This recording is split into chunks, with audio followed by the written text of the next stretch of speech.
Tantor Audio, an RB Media audio brand, presents Promise You'll Stay by Julianne McLean, narrated by Carolyn Eve.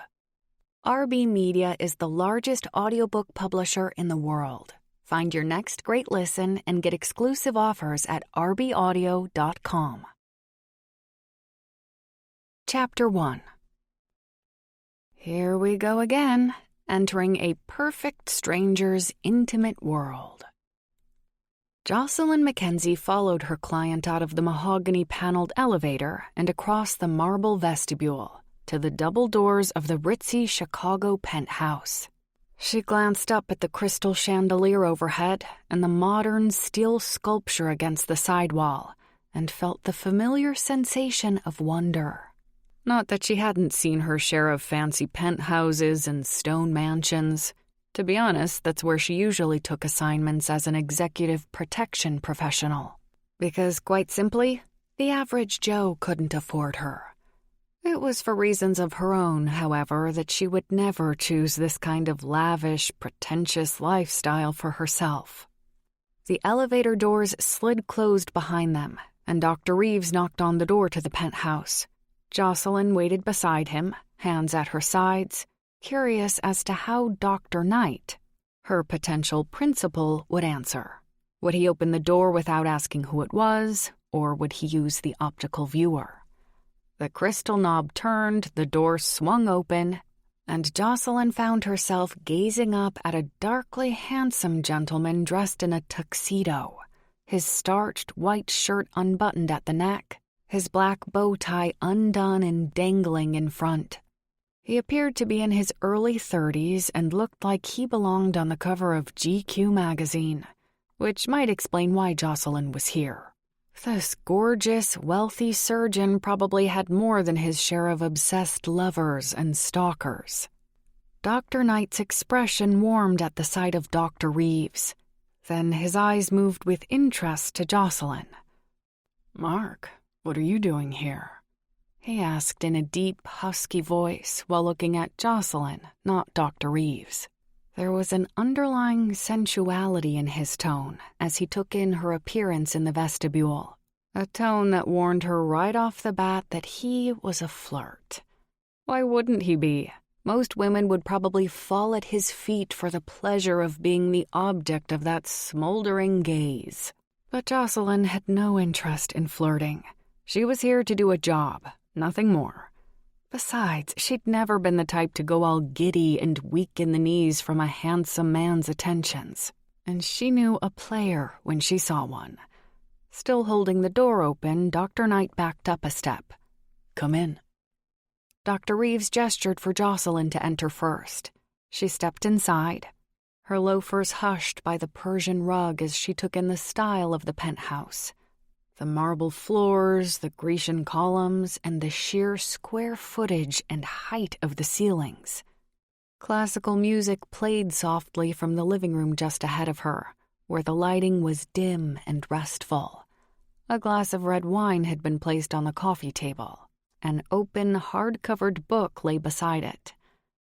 Jocelyn glanced up at another enormous crystal chandelier over her head in the center of the foyer, then met Dr. Knight's gaze and held out her hand.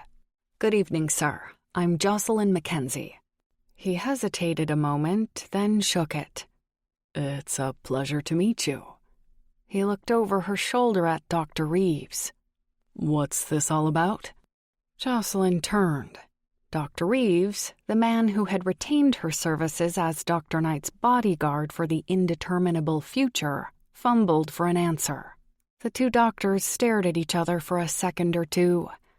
"Great. He's not expecting us?" she asked Dr. Reeves. "Should I be?" Jocelyn fought to suppress her annoyance. She didn't appreciate being misled, nor did she wish to work for anyone who wasn't absolutely in need of her services, and wanting, indisputably, to work with her. She had been under the impression that Dr. Knight was anxious for her to begin. His friend, Dr. Reeves, had told her about the intruder who had broken into this very penthouse a few nights ago, and the threatening letter that had come the next day. She'd already done the advanced breakdowns on Dr. Knight's parking garage, the hospital where he worked, and his regular route to and from. She'd hate to think she'd been wasting her time. "Now, wait a second, let me explain," Dr. Reeves said. "Explain what?" her principal replied. Jocelyn shook her head and stared at the man who had hired her. "He's waiting, Dr. Reeves, and frankly, so am I." "What the hell's going on here?" Dr. Reeves raised his hands. "Calm down, both of you. Donovan, I wanted you to meet Ms. Mackenzie before you said no." "Said no to what?" His gaze raked up and down Jocelyn's petite frame, from her starched white shirt and brown blazer, down the length of her pants to her brown leather shoes. "Who are you?" Jocelyn faced him squarely. "I've been hired to be your bodyguard, Dr. Knight, but I was under the impression you wanted one." "A bodyguard? Mark, you had no right." "I had every right. You're my partner, and I'm not about to lose you and have to cover all our patients while you're laid up or dead. I'd be on call 24/7, and that was never how we intended to run our practice." Dr. Reeves' cheeks colored. "Besides, I'm worried about you." The two men stood in silence, as if neither was sure what to say to the other. "Maybe I should leave," Jocelyn said. "You two can discuss this, and when you've got it figured out, you can call me, though I can't guarantee I'll be available." She turned to go, wishing she had taken Congressman Jenkins' request instead. Dr. Reeves grabbed her arm as she tried to pass. "Ms. Mackenzie, please wait." Jocelyn glanced down at his hand, tight around her elbow, and sent him a warning look. He immediately released his grip. "I apologize, but Dr. Knight needs your services, and his patients need him. Chicago can't afford to lose its best cardiovascular surgeon, nor can I lose a friend." She shook her head. "It's his choice, not yours. I need cooperation from my clients. They have to be willing and eager to work with me and take the situation seriously. Without that kind of commitment from the people I work with, I walk." She tried to leave again. Dr. Reeves followed her out into the vestibule. Jocelyn pressed the elevator button. "Please, I'm begging you," Dr. Reeves said. "Stay and check things out. See what you can do for him." "Why is it that you're the one out here begging me and not him?" She gestured toward the open door of the penthouse, where Dr. Knight was still standing in the foyer, looking as relaxed as ever, watching. "I can convince him." Dr. Reeves took a desperate step toward his friend. "Donovan, you need her. You can't put yourself in danger like this. Your patients need you, and at the very least, your penthouse needs a new security system. The police don't have time to give your case the attention it needs, and I sure as hell am not going to lose any more sleep worrying about you. I'll change my locks. That's not enough. If this attacker is determined, he'll be back. Besides," Dr. Reeves lowered his voice, "think of the counseling center. You're almost there, buddy, and it means everything to you. You can't take these kinds of risks with your life, nor can you give the project what it needs if you're checking over your shoulder every 5 minutes. You need to finish what you started." A long silence ensued. Jocelyn had the distinct impression that Dr. Reeves had touched a nerve with that counseling center argument, whatever that was about. Jocelyn pressed the elevator button again, and Dr. Reeves returned to her. "Please, Ms. Mackenzie, don't go." "You should have discussed this with Dr. Knight before you called me out here and wasted my time. I have a long waiting list of people who need and want my help, and this is not—" "How long a waiting list?" Dr. Knight asked, moving forward to stand in the open doorway. He leaned a broad shoulder against the door jamb. Both Jocelyn and Dr. Reeves faced him in silence. He had a way of halting a conversation just by entering into it. Jocelyn noticed as she stared at him in a studious kind of way. He certainly was good-looking. "Long enough," she replied. "So you're that good?" "She's the best," Dr. Reeves replied. She used to be in the Secret Service.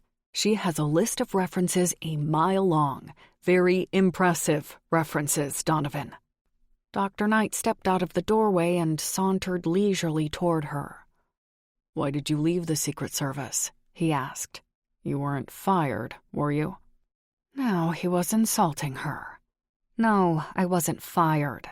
The money's better in this racket." Money, as it happened, was something she needed a great deal of at the moment. He nodded. "I take it you know how to use that Glock?" He glanced down at the gun she wore inside her jacket. "I can drop you on your ass with it, Dr. Knight, and that's without pulling the trigger." He inclined his head at her and said nothing for a moment. She guessed he was taking his turn at being studious. The elevator dinged and the doors opened. No one moved. Dr. Knight continued to gaze at her, waiting to see what she would do. For a moment or two, they all stood in the gleaming vestibule while the elevator waited. Then the doors quietly closed, and the lighted buttons went dark. Jocelyn sensed Dr. Reeves' heavy sigh of relief. "I'd like to know how you work," Dr. Knight said. "Then I'll decide whether or not I can commit." Jocelyn raised an eyebrow. She almost laughed. "I'm afraid it's going to be the other way around, Dr. Knight. I'll be the one to ask the questions, then I'll decide if I want to commit." To her surprise, Dr. Knight smiled at Dr. Reeves. "You've checked out her references?" "Of course." "Good, because I think I like her." Dr. Reeves sighed again. "I figured you would." Chapter 2. Jocelyn leaned forward in the plush, white, overstuffed armchair and booted up her laptop. "So you think the intruder had a key, Dr. Knight?" "Yes. He was already inside when I returned home from the opera 3 nights ago, and the door was locked as usual when I came in. He must have wanted me to think everything was normal, so he'd have the element of surprise on his side." Dr. Knight crossed one long leg over the other and took a sip of his red wine. "Possibly," Jocelyn replied as she typed the details into his file. "And call me Donovan." Jocelyn didn't glance up. She merely nodded. "Is that how you got that mark on your knuckle?" Donovan looked down at the small scar. "You're very observant, Ms. Mackenzie." "Yes. I got in a few good swings before he gave up whatever he was looking for and took off." "And what do you think he was looking for?" He shrugged. "That night, the police concluded it was a burglary. They said keys can be stolen easily enough, an imprint made in a matter of minutes. I've often left my keys in my lab coat pocket at the hospital while I grab a bite to eat, or I've misplaced them every so often." "Doesn't everyone?" Dr. Reeves offered helpfully. Jocelyn didn't crack a smile. "I don't. And if I take this case, Dr. Knight, the first thing I'm going to do is work on getting you out of habits like those." Donovan's brow furrowed. "You've never lost your keys?" "Not since I was in high school." "You've never left your purse anywhere? Forgotten a credit card in a store?" "Never." Donovan set his wineglass down on the mahogany end table. "You must be a detail-oriented person." "I'm an everything person. I value my security." "Hence your career choice." He gave her a probing look that told her he wanted to know more about her career choice and why she was what she was. Jocelyn returned her attention to her laptop. She wasn't about to give him the hows and whys of her life. She had her reasons, and they were her own. Besides that, she made it a rule not to divulge personal things about herself that cultivated a familiarity with her clients. She asked them the questions. It was entirely a one-way street, and it was best that way. "Dr. Reeves told me a threatening letter arrived the next day," she said. "Yes, the police have it. It said, 'You deserve to die.'" "Do you have any enemies, Dr. Knight?" "Not that I can think of, and call me Donovan." "Any medical malpractice suits against you, in the past or pending?" "No, And it was definitely a man who attacked you. You're certain of that, even though the intruder wore a ski mask? I'm sure. Why? You look like you don't believe it. Not the least bit concerned with what he thought she believed or didn't believe, Jocelyn continued to take notes. I like to ask questions, Dr. Knight. Cover everything. Donovan, he repeated more forcefully. Do you have a problem with first names? She stopped her note-taking and looked directly at him. All she could think was perfection. She wasn't sure if she'd ever met anyone so good-looking in real life. I don't have any problem with first names, Dr. Knight. Do you have a problem with last names? He watched her for a moment. Then the tension in his face broke and he smiled. A friendly, almost playful smile. His eyes flashed and he exuded an impossible-to-deny charisma. Jocelyn clenched her jaw and worked hard to ignore her awareness of him as a man, because she wasn't the flirty type. She was here to do a job. She had no interest in anything else, and she didn't like distractions. He took another sip of wine. Jocelyn turned her attention to Donovan's partner. Dr. Reeves, do you know of anyone who would want to hurt Dr. Knight? He shook his head. No, but it could be anyone. Donovan has a lot of female acquaintances. Ah, this was not surprising. Jocelyn nodded. Perhaps the man was a jealous lover or a husband of one of Dr. Knight's acquaintances? She turned back to Donovan. Have you had any threats or meetings with anyone who would fit that profile? He held up a hand. Wait a second here. I don't have that many female acquaintances, and certainly not ones with husbands, jealous or otherwise.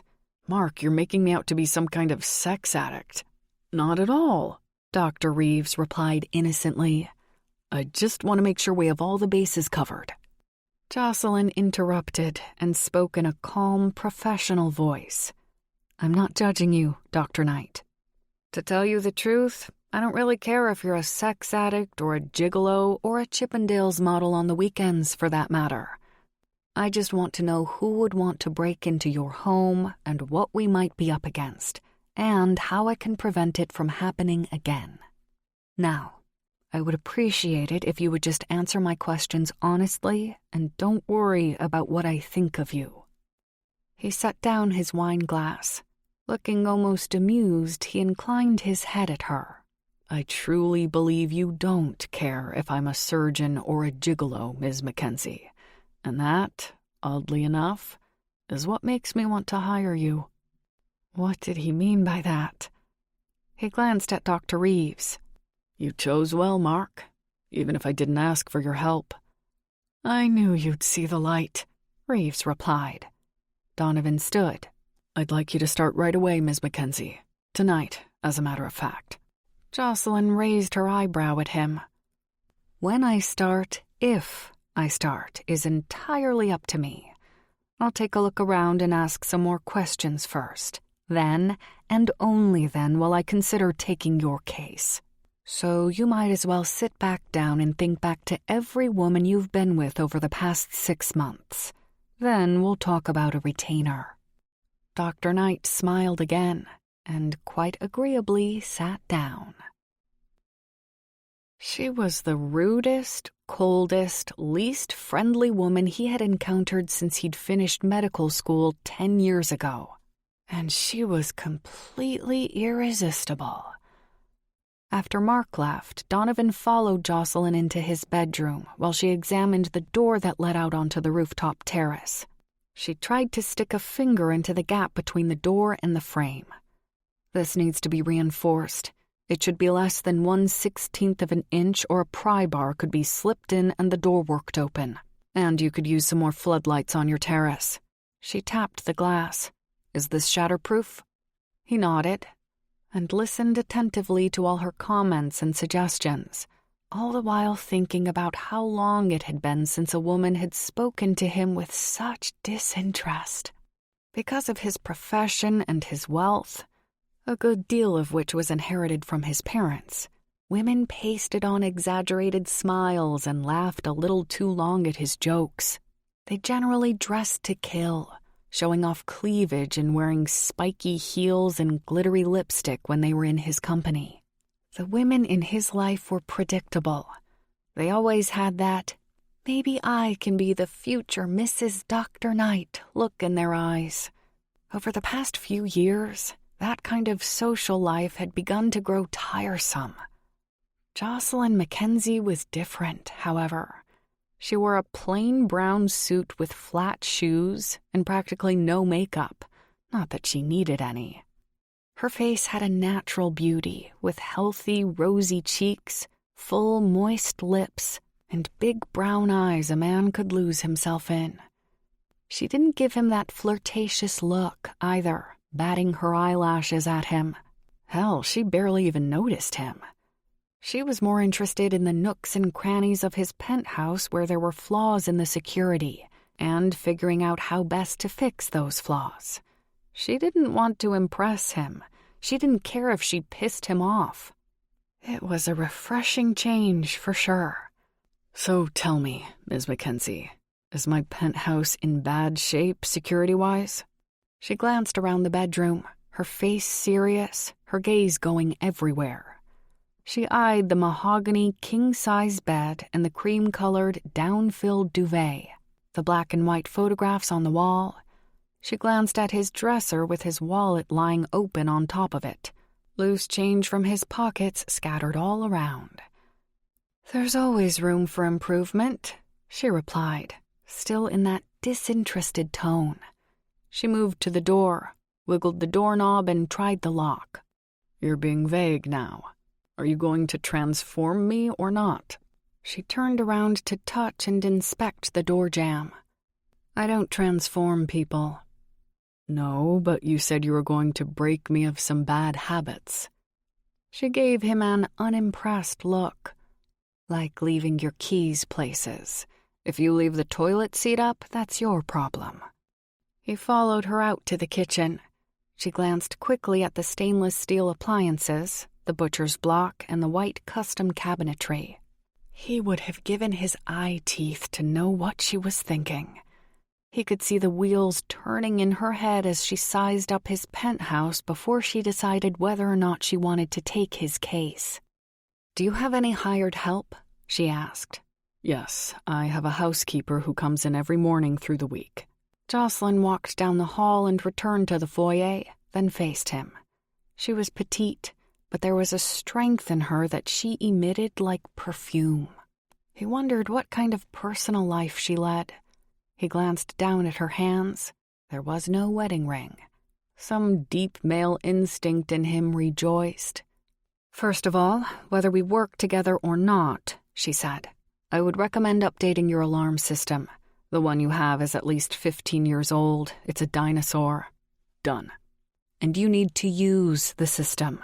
Half the people who have them installed can't be bothered to punch in the codes, so they leave them inactive." Donovan smiled. "I'm guilty of that, I'm afraid." "I figured you were." She moved to the front door to gaze out the peephole. "Are you looking for round-the-clock management and surveillance, Dr. Knight, or just improvements to your home security?" "I think Mark had a round-the-clock bodyguard in mind." She faced him. "I asked what you wanted, Dr. Knight." He thought about the baseball bat under his bed, and how he'd stared at the ceiling for 6 hours last night, then fallen asleep on his lunch hour today.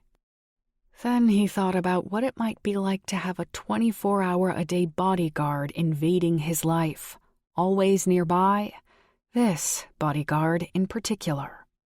"I think round-the-clock management might be beneficial, at least for the short term." She nodded, then quietly returned to the living room, touching a long, slender finger to the book he was reading that lay open on the coffee table. She raised her eyebrows as she gazed over the page. "Triathlons." "You look surprised." She shrugged. "I was expecting it to be about art history or something. Do you compete?" "Not these days. I'm just training." She moved across the room and knelt on the white sofa to pull the ivory-colored shears back to examine the windows. Donovan watched her reflection in the clean, dark window pane.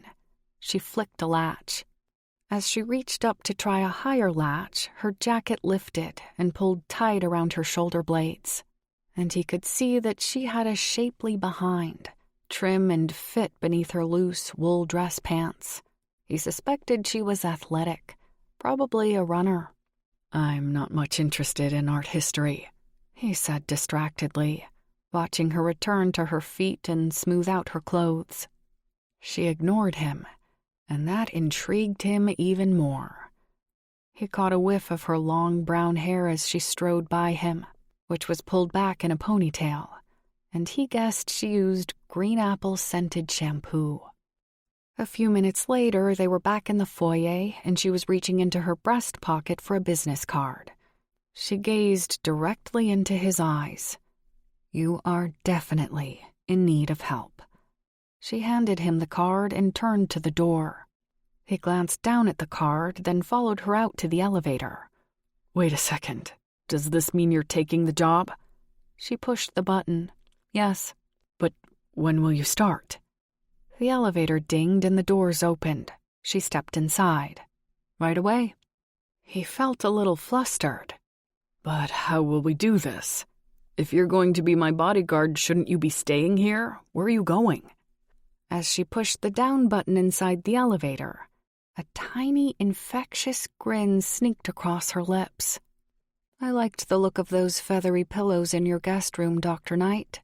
So if you must know, I'm going to get my toothbrush and jammies."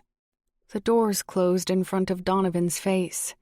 He stood blinking in the vestibule, holding her card, feeling wildly exuberant and totally surprised by the fact that this cool, reserved bodyguard actually had a sense of humor. And she was darn pretty. Things were definitely going to get interesting around here. Chapter 3.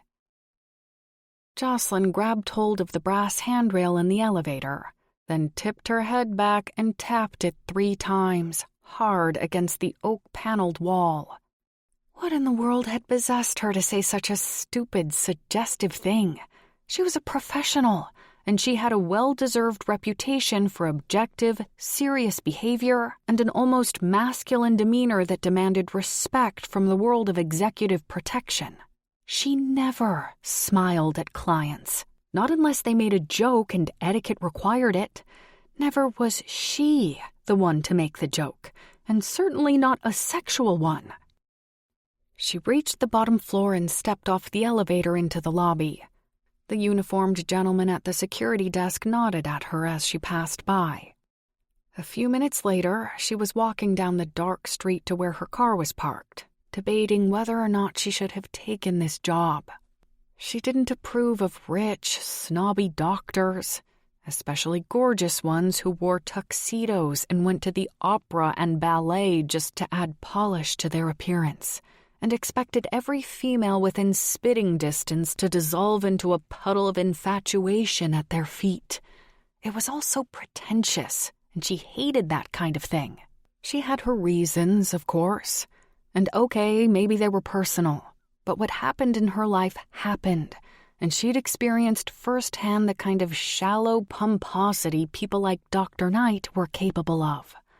She knew all about the social climbing doctor type, the type who went to medical school just to get a summer home in the Hamptons, a yacht moored at the most prestigious club in town, and a Mercedes or 2 parked in a 3-car garage. A Mercedes. All through medical school, Tom had talked about getting one. He'd lovingly referred to his future purchase as the Merc. Jocelyn pushed those memories aside and pulled out her cell phone. She called her assistant, Tess, to tell her she'd be taking the assignment. She then retrieved her overnight bag from the trunk of her car and headed back to Dr. Knight's high-rise, wondering if it wasn't too late to back out, and how she could go about doing that. Because despite everything she'd just told herself about how much she hated pretentious men who wielded their wealth like swords dipped in liquid aphrodisiac, she had responded to the bold, confident look in Dr. Knight's eyes just now, The sheer perfection of his face and his sexy swagger as he'd followed her around his penthouse, so relaxed and casual about everything, had made her feel uncomfortably warm beneath her starchy cotton blouse. She'd had to work hard to keep her eyes to herself and concentrate on her job, and she wasn't used to distractions like that. Perhaps she should tell him that her assistant just called to inform her that her previous principal wanted her to return for another month. But that would be lying, and she really hated people who lied. Surely she could handle this. Deciding to at least give Dr. Knight's case some time, it would be a hefty paycheck after all, and she really wanted to cover her sister's college tuition. Jocelyn returned to his building and purposefully didn't stop at the security desk to check in. The guard didn't say a word.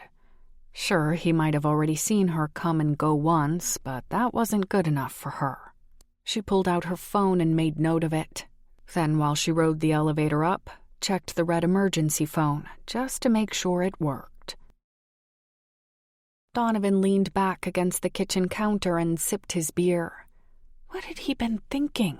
Hiring a woman on the spot to move into his place and be his bodyguard. His bodyguard. He should have given it more thought. He usually didn't make decisions on the spur of the moment, unless they were medical emergencies and circumstances demanded it. When it came to his personal life, he preferred to take 3 days to mull over a decision, just to make sure he wasn't acting impulsively. Which in this case, he most definitely was. Damn Mark for bringing up the counseling center. Mark knew Donovan too well. He knew he wouldn't be able to say no after that, because the center was the most important thing in his life these days, and he wanted to see it through to the end. A security expert was definitely a sensible idea. Sensible indeed. While his expert had been wandering around the penthouse poking her nose everywhere, all he'd been able to think about was what she might look like naked. Unfortunately, that last bit weighed a little too heavily in the decision-making process. What could he say? He was a red-blooded man, and the idea of sharing his penthouse with an attractive woman who didn't seem to want something from him was an appealing notion. To give himself credit, though, he supposed his decision was something his gut had played a part in. Somehow he'd sensed that Jocelyn Mackenzie was knowledgeable about security and more than capable. And for reasons he couldn't quite explain, he felt comfortable trusting her, which was a novel concept for Donovan. The doorbell rang, and he carried his beer with him to answer it. "That's the second time you did that," Jocelyn said as soon as their eyes met. "Did what?" "You opened the door without using the optical viewer." "The peephole? I knew it was you." "How?" "I knew you were coming right back." He stepped aside to invite her in. "I could have been anybody. And your security guard downstairs isn't 100% reliable, by the way. I'll deal with that tomorrow, after a few more tests." "Tests? What kind of tests?" "I'm just going to see how easy it is to get by." With a large black tote bag slung over her shoulder, she waited in the center of the foyer while Donovan closed the door. "How do you know I didn't use the optical viewer?" "I know. I heard your footsteps and there wasn't time. Lock that, will you?" He stared at her a moment, then realized she was right. He hadn't locked his door, and if she hadn't mentioned it, he might not have realized it until he went to bed, when he made a point to routinely check locks. Her brown-eyed gaze swept the penthouse again. "One of the first things I like to do is get a feel for the boundaries with new clients. Some people like their privacy and don't want me to disturb their things, or they want me to stay out of certain rooms. Other people want me anywhere and everywhere, attached to their hip, so to speak. What about you, Dr. Knight? Any preferences, limits?" He considered it. Attached at the hip sounded kind of interesting, though he could imagine some other places he might prefer to be attached. "Not really. Go ahead and snoop around, especially if you think it will help you do your job. You can go through my underwear drawer if it turns your crank, She glanced at him, stone sober. No giggles, no leaping on an opportunity. This was new territory for sure. "The guest room is down here," he told her, leading the way down the hall, fully aware that she knew exactly where it was. "You know, I've never done this before, and I'm not sure how to treat you, like a guest or an employee." "I'm neither. Mostly treat me like I'm invisible. I'll take care of myself and try to stay out of your way as much as possible. We'll go over the contract tomorrow, and I can fill you in more on how I work. I'll also need your signature to accept the terms, but it's late now, so..." Donovan reached the door of the guest bedroom and held out his hand for her to enter first. As her tiny body brushed by his in the doorway, he breathed in the scent of her ponytail again. It smelled fruity, and the fragrance wafted by him and disappeared all too quickly, leaving him feeling a little parched, so to speak. She glanced at the beer bottle in his hand. What happened to the red wine in the fancy crystal glass? "My mood changed. You want one?" She moved all the way into the room and set her bag on the bed. "No, I never drink on duty. So, you like Canadian beer?" He looked down at the label. God, she was observant. "Yeah." "Me too. I didn't take you for a beer drinker, though." She unzipped her bag, pulled out a baby monitor and an alarm clock, which she set on the bedside table. "That's 2 things, then," he said. "I beg your pardon?" "2 things that have surprised you about me. Triathlons and beer." She smiled noncommittally. "Yeah, 2 things." She pulled out her laptop and set it on the bed, then unraveled the power cord and went looking for an outlet. Donovan continued to stand in the doorway. "Can I get you anything? Towels? Something to eat? If you don't want a beer, there's orange juice and Perrier and Coke, and I think there's ginger ale." "I'm fine. If I want anything, I'll help myself, if that's okay." "Sure." He continued to stand there while she plugged in her computer at the desk. After a moment, she approached him. "Look, you don't have to babysit me. It's my job to babysit you. I don't sleep much, so I'll be working late on some proposals for improvements to your alarm system and making sure your place isn't bugged. I've got keen ears, and when I do sleep, I generally do it with one eye open, so you can relax and get a good night's sleep tonight. And don't worry so much about being able to reach that baseball bat you've got stowed under your bed." Donovan slowly blinked. She'd noticed the bat, too. And she wanted him out of her hair. He couldn't remember the last time a woman had told him to go away, and certainly not in a bedroom doorway at this time of the night. He never imagined rejection could feel so damn good and so damn frustrating, but there it was. He was quite looking forward to waking up in the morning and sign on the dotted line. Sometime after 3 a.m, wearing her tank top and plaid pajama bottoms, Jocelyn emailed her assistant, Tess. She gave her instructions to contact the 2 alarm system companies she trusted for quotes and to arrange for Dr. Knight's locks to be changed first thing in the morning. She then shut down her laptop and rubbed her burning eyes with the heels of her hands. Dr. Knight seemed to prefer lamps that gave off dim golden lighting. Relaxing and romantic, yes, but not very practical.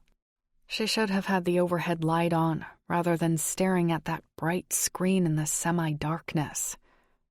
She rose from her chair to take her empty water glass back to the kitchen. After rinsing it out in the spotless, gleaming sink, she still didn't feel much like going to sleep, so she decided to look around the penthouse a bit more. She wandered leisurely around the kitchen. Dr. Knight certainly had an impressive collection of cookbooks. He had an entire floor-to-ceiling bookcase full of them, and they covered everything from vegetarian cooking to Indian food to chocolate and poultry. Did he like to cook for himself? She wondered, imagining those hands of his stirring chocolate batter, cracking a delicate egg. Something inside her tingled pleasurably as her mind meandered around that idea. But when she caught herself veering off the path of professionalism, she shut her eyes and shook her head. She spent the next few minutes forcing herself to think about the penthouse instead of the man who inhabited it. Jocelyn made her way out into the main hall and walked slowly in her bare feet, checking out the paintings on the walls. Most of them were contemporary landscapes, with plenty of seascapes as well. Closer to the front door, there were more framed black and white photographs of old, abandoned, dilapidated farmhouses. She peeked into Dr. Knight's exercise room and flicked on the light.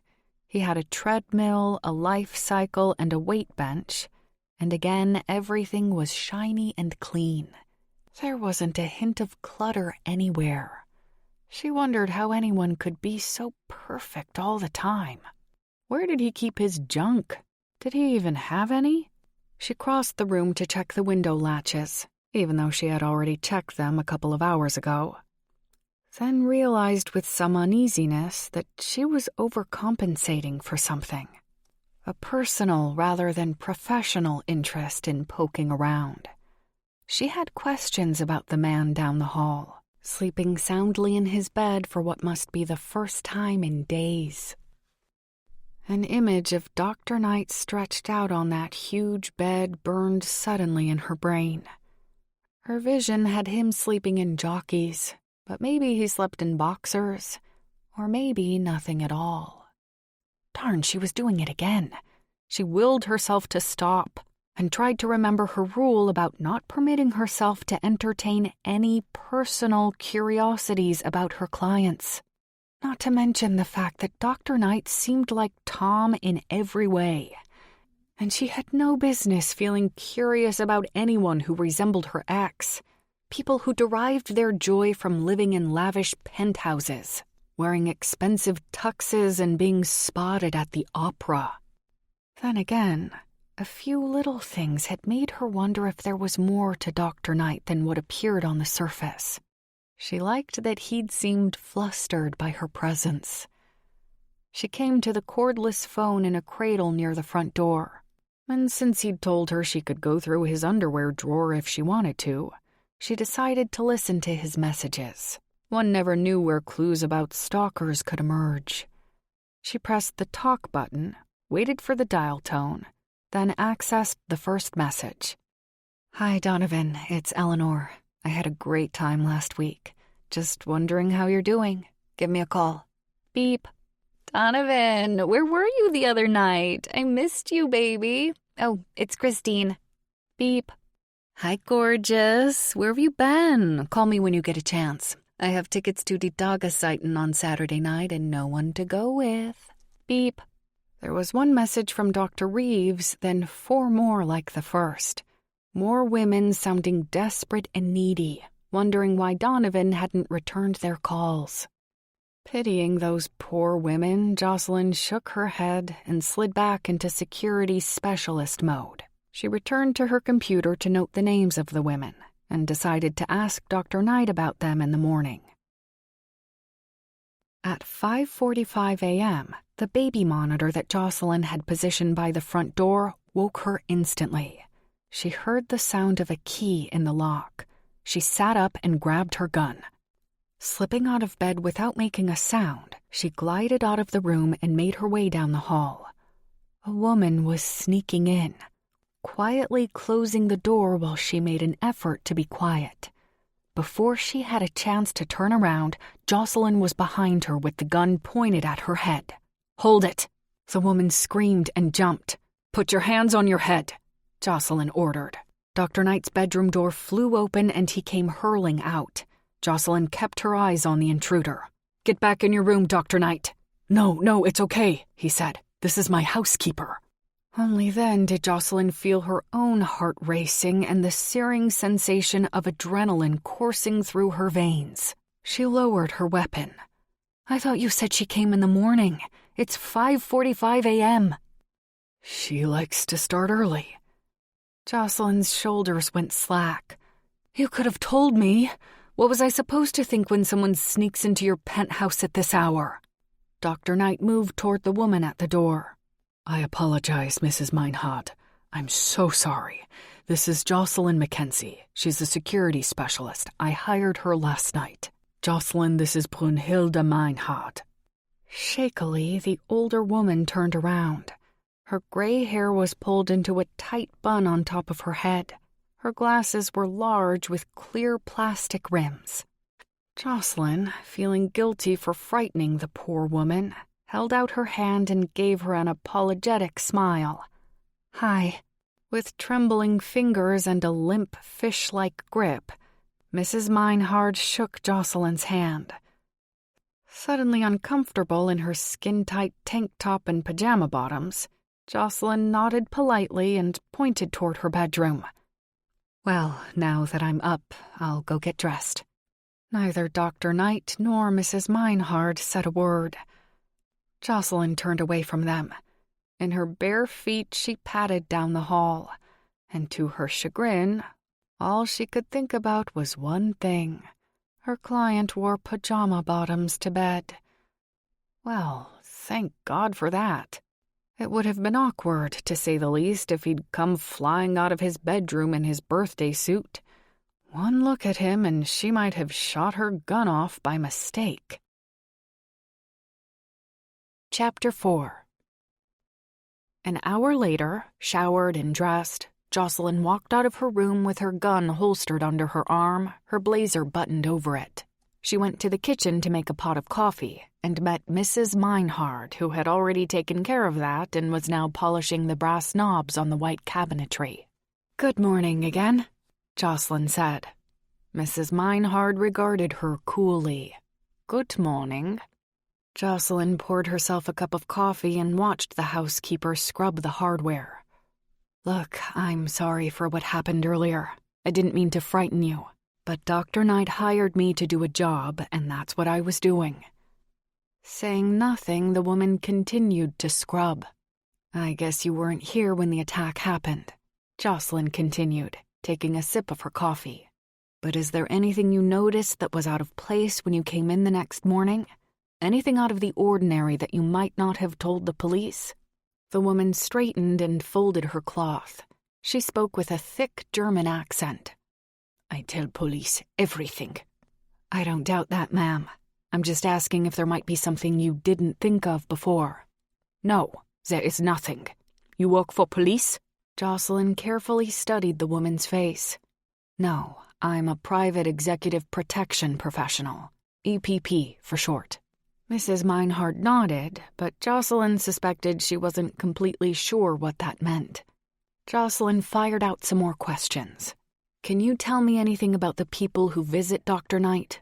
What about friends or family? Do any of them have keys?" She shook her head. "Doctor has no family. At least, none that come here. No brothers or sisters? I don't know." Jocelyn cleared her throat. How could a housekeeper who worked in someone's home every day for 4 years not know if her employer had brothers or sisters?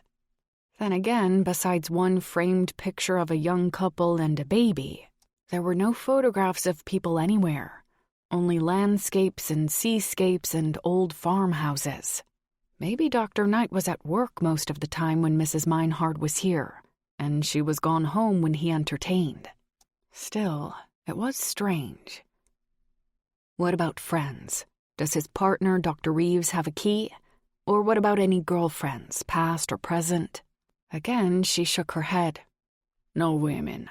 He goes out, but women don't come here." Jocelyn heard Dr. Knight's bedroom door open and the sound of footsteps approaching. She expected to see him in his work clothes, but instead he wore a tank and shorts with sneakers. He passed through the kitchen, apparently on his way to the door. "Morning." Jocelyn set down her cup and followed him. "Wait a second, we were supposed to go over the contract this morning. Where are you going?" "For a run." He reached the marble foyer and pulled open a small cabinet drawer to retrieve a key in a shoe wallet and fasten it to his sneaker. "Not without me, you're not," Jocelyn replied. "Did you forget what you hired me for? I'm not here to guard your penthouse, I'm here to guard you." He stared at her for a moment. "I was wondering how this was going to work. Do you think you can keep up? She gave him a "you've got to be kidding me" look. Of course you can. Sorry. He glanced down at her loafers. Even with those? She glanced down too. Yes, with these, but I'd rather not risk an injury. Wait here and I'll change. You have running gear? His voice gave away his surprise. She flipped her hair over her shoulder as she headed to her room. I have everything. We can discuss the contract while we run. Jocelyn placed the flat of her hands on the marble vestibule wall and leaned in for a calf stretch. She wore black, thigh-length lycra shorts and a matching Y-back bra top. Her arms, shoulders, and stomach were firmly toned, and just as Donovan had imagined last night as he'd watched her flicking window latches in that brown suit, she had a terrific, tight butt and long, sun-tanned legs to die for. Is there anything you don't do? He asked. She finished the stretch and bent into another one. Cook. No, I love to cook. We'll get along well then. You love to cook and I love to eat what other people put in front of me. Her delivery was deadpan, but there was something there that suggested again that she did have a sense of humor, even if she wasn't obvious about it. Donovan suspected there was a lot more to his bodyguard than what she showed the world. No one could be as indifferent as she seemed to be every day of their life. This had to be her professional persona, and he found himself wondering what she was like around her closest friends. He'd give anything to see her smile or laugh. Maybe he should make that his goal for the day. Donovan continued to watch her. Anything else you don't know how to do? She pulled her arm across her chest to stretch her triceps. I don't know how to fix cars. It's on my to-do list. Me neither, but I can't say it's on mine. No, you probably hire people to do that kind of menial work. Donovan grabbed onto his sneaker and lifted his foot for a quad stretch. Now, why would you say it like that? Like I'm a snob or something? I never said that. No, but you implied it with your tone, and it's not the first time. She said nothing. She just continued to stretch. You're not much of a talker, are you? Donovan asked. Like I said, I try to be invisible. Invisible is one thing, rude is another. I wasn't being rude. Yes, you were. I asked you a question, and you ignored me. She glanced at him briefly. I didn't ignore you. I just didn't reply to what wasn't a question in the first place.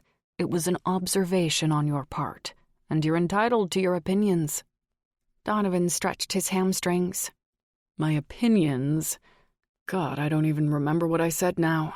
Do you always have this effect on men? Jocelyn ignored the last part of his question. She finished stretching and pressed the elevator button. You said I implied you were a snob. He snickered at her deadpan tone again as he gazed down at her dainty profile. She was looking up at the lighted numbers over the elevator doors. So, did you? He asked. Did I what? Imply that I was a snob. You can't argue that that wasn't a question. The elevator dinged, the brass doors opened, and Jocelyn stepped inside. She held him back from entering, looked up at the ceiling, then motioned for him to follow. If I implied it, I apologize. It's none of my business what kind of person you are. Donovan pressed the lobby button. So you don't deny it. You think I'm a snob. Her mouth curved up in a half-smile as she shook her head at him. It was a cute little smile, slightly on the devilish side, but cute. He'd like to see another one, a looser one. The kind of smile she'd have right after sex. If she ever had sex. He imagined there'd be a few walls of inhibition that would have to come down first, or be scaled. What does it matter what I think, Dr. Knight? I'm just your bodyguard. It matters a great deal, he replied. We're going to be in close quarters over the next little while, and call me vain, but I can't stand the idea of a woman not liking me, especially when she doesn't even know me. And why can't you call me Donovan? Because our relationship is a professional one, and keeping those lines firmly drawn is important in my line of work. especially when I'm required to inhabit people's homes." He nodded. "Ah, that makes sense. You could have said so last night when the subject came up." I hadn't decided whether or not I was going to take the job last night. The elevator reached the bottom floor, and they crossed the lobby and passed through the large revolving doors. Once out on the street, they began to jog alongside each other. "How'd you get that scar on your left shoulder?" she asked, never taking her eyes off what was ahead of them. "You don't miss a thing, do you? I was in a car accident a year ago." "Your fault?" "No, I was rammed by another driver who ran a red light. My door caved inward and broke my arm and a few ribs. The glass cut me up pretty badly, but it was all fixable. It took me a while to get back to work and back in shape. Last night you asked if I competed in triathlons. I used to, but now I'm just in training." "You seem like an exercise nut." "I just like keeping fit. We shouldn't take our health for granted." They jogged a block or two. Then Jocelyn said, "Let's talk about the contract now, and what level of protection you want from me." Donovan settled into a comfortable pace, his breathing controlled. "Since you're going to be in my house anyway, we might as well go for the highest level." "It'll cost you," she said. "Not a problem." They jogged down to the lights and crossed the street. "First," she said, "let's start with your penthouse. Do you want me to arrange every improvement possible or stick with just the alarm system? Either way, I'll need to see your deed to ascertain if there are any conditions of occupancy that might limit what we do." "I'll get you the deed right away. And if we can, let's go the whole 9 yards. The only thing I ask is that you keep the improvements from standing out too much. I don't want my home to look like Fort Knox." "That goes without saying. I already put together some ideas last night with that in mind, since I figured cosmetics would be important to you." Donovan swerved around a spilled ice cream cone on the sidewalk. "There you go again." "What do you mean, there I go again?"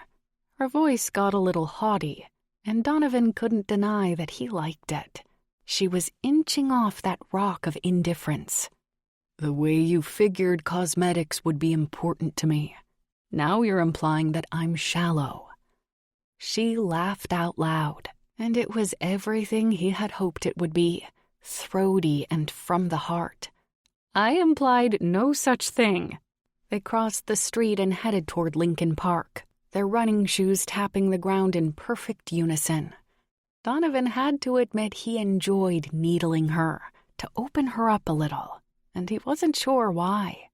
He never felt the urge to prod the women he usually dated and get to know more about what they were like deep down. It was usually the other way around. She was quiet for a moment. "Can we get back to the contract now?" They jogged onto the running track in the park and passed other runners along the way. "Sure. You were talking about the penthouse." "Yes, I'll act as your contractor, hiring the appropriate experts to install a new alarm system and make your doors and windows more secure. As far as personal protection, I'll accompany you everywhere for a daily fee, which will be payable every 30 days. "Even to work?" "You said you wanted the highest level of protection." "I do, but I'm a heart surgeon. You'll have to sit in the waiting room a lot. You won't find that tiresome?" "It's my job, to do whatever's necessary." "What about days off? Surely you'll need holidays." "I take holidays between jobs," she said. "What if you get sick?" "I have colleagues I trust with my life, and we spell each other off in emergencies like that." Donovan felt sweat cooling his back between his shoulder blades. Jocelyn had a healthy glow on her face too, but she wasn't working too hard, not by a long shot. She was clearly in great shape. "I thought you worked alone," he said. "I do, but I didn't always." He considered that. "These colleagues, buddies from the Secret Service?" "That's right. There are a number of us who work privately now. We contract each other out whenever we require team details." They jogged in silence along the water, in perfect sync with each other, enjoying the fresh, early morning air. For a long time, neither of them said anything until they came to the end of the park. "Ready to turn back?" Jocelyn asked. "Yeah, I usually go that way." He pointed. She stopped and bent forward, her hands on her knees as she tried to talk through deep breaths. "Really? We should go a different way then, and run elsewhere tomorrow." He understood what she was getting at. It was a security thing, and nodded in the other direction. "That way through the park will take a little longer, but we'll end up back where we started." "Great." They began to run again, both of them covered in a shiny film of perspiration, but still keeping perfect pace. When they arrived back on Donovan's street, they walked for a bit to cool down before going inside. They passed by the security guard, who politely waved.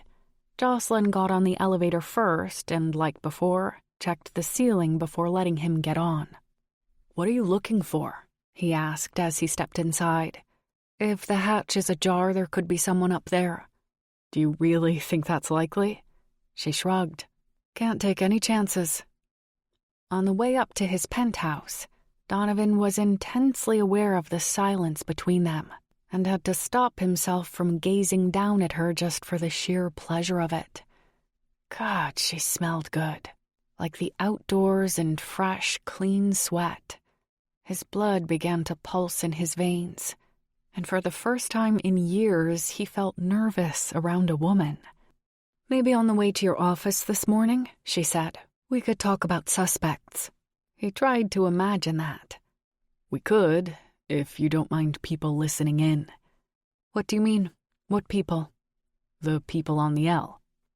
The doors opened and he stepped off, but Jocelyn stayed on the elevator. Donovan had to put his arm in front of the door to keep it from closing while she was still inside. "You take the train to your office?" she asked, sounding more than a little surprised. Donovan couldn't help but smile, and this time she smiled back. "I'm doing it again, aren't I?" she asked. "Yes, you are. I suppose you expected me to have a limo and driver?" At last she stepped off the elevator and held her hands up in mock surrender. "Guilty as charged. No more assumptions, I promise." Donovan paused in the vestibule. "Why do you have those impressions of me anyway? Is it because I was wearing a tux last night?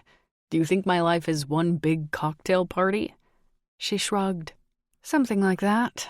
You have to admit, though, appearances haven't exactly made you out to be blue-collar Joe." Laughing quietly, Donovan bent down to get his key out of his shoe wallet, then straightened. "I'm a pretty normal guy, you know." "Sure. A normal guy who has the best of everything in one of the most expensive penthouses in downtown Chicago." "You're very observant, I'll give you that. But what you see is not always all that's there. You can't possibly know what's going on inside a person by seeing what kind of beer they drink or what kind of house they live in." She rubbed her perspiring forehead. "Appearances speak volumes about a person. Already I know that you like things to be perfect in your physical life, and you lack depth in the relationships in your personal life." Donovan felt his hackles rise. "Lack depth? God, it's one insult after another. Why would you think that about me?" "Because I see how perfect everything is in your penthouse, and clearly with all the exercise and working out you do, the perfection of your physical appearance is very important to you. You don't have any close friends or family who visit you, and you have voicemails from 7 women, all waiting to be called back." He brow furrowed. "You listened to my messages?" "You said I could go through your underwear drawer if I wanted. I didn't think your messages were too far a stretch, and I was looking for clues about possible stalkers." "And you think you found them?" She shrugged again. "Disgruntled ex-lovers are classic suspects." Donovan inserted the key into the lock but didn't open the door. There was a lot he could tell her about his personal life to correct her on her superficial impressions of him. But the last thing he wanted to do right now, while he was boiling mad, was become defensive and pour his soul out on the floor at her feet. Instead, he turned the tables on her. "You think you've got me figured out.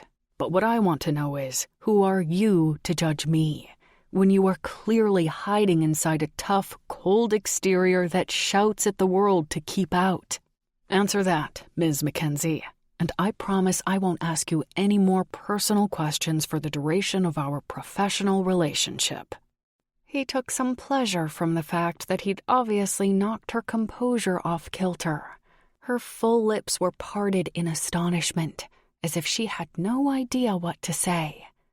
Then he added with a bite, "That is, if this relationship lasts beyond a day. 'Cause I sure as hell didn't intend to hire a bodyguard who thinks she's a psychologist."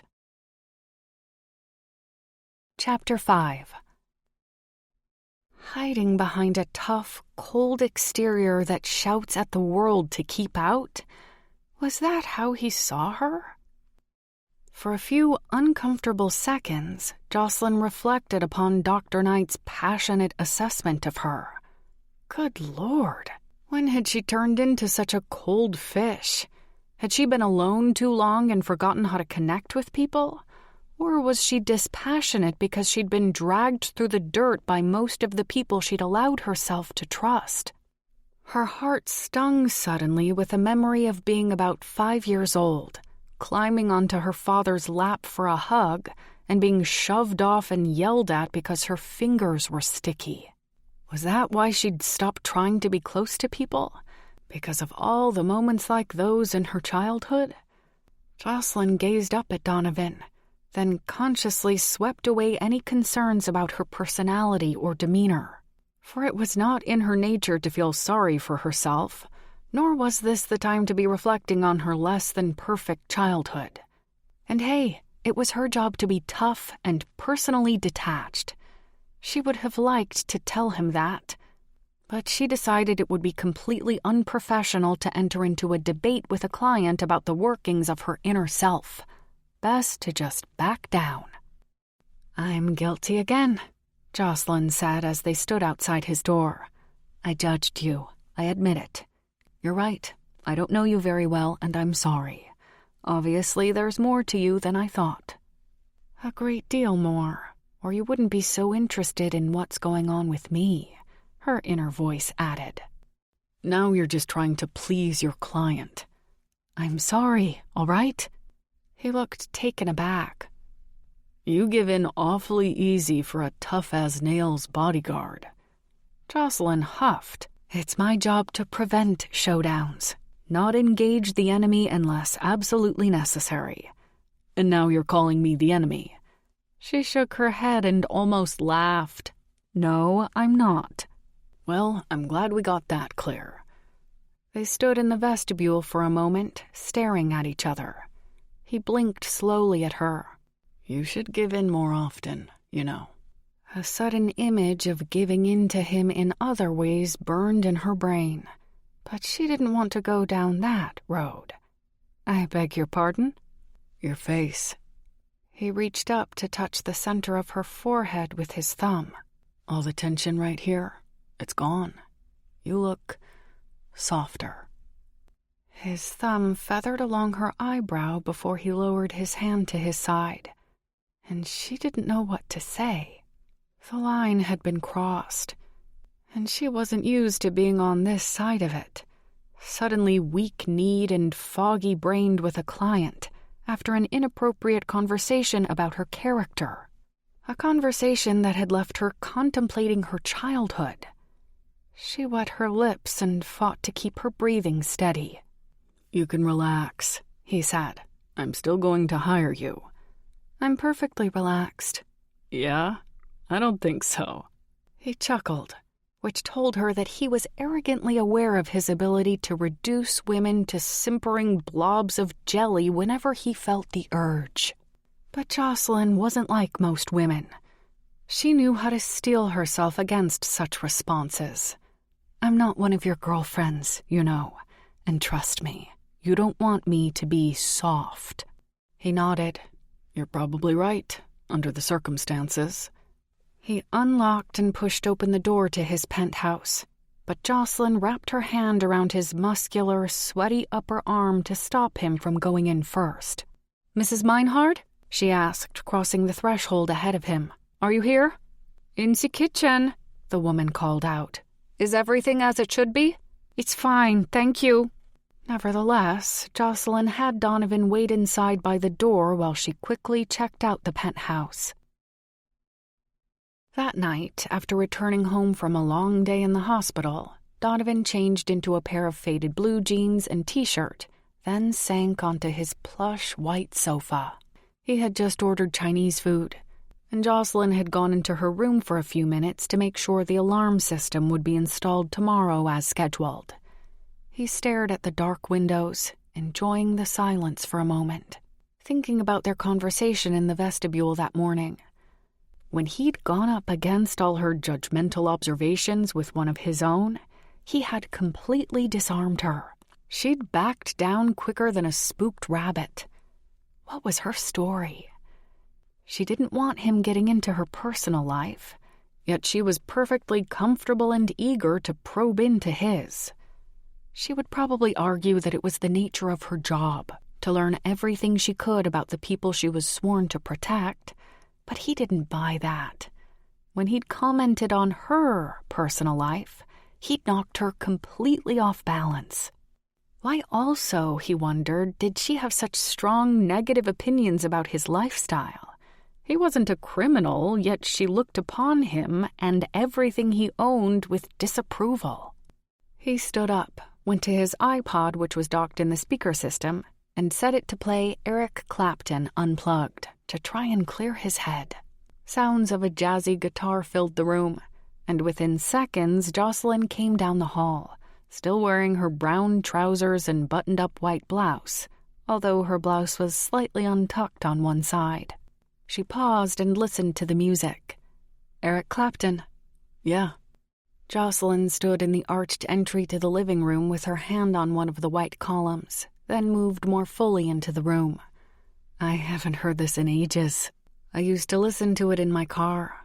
I drove to Florida once for a vacation and played it over and over. He nodded as she sat down on one end of the sofa. When was that? Oh, 4 years ago. I think that's the last time I took a real vacation. Sounds like it might be time for another. Not really. I like working. He sat down at the opposite end of the sofa. Everybody needs time off. I get time off between assignments, although I'm usually doing the advance work for the next one. But you know what they say, a change is as good as a rest. Maybe. Just then the doorbell chimed. It's the food. Donovan stood to answer it, but Jocelyn stopped him. Let me. She went to the door and used the peephole, then opened it using the chain. How much, please? The delivery man told her. Just a minute. She closed the door again and locked it. Donovan was right behind her with a couple of bills. He can keep the change. She opened the door and paid the man, then closed it and turned all the locks again. You certainly are thorough, he said, carrying the large paper bag toward the kitchen. That's what you're paying me for. She followed him into the kitchen. They pulled the white boxes out of the bag and set them on the large, marble-topped center island. Jocelyn pulled out the wooden chopsticks. I have better ones here somewhere, Donovan said, opening drawers until he found his good set. He fetched plates, then sat next to Jocelyn on one of the stools. They popped open a couple of cans of ginger ale, then served themselves and began to eat. You have a beautiful formal dining room, and I suppose you eat here most of the time. Yeah, I do. Everything's handy here, and it's just usually me anyway. But I thought you liked to cook. She poured her fizzing ginger ale into a glass. I'd imagined you inviting dinner companions over to impress them with your gourmet meals and fancy cutlery. He drew his eyebrows together to give her a look that told her she was doing it again. She covered her mouth with a hand. Sorry. Apology accepted, on one condition. I don't like the sound of that. Her playful tone sparked a pleasant awareness of her as a woman. Don't worry, he replied. It's nothing indecent. Not that I wouldn't enjoy a little indecency with you, but I doubt it's in your job description. She gave him a warning look. That is totally inappropriate, Donovan. Hearing her use his given name for the first time sent his pulse on a bumpy road trip, but at the same time he felt like a heel for having made that comment. I apologize again, he said soberly.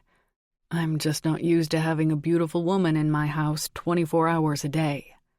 She wiped her mouth with a napkin. Let's get this straight. I'm not a beautiful woman. I'm your bodyguard.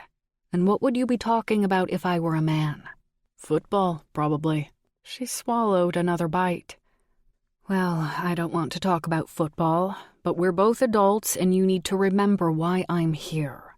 Someone might be trying to kill you, and I can't afford to lose my focus. So no hanky-panky, please. He nodded, feeling very much put in his place, which was only right. Jocelyn sipped her ginger ale. You still haven't told me the condition involved in your accepting my apology. Ah, yes, the condition. He wiped his mouth with a napkin. Well, you've expressed these somewhat biased perceptions of me more than once, and I'd like to know why you have them. Or, more importantly, why you seem to disapprove of me. She inhaled deeply and moved her spring roll around on her plate with a chopstick. I don't disapprove of you. I barely know you. You do disapprove of me, and you're also great at avoiding questions. And you're great at being bold. Still avoiding. She chuckled softly, then gazed at him incredulously. You don't give up, do you? Nope.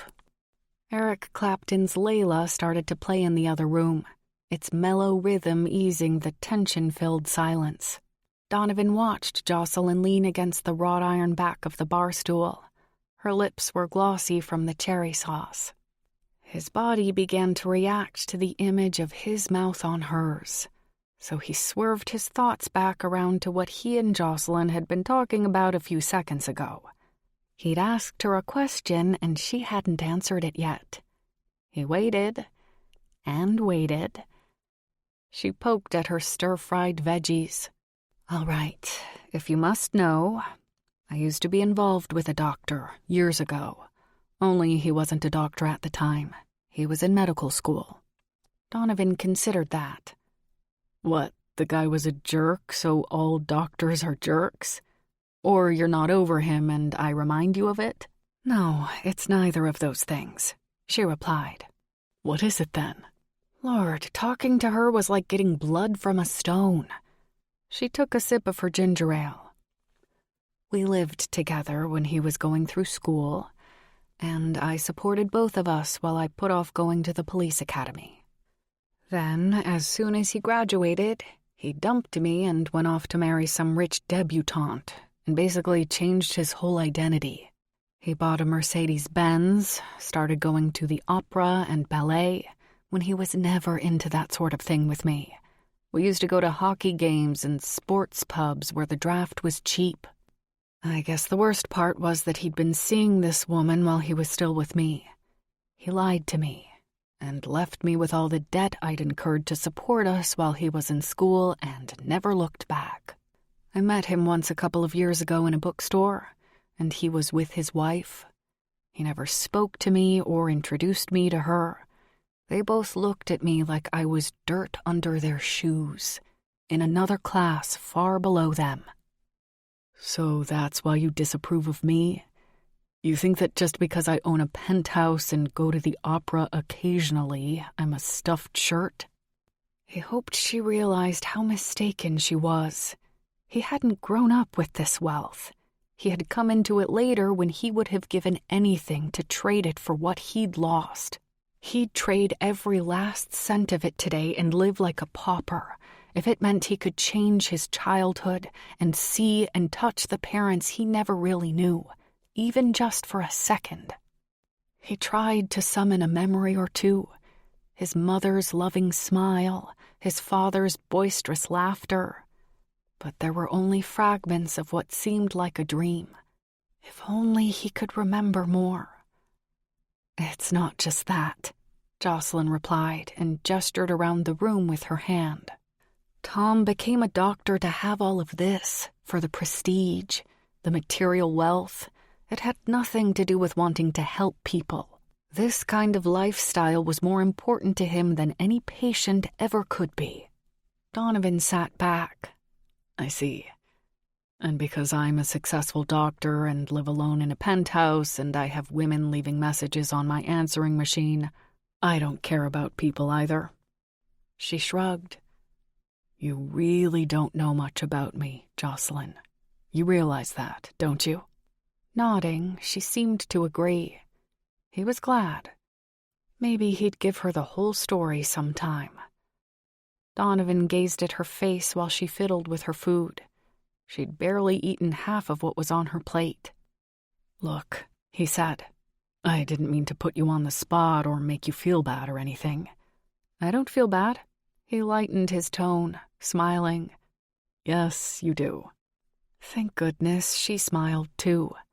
She picked up her fortune cookie, wrapped in plastic, and hurled it across the corner of the island to hit him in the chest. I don't. Donovan laughed. Okay. He picked up the cookie. Is this yours or mine? I don't want to mess with fate and get the wrong fortune. She picked up the other one. It's yours. I'll take this one. They both opened their packets. What does yours say? He asked. It says you are a deep, complex individual. What about yours? Let me see. He broke the cookie and unfurled the little piece of paper. Wow. It says, you're going to get lucky tonight. What do you think it means by that? Her lips parted. Let me see that. She grabbed it out of his hands. It does not say that, you big jerk. It says, you like to fix things. She handed it back to him. Then she rose to clean away the dishes and put the leftovers in the fridge. Nice try, though. Donovan watched her from behind. Unfortunately, not nice enough. Chapter 6. He was a brilliant cardiovascular surgeon. Jocelyn had learned from just about everyone she talked to about Donovan at the hospital. The best around. Nice man, too, they all said, including the nurses, who didn't seem to imply that he ever tried to make moves on them, which was somewhat surprising to Jocelyn, considering some of the flirty conversations they'd had since she took this job. He'd made no secret of the fact that he thought she was hot stuff, but he never truly crossed the line, and he'd behaved himself perfectly since those first 24 hours. She couldn't deny it had been flattering, especially because she'd never imagined herself as hot. She wore plain suits and flat shoes to work, sensible cotton underwear. She always wore her hair in a ponytail, and she was definitely not a flirt. In fact, she made a conscious effort not to give off those signals, at least the kind that alerted hungry male hormones to a potential meal. Consequently, she considered herself rather dull. In her defense, being dull came with the job. She didn't go places with her principals to be a part of their social lives. She wanted to blend in, to be polite and generally not speak unless spoken to, and where possible, be invisible. In addition to that, she had to be paranoid all the time and maintain an attitude that no one was to be trusted, which didn't exactly make her miss congeniality at social functions. Jocelyn lowered her magazine, feeling suddenly dissatisfied. All her life, she'd always made a conscious effort to be invisible, even outside of work, whether it was in the way she dressed or the way she talked. Why? Because when she was a kid, she'd been taught to act cute in front of the neighbors and wear fancy dresses with lace, her hair in shiny curls. Was it because that was the only time her parents praised her, when her appearance was perfect, and this was some sort of rebellion against that kind of shallow thinking? She continued to flip through the fashion magazine, looking at all the skinny, glamorous models with big hair and small boobs. Blah. She felt sorry for them, and she certainly didn't want to compare herself to them. It was what was on the inside that mattered. She shut the magazine and tossed it onto the table in front of her chair. The door to Donovan's office opened just then, and a middle-aged woman walked out. Donovan, wearing a cotton shirt and jeans and sneakers beneath his lab coat, followed her out. She stopped at the reception desk to speak to the nurse and was laughing at something Donovan was saying to her. Carrying his clipboard, he turned away from her and said, "Enjoy yourself at the golf tournament, Marion." He was certainly charming, and appeared very caring with his patients. He seemed less and less like Tom every day. No wonder everyone liked him. He passed through the waiting room and glanced down at Jocelyn, who sat in a chair among the other patients. "Bored yet?" he softly asked, so no one else could hear. Not at all. She smiled dutifully and opened up another magazine, while Donovan invited the next patient in, an elderly gentleman with a walker. "George, how are we doing today?" Donovan asked the man, just before he closed the door behind him. Jocelyn continued to flip idly through her magazine, repeating to herself over and over in her head, "He's your client, that's all. Your client, your client, your client." Contrary to Donovan's normal routine of taking the train to work and back, they started taking his car, as Jocelyn didn't feel it was safe to walk to the train at the same time each morning, or stand in the crowded compartment, where anyone could pull a knife without warning and be gone just as fast. In the parking lot after work, she conducted her usual vehicle search before allowing Donovan to get in. She began by checking the small pieces of tape she routinely affixed at inconspicuous spots along the door, hood, and trunk openings, to detect if the vehicle had been tampered with during the day. Then she proceeded with a detailed search of the interior and exterior of the car, looking for tripwires, stripped screws, leaking fluids, and such. Donovan waited nearby, watching. She gave the vehicle a clean bill of health and got in. Donovan got behind the wheel and they headed home. "How about dinner and the theater tonight?" he asked her, shifting gears and gaining speed out on the main road. The question caught her off guard. Principals didn't usually ask her to dinner with them, not phrased like that anyway. He gave her a perceptive, sidelong glance, taking his eyes off the road only momentarily. "What I should have said is, I'm going to eat out tonight and take in a play. I'll need you to work late." Jocelyn smiled, appreciating his courteous rephrasing of the invitation. "Yes, sir." "And I'd like to go to an upscale place for dinner, and I don't want to be conspicuous with you standing over my shoulder or hovering around the back of the room. So if you're going to fit in, you won't be able to wear that. And I'd prefer that you sit at the table and eat with me." She glanced down at her suit. "I don't really have anything with me that's—" "We'll get you something on the way home." He turned down a street in the opposite direction from where he lived. "Really, you don't have to buy me clothes," Jocelyn said. "We can stop by my apartment and I can pick something up." "You live on the other side of town. This'll be quicker. I know a great spot." She reluctantly agreed, and they drove down a narrow, tree-lined street. Donovan pulled up in front of an exclusive ladies' boutique on the bottom floor of a late Victorian mansion and turned off the car. "What are you, size 2? 5, actually," she replied awkwardly. "Great, let's go." He led the way in, and bells chimed over the door as they entered. An older lady with her hair in a bun, wearing a pale yellow silk suit and pearls, approached. "Dr. Knight, what a pleasure. What can I help you with today?" "They know him here?" "Actually, Doris, you can help my friend. We're going to La Perla tonight." "Lovely." She turned her warm gaze toward Jocelyn, who felt painfully out of place in this high-end clothing shop. "I have some wonderful little numbers over here that would look stunning on you," Doris said. She gestured for Jocelyn to follow. Donovan followed too. Doris picked a navy sequined dress off a brass rack. "What about this?" Jocelyn glanced down at the tag. The dress cost $950. That might be a little too flashy," Doris said. "I understand. What about this one?" The smiling woman moved to another rack and presented a deep crimson off-the-shoulder dress. It was $1,200. Jocelyn touched her index finger to her lips. "That, I think, is, Not the right color?" "Not the right price." "Yes, exactly." Okay, I think I know exactly what you're looking for. Doris moved to the corner of the boutique and found a short-sleeved, black, curve-hugging dress with a few clear gemstones at the collar. Perfect for La Perla. Perfect for Jocelyn, Donovan said, moving past her and touching the delicate fabric. Jocelyn didn't dare look at the price tag on that one. The odd thing was, Donovan didn't look at it either.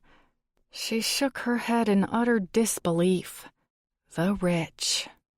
Feeling more than a little uncomfortable with all this, Jocelyn looped her arm through Donovan's and gently pulled him away from Doris. "Could I have a word with you?" she whispered politely. "Sure."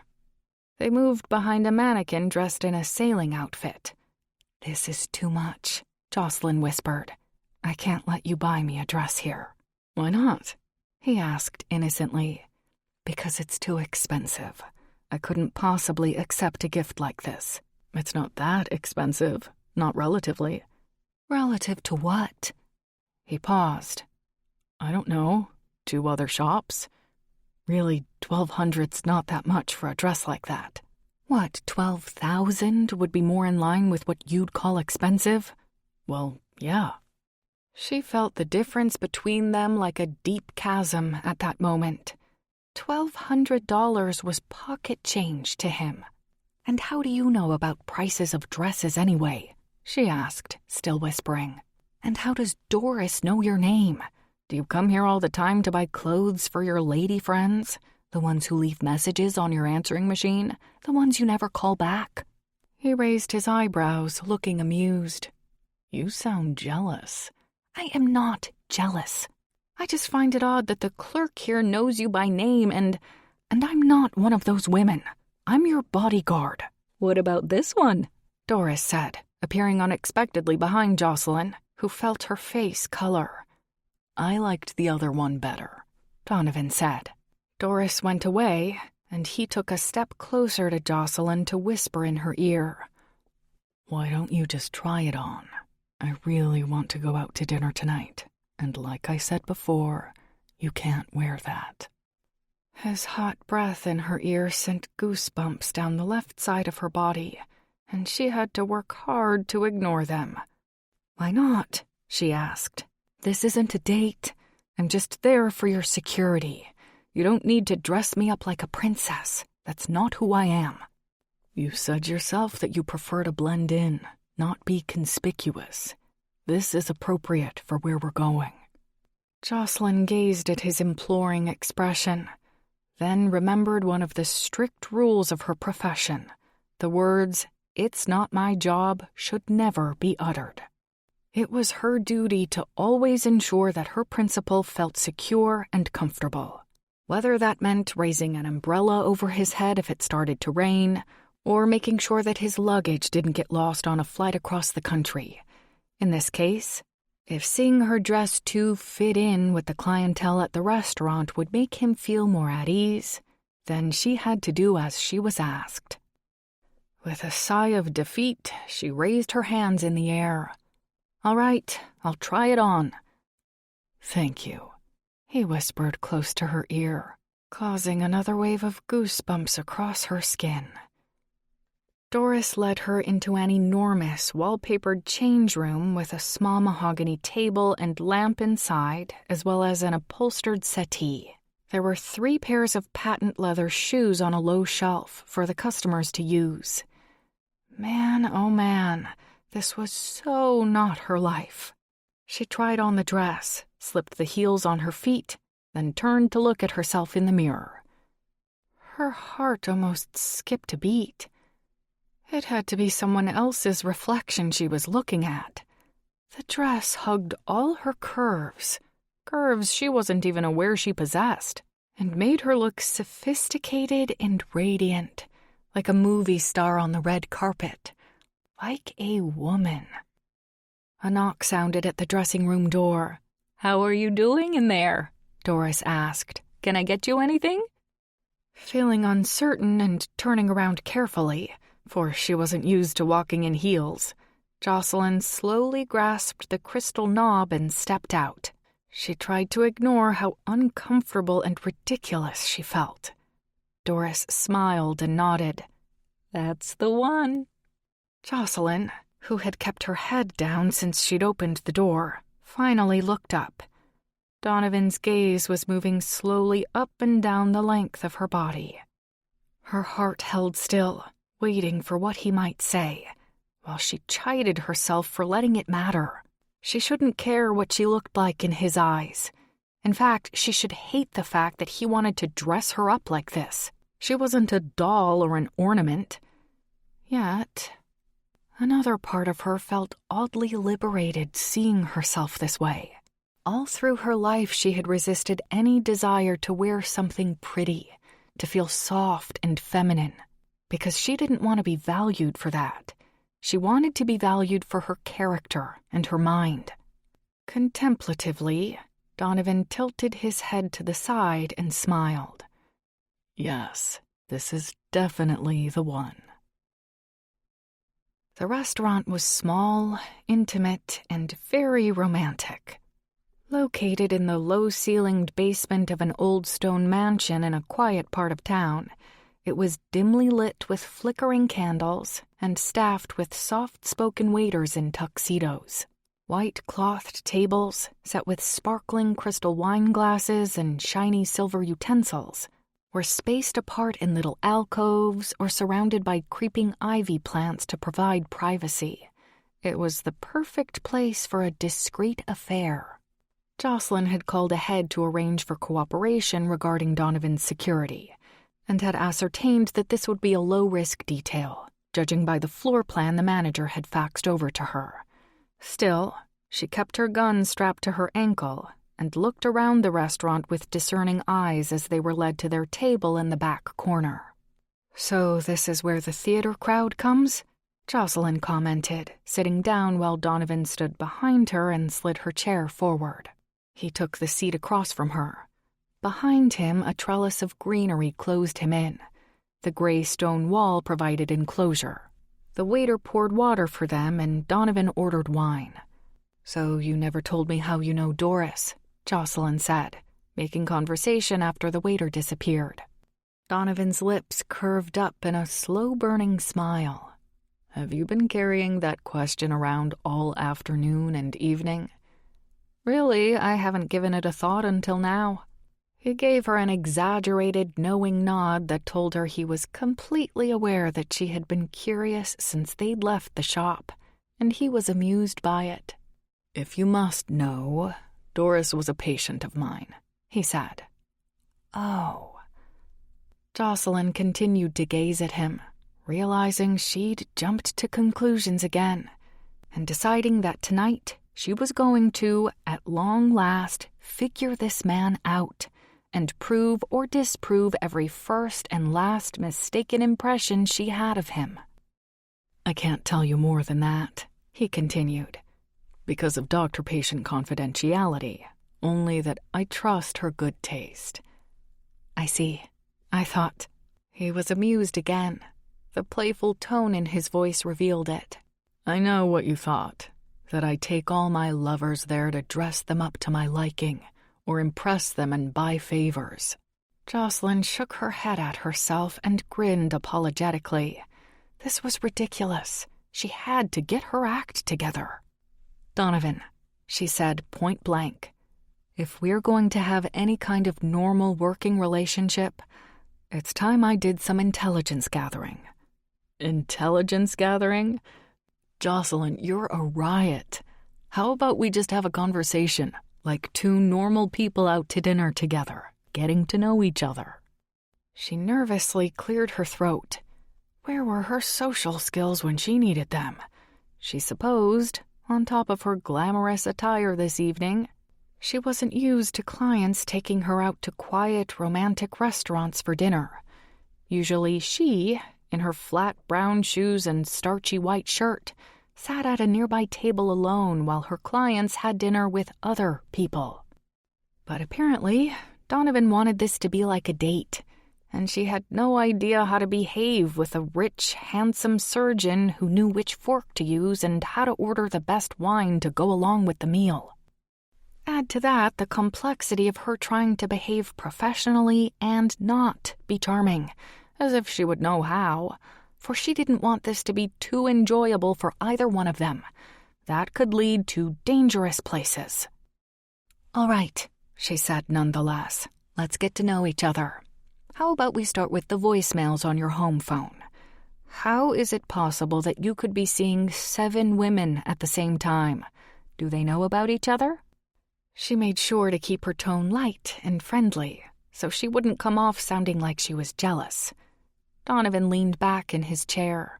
"I'm not actually seeing any of them. We're all mostly just friends." "Mostly." He wet his lips. "I'm 34 years old, Jocelyn. I'm not a monk." If this wasn't such a high-class joint, and she wasn't wearing these ridiculous strappy heels, she would have crawled under the table and cringed and stayed there until after dessert was served. "Of course, I didn't mean to imply." "It's okay. That's what we're doing tonight, isn't it? Cutting to the chase. While we're on the topic of those women, I might as well tell you that I'm not involved with any of them now. I've been busy lately and keeping to myself. I haven't had much of a social life, and contrary to what you might think, those messages you heard didn't all come the day you arrived. They've been accumulating over the past couple of months, and I've been saving them only because I never seemed to get around to returning the calls." "But what if they've all been sitting by the phone all this time, waiting for you to call?" "I doubt any of them have been sitting by their phones, at least not over me. They'd move on to the next guy pretty quickly." "How can you be so sure? Maybe 1 or 2 of them truly are waiting for you to call. Maybe you're treating them carelessly, and you don't realize it." "No, Jocelyn, I wouldn't do that." His voice was so direct, his tone so indisputable, she couldn't even contemplate not believing him. "Besides, none of them ever had their hearts invested in me. It was only their ambitions." "Their ambitions?" "Yes. You know, the won't mother be proud if I snag myself a rich doctor kind of ambitions." "How do you know?" "I just know. And I never wanted that kind of a superficial relationship, no matter how attractive or successful a woman was." Jocelyn gazed into his appealing green eyes and felt stunned by everything he was saying. She knew she had been misjudging him all this time, but she'd had no idea to what extreme. She'd imagined he was the kind of man who would use other people for his own enjoyment. But in fact, it seemed to be the other way around. He was the one being used, and he, as far as she could tell, didn't like it. Shallow, he was not. "Is that why you've never married?" "Yes and no. I haven't met the right woman, certainly, but I haven't really been looking, either. Marriage just isn't at the top of my to-do list these days." "So what's been keeping you so busy lately?" she asked, changing the subject, besides watching out for stalkers. "I've been raising funds for a grief counseling center for children." Her head drew back in surprise. No kidding. The waiter brought the wine, and Donovan tasted it and gave it the proverbial thumbs up. The waiter began to pour some in Jocelyn's glass, but she stopped him after the first splash. "That's enough, thank you." She never drank on the job. "Are you ever going to let your hair down around me?" Donovan asked when the waiter left them alone. "My hair is down." "And it looks beautiful, by the way. But you know what I mean. Are you ever going to forget that you're my bodyguard and just be a woman, even for a couple of hours when the threats against my person are minimal?" Jocelyn cleared her throat. The implications of that question were disturbing, to say the least, especially the way she'd been feeling lately. That might be dangerous. If I let down my guard, even for a minute, that would be the time something disastrous would happen, rule of the trade.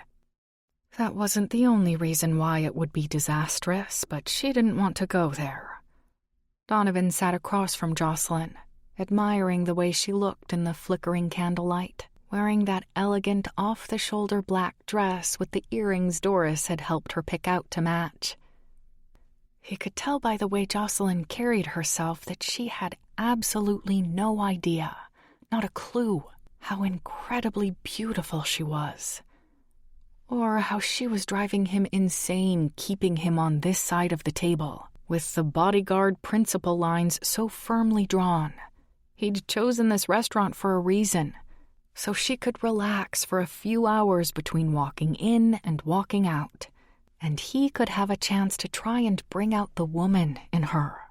Because he knew there was a real woman in there, a fascinating and passionate one, buried somewhere deep down inside and anxious to come out. He could see it in her mysterious, dazzling eyes. He wasn't imagining that there was something between them either, something she was fighting with all her might. The waiter returned and took their orders, then made a slight bow and departed. "So why have you never married?" Donovan asked before taking a long sip of wine. He noticed she didn't touch hers. She leaned forward, put her elbow on the table and rested her chin on her hand. "I don't really believe in happily ever after, and I prefer being on my own." "Do you really?" "Yes, I do." "What about your parents? Where are they?" "My mother died 6 years ago, and my father is somewhere in the Midwest." "You don't know where he lives?" "No. My parents divorced when I was 14, and he never kept in touch. It was best that way. It would have been too hard on my mother to see him. He broke her heart when he left her for a younger woman. I guess he wanted a trophy wife." Donovan reached across the table and touched her hand. "I'm sorry to hear that. She never remarried?" "No, and I can't blame her.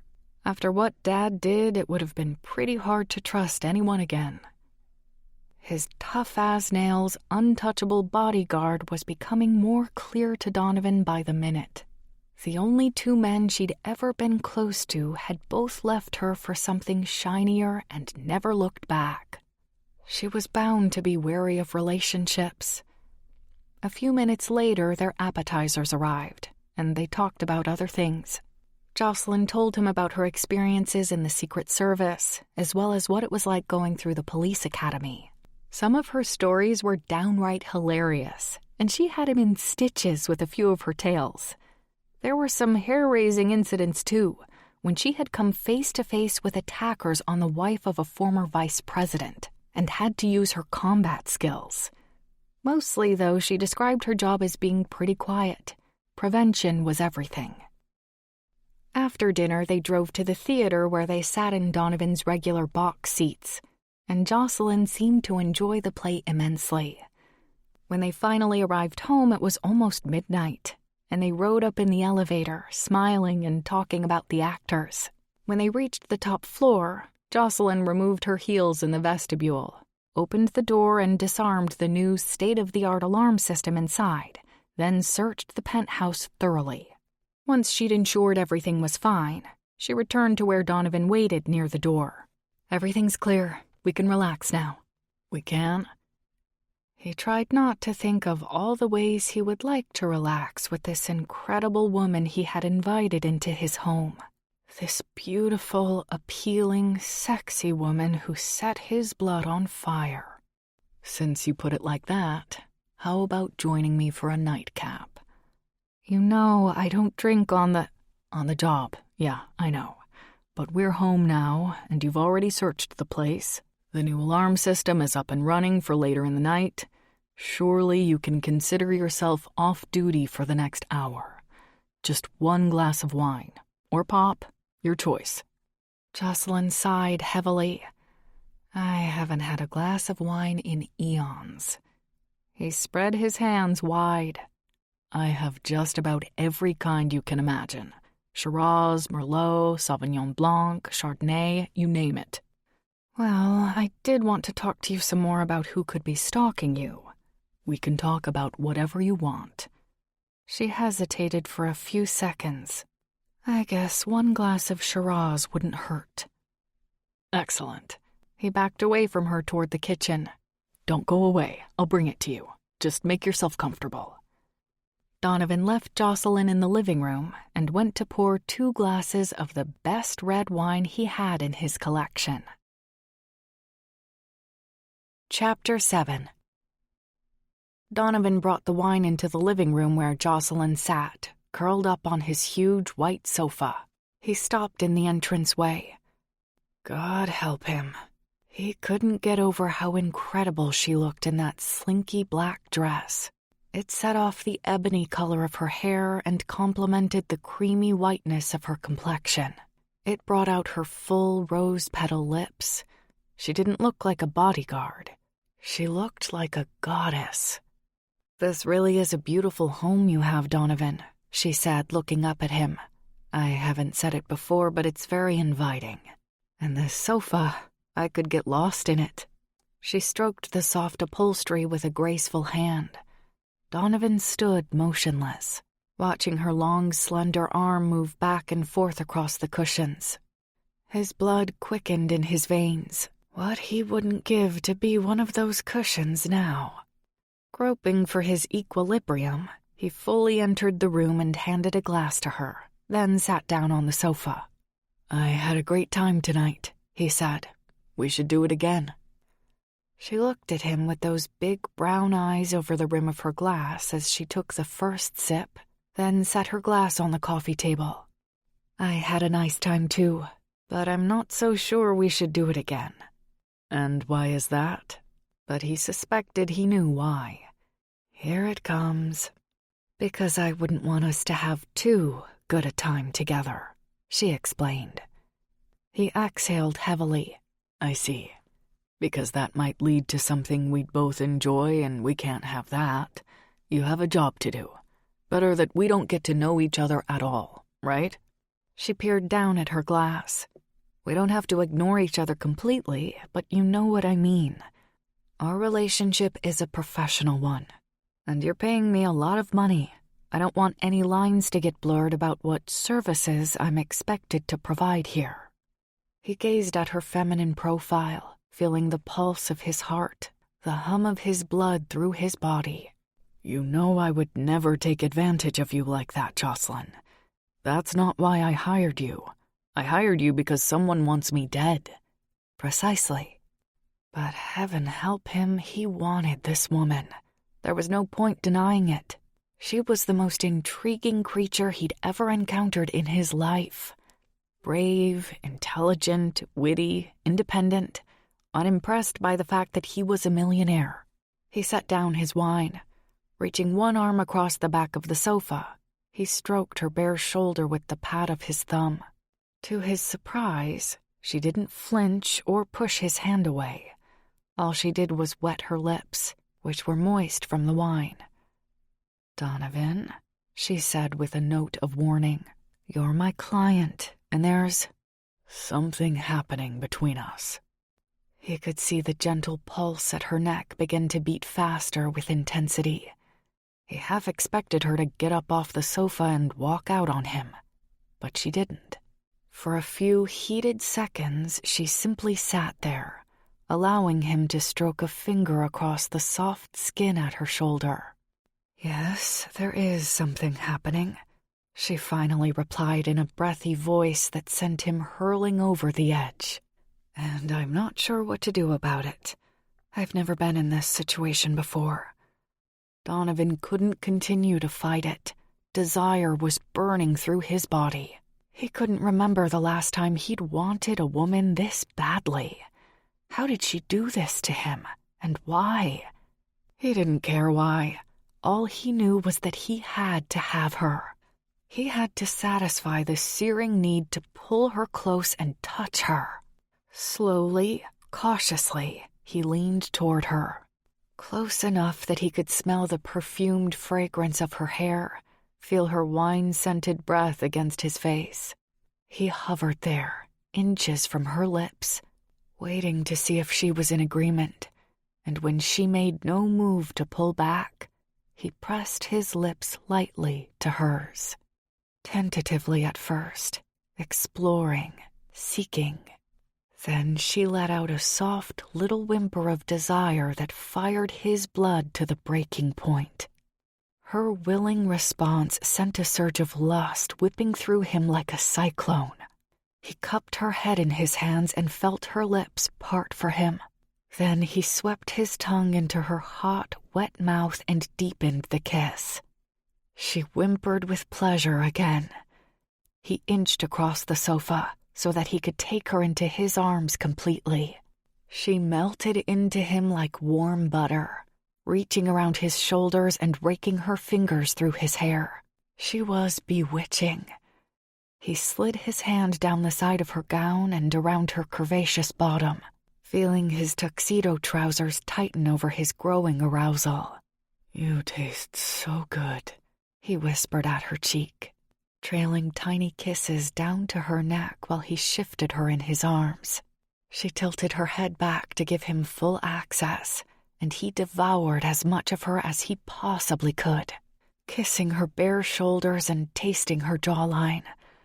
Within seconds, he was easing her onto the soft cushions beneath him, reveling in the potent sensation of her hands tangled in his hair. She wrapped her legs around his hips, and he settled himself on top of her, pulsing his hips and relishing the unmitigated pleasure of her thrusting her own hips forward in return. She whispered, kissing him deeply, eating at his mouth as if she'd been starving for him for days, in the same way he'd been starving for her. A hot flame ignited inside him, followed by something resembling panic. He wasn't sure he'd be able to stop things if they went much further, and he was surprised he'd gotten this far. He was dangerously close to the edge of reason. The feel of this woman beneath him was like a tidal wave of undiluted, intoxicating ecstasy storming his senses. But he had to be careful. She was skittish because of their situation, and he didn't want to wreck what this could potentially become before they even got started. Nevertheless, he slid his hand down her thigh and gathered the fabric of her skirt in his hand, carefully lifting it inch by glorious inch. Her legs were bare beneath the skirt, no stockings, and the warm softness of her smooth leg wrapped around him gave him the most exhilarating palpitations in his chest. This was getting out of control. He wanted to make love to her right there, half-dressed on the sofa, and again afterward in his bed. But like a predictable clock chiming midnight, signaling the end of the ball, Jocelyn squirmed and turned her face away. She pressed a palm to his chest. "We need to stop, Donovan. We shouldn't be doing this." He froze, immobilized while his heart continued to pump heated blood through his veins. Closing his eyes for a moment to try and gain control of his breathing, he fought the overwhelming urge to kiss her again and continue this achingly pleasurable indulgence. Then he removed his hand from the intimate place it had almost been and sighed. Jocelyn shifted slightly beneath him. He recognized her unease, and knowing a woman was uneasy beneath him was about as effective as a bucket of cold water splashing over his head. He backed off immediately and retreated to his side of the sofa, pushing his hair back off his perspiring forehead. "Sorry about that." He paused, catching his breath. "I didn't mean to take it that far." All he'd meant to do was kiss her. Jocelyn pulled and tugged at the neckline of her gown to try and put herself back together.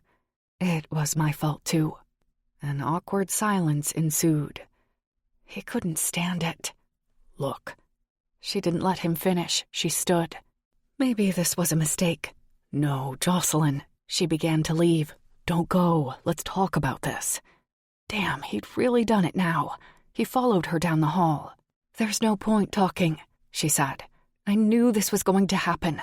I could see it coming, but I couldn't stop it, and that's dangerous, Donovan. I can't do my job this way. I should resign, and you should find someone else." He caught her arm. "Resign? All we did was kiss, really." He knew how ridiculous that sounded. It was a hell of a lot more than just a kiss. "But it might not be just a kiss next time," she replied. "And where does it go after that?"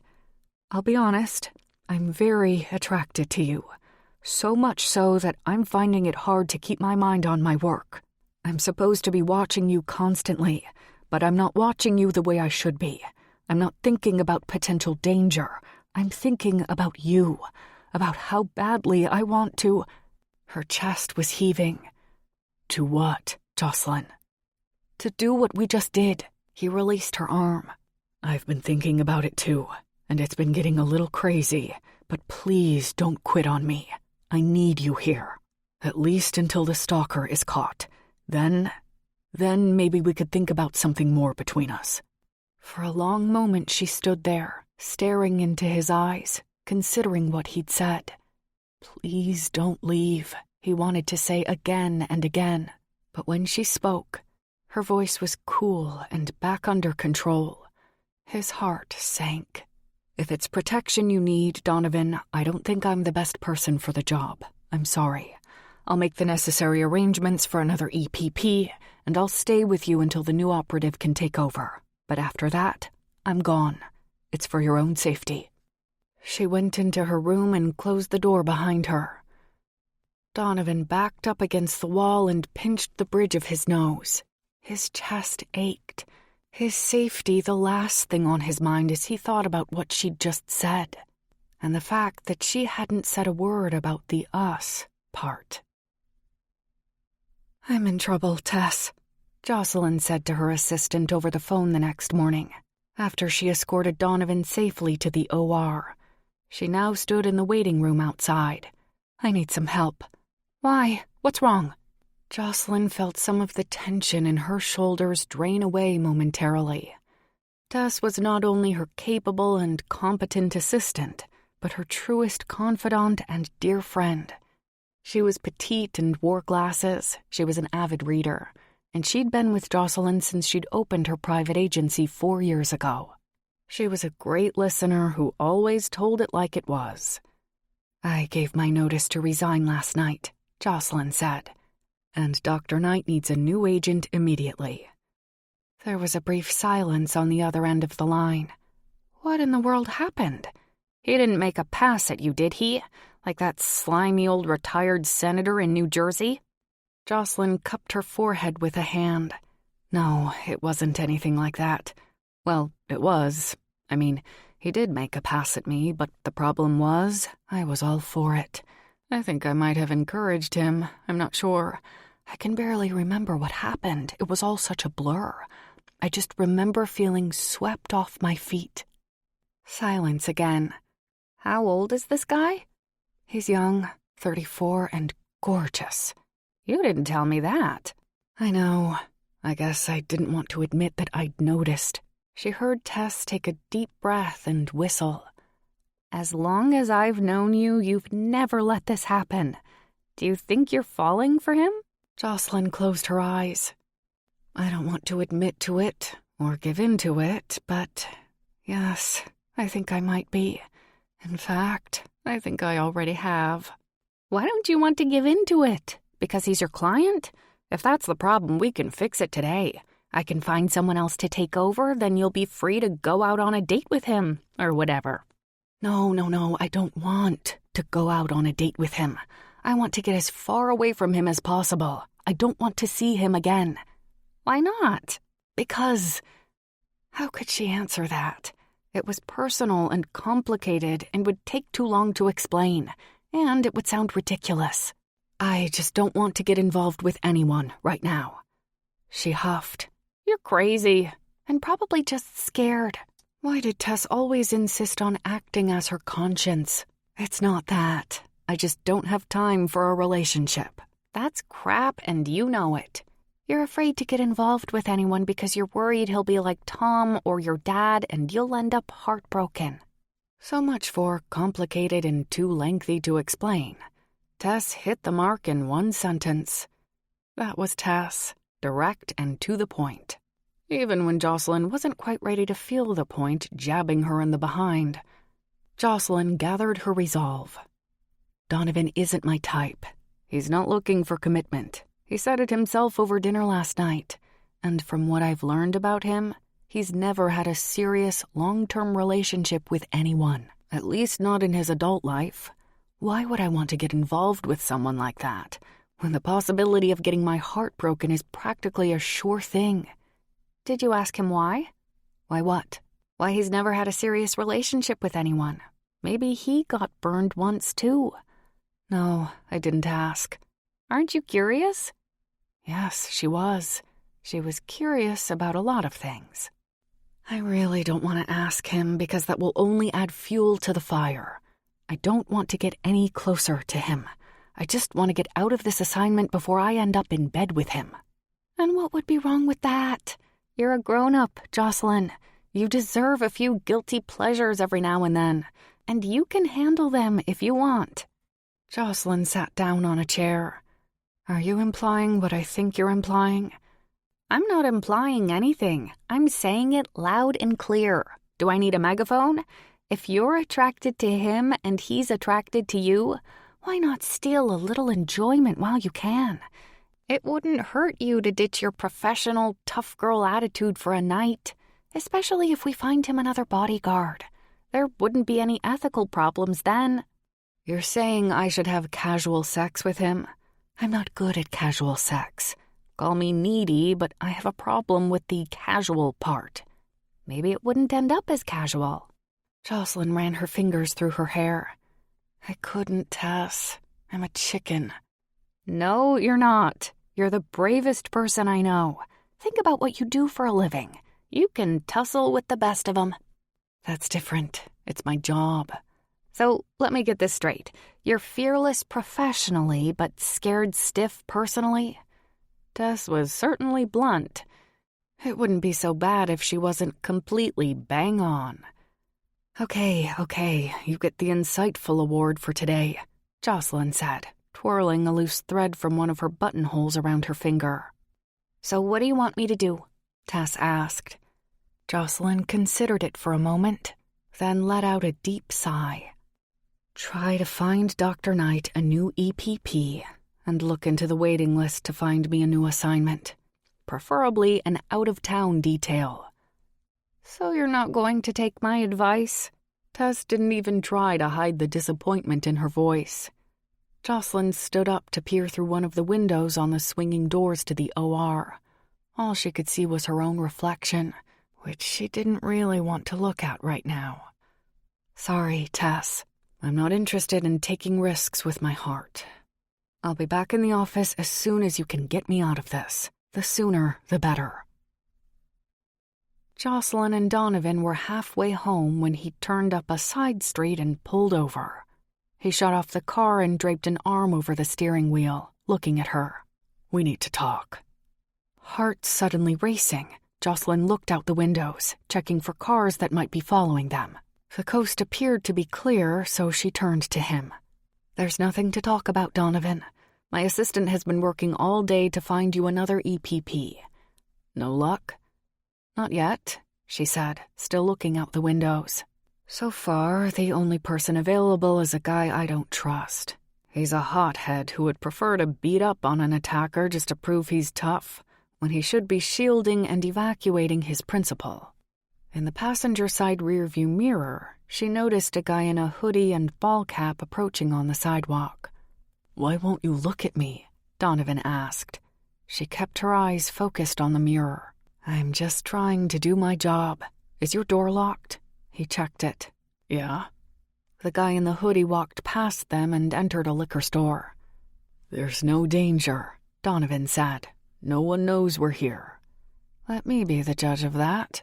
They sat for a few seconds, while Donovan waited for her to assure herself that there were no potential dangers. Then he tried again. You don't have to quit. Finally, she looked at him. Like I said last night, it's for your own safety. Donovan's gaze was direct and penetrating. But I trust you to take care of that, even after what happened last night. Jocelyn tried not to notice the way his jeans were pulling tight over his muscular thighs, and the way her pulse was thrumming wildly in response. She tried not to think about what Tess had suggested that morning, that Jocelyn should go ahead and seek pleasure with her soon-to-be ex-client for the mere sake of self-indulgence. What happened last night shouldn't have happened, she said, trying to purge those reckless thoughts from her mind. It's one of the first laws of my profession. Never get involved with a principal. He tapped his thumb on the steering wheel and faced forward. All right, I'll accept that, because I respect your judgment and your professionalism. If you want to resign and find another EPP for me, that's fine. I'll take another EPP. Maybe it would be best. That seemed a little too easy, but she suspected it was merely the calm before the storm. Donovan shifted on the leather seat to face her. Last night was incredible, Jocelyn. Yes, it was. It took every ounce of self-control I possessed, he continued, not to follow you into your room after what happened and pick up where we left off, when I knew I should be promising never to do it again. If I thought I could make that promise, I would try harder to convince you to stay, because I am completely willing to place my life in your hands. But I'm not that disciplined. I can't make that promise. I wanted you last night like I've never wanted any woman in my life, and that feeling's not going away. I was totally messed up today. I can't fight it, nor can I resist touching you if you're anywhere within reach. I'm within reach now, she thought, struggling with feelings of desire and longing that were bombarding her senses and becoming impossible to ignore. Why did he have to smell so good, look so good, sound so good? The moist texture of his mouth, his lips parting seductively, and the heated glimmer in his eye. It was all so tempting. Here in the car, she didn't feel like a bodyguard. She felt like a woman tingling all over, a woman struggling to resist the power of this man's appeal. Her breaths came in short little gasps. They stared at each other for a long, pulse-pounding moment.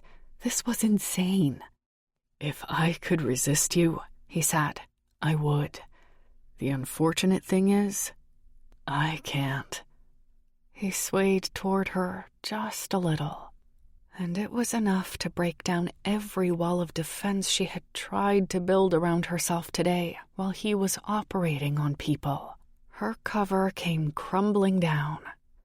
Donovan cupped her cheek in his hand and gazed at her for a shuddering moment before he pressed his mouth to hers. The world spun circles as she reached her arms around his neck. All that mattered was the sensation of his hands on her body. He whispered in her ear, "Come home with me, Jocelyn." She nearly lost her breath. "I want you in my bed." Tessa's words resounded in her brain. Why not steal a little enjoyment while you can? Oh, how she wanted to. He kissed her neck and stroked her shoulders and back, then devoured her mouth again with another skillfully wet kiss that dissolved most of what was left of her resistance. She wanted this man, and she didn't care what the consequences were. Surely she could deal with her fears another day. Then she heard laughter from somewhere outside her hazy consciousness, somewhere outside the car. She pulled back and turned. 2 teenagers were standing outside her window, watching them. How long had they been there? Realizing they'd been discovered, the youths immediately turned and ran off down the street. But the damage was done. Jocelyn had fallen down in her duties to an unimaginable degree. "They're gone," Donovan whispered, leaning forward to continue kissing her. But she held him back with a hand. "No, that was a sign." "Don't tell me you're superstitious now." "No, I'm awake now, thank God. What if that had been your stalker? See how distracted I am? This is crazy, Donovan, and you know it." He grabbed hold of the steering wheel with both hands and tapped his forehead against it. "This is crazy. It's a good thing you resigned, because if you didn't, I'd have to fire you. Because I don't want you as my bodyguard anymore. I just want you in my bed." "That can't happen." She tried to fight her still smoldering desires. "Not yet, not now. But someday, can I at least entertain some hope? She couldn't seem to answer right away. What just happened had spooked her, doused her with a healthy spray of reality. Her heart was racing inside her chest. Besides that, she wasn't sure she could handle a relationship with Donovan, not if it was going to blow up in her face in a month's time when he got bored because she was no longer forbidden fruit. At her hesitation, his eyes narrowed. Then he blew out a breath of air. I need a second or two to get a hold of myself. He flicked the latch on the door and got out. No, wait, Donovan! She got out too, meeting him around the front of the vehicle and taking him by the arm. Get back in the car. I can't be sure we're safe here. Just then, a navy blue sedan came speeding out from behind the car that was parked to the rear of them. Jocelyn's senses exploded, and she pulled Donovan toward the sidewalk to duck down behind his car. She shielded his body with hers, just as the driver opened fire out of the passenger side window. Chapter 8. 3 bullets fired in rapid succession shattered the glass in the liquor store window. Then tires squealed and the car sped off. Jocelyn tried to see the license plate, but it was too late. Donovan rose to his feet, staring after the shooter in dismay. Get in the car now, Jocelyn ordered, opening the passenger side door and shoving him in. I'll drive. She pulled out her cell phone to call the police as she ran around the front of the vehicle. She had the emergency number on speed dial. She gave the particulars about the assailant while she got in and started the engine. You better buckle up, she said. Donovan watched her squeal onto the road. What the hell just happened? We were being watched, and not only by those teenagers. Look out the rear window. Did he come back around? Are we being followed? No, there's no one behind us, he replied. She pulled a U-turn and started back in the other direction, sped onto the main road, and shifted quickly in and out of lanes. Donovan kept one hand on the dash to brace himself. You're quite a driver. Comes with training. Anybody else shifting lanes behind us? He turned to look. No, it's clear. She turned left at a busy intersection and went up a few side streets to avoid the direct route home. They finally reached his building, and Jocelyn parked out back instead of in his usual spot inside the garage. She escorted him out of the car quickly and skirted through a back entrance for which she had a key. I didn't even know this door was here, Donovan said. You did your homework, didn't you? Preparation is everything. She checked around corners and basement halls, moving quickly to the elevator and keeping an eye out until he was safely inside. They rode up the 22 floors in silence. Jocelyn took all possible precautions entering Donovan's penthouse and locking the door behind them. She searched the place, then closed all the blinds and curtains and told Donovan to stay away from the windows. Once she was certain they were out of immediate danger, Jocelyn led the way into the kitchen, where Donovan sat on one of the stools at the center island. Are you all right? She asked. Can I get you anything? A glass of water, or something stronger? Water would be great, thanks, he replied. Things got pretty nutty back there. She went to fill a glass from the water cooler in the corner. This is obviously a very determined and dangerous stalker, and what happened today will happen again and again until he's caught. So I want to do everything I can to assist the police in their investigation. She set the glass of water down in front of him. They're going to be here soon, so let's try again to figure out who might want to hurt you. We need to give the police something more to work with. You mentioned the grief counseling center you're working on. You don't have any plans to pave over a park or anything like that, do you? No, the location hasn't even been decided yet. We're still in the fundraising stage. What else can you think of? Have you lost any patients lately? Could there be a grieving loved one who blames you? I guess it's possible. I'm a good surgeon, but I'm not God. I've lost my share. Can you get me their names? Maybe the police could look into it. He nodded. Jocelyn called the police and asked if they'd apprehended anyone. Unfortunately, they hadn't, which was not surprising, since the assailant had sped off quickly and she hadn't identified the plate number. She was told an officer would be there soon to ask questions, and they would be heightening the investigation. 2 hours later, after Jocelyn had dealt with the police and called Tess to report what had occurred, she found Donovan in the kitchen, cooking. She took a seat on one of the stools. "How are you doing?" Wearing faded jeans and a t-shirt, he stood over the stovetop on the island, whisking something in a saucepan. "Better," he replied. "Cooking relaxes me. Want some bacon-wrapped scallops?" He set down the whisk, opened one of the stainless steel ovens behind him, and pulled out a pan of sizzling hors d'oeuvres. He set them on a china platter, and after sticking toothpicks in them, set the platter in front of Jocelyn. "Don't mind if I do." "Oh, sweet heaven, these are delicious." Then she realized how hot they were and opened her mouth to wave a hand in front of her face. "Ow!" Donovan chuckled as he returned to his whisking. "Burn yourself? If only you would exercise such a lack of caution and restraint on the sofa with me." She couldn't help smiling. "I'm sorry, Donovan, but you have to admit I'm right, especially after today." He whisked faster. "Yes, and I must say you were pretty impressive driving my car." His eyes lifted. "You, my dear, are no debutante." She nodded to acknowledge the compliment. "And you, sir, are an excellent cook." She popped another tender, juicy scallop into her mouth. "What are you making?" "Grilled chicken with lemon cream sauce over angel hair pasta and sautéed snow peas. Are you hungry?" "I'm starved, and that sounds amazing. We forgot to eat dinner, didn't we? For obvious reasons, I guess." He tilted his head, not bothering to speak about why. "Listen, Donovan," she said cautiously. "Before we sit down to eat, I'd like to clear the air about what happened today." His eyes lifted again. "I got shot at." "Before that."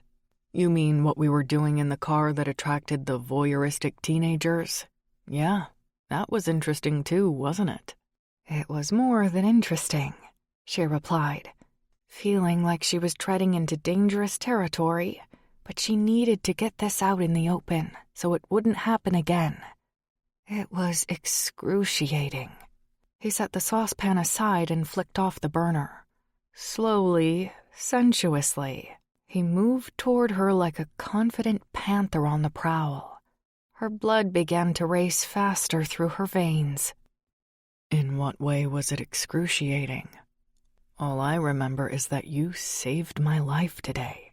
He took her hand and pulled her gently to her feet.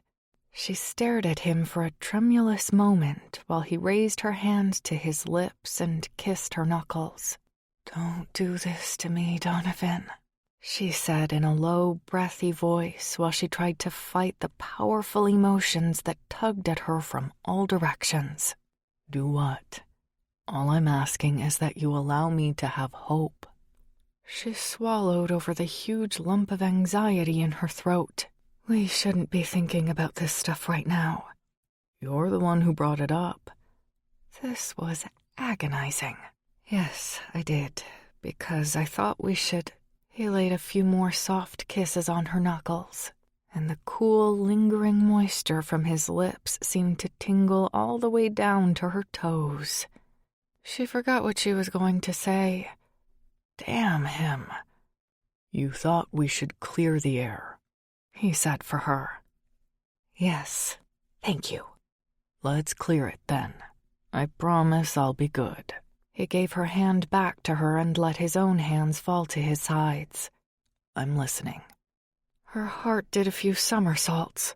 How was it possible that he could reduce her to a stammering idiot when a terrible thing had happened today and she'd promised herself she would be a brick wall?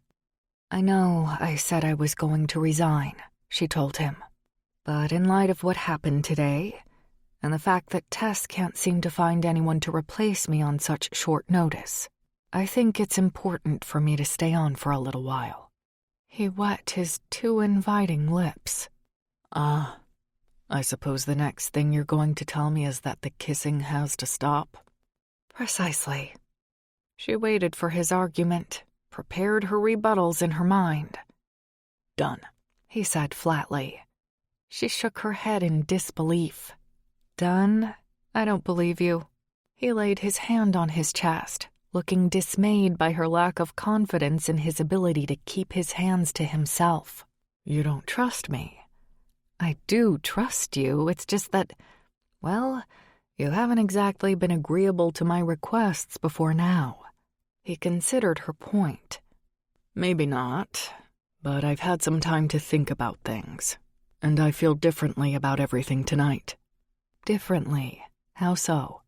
"I realize that in addition to the fact that I'm your client, and the fact that I was shot at today and you feel responsible, you're nervous about getting involved with me because you don't know me very well, and you're afraid I might turn out to be the player you thought I was when you first met me. A little more time together will give me the chance to prove to you that you're wrong." She regarded him intently. "So you're going to be good?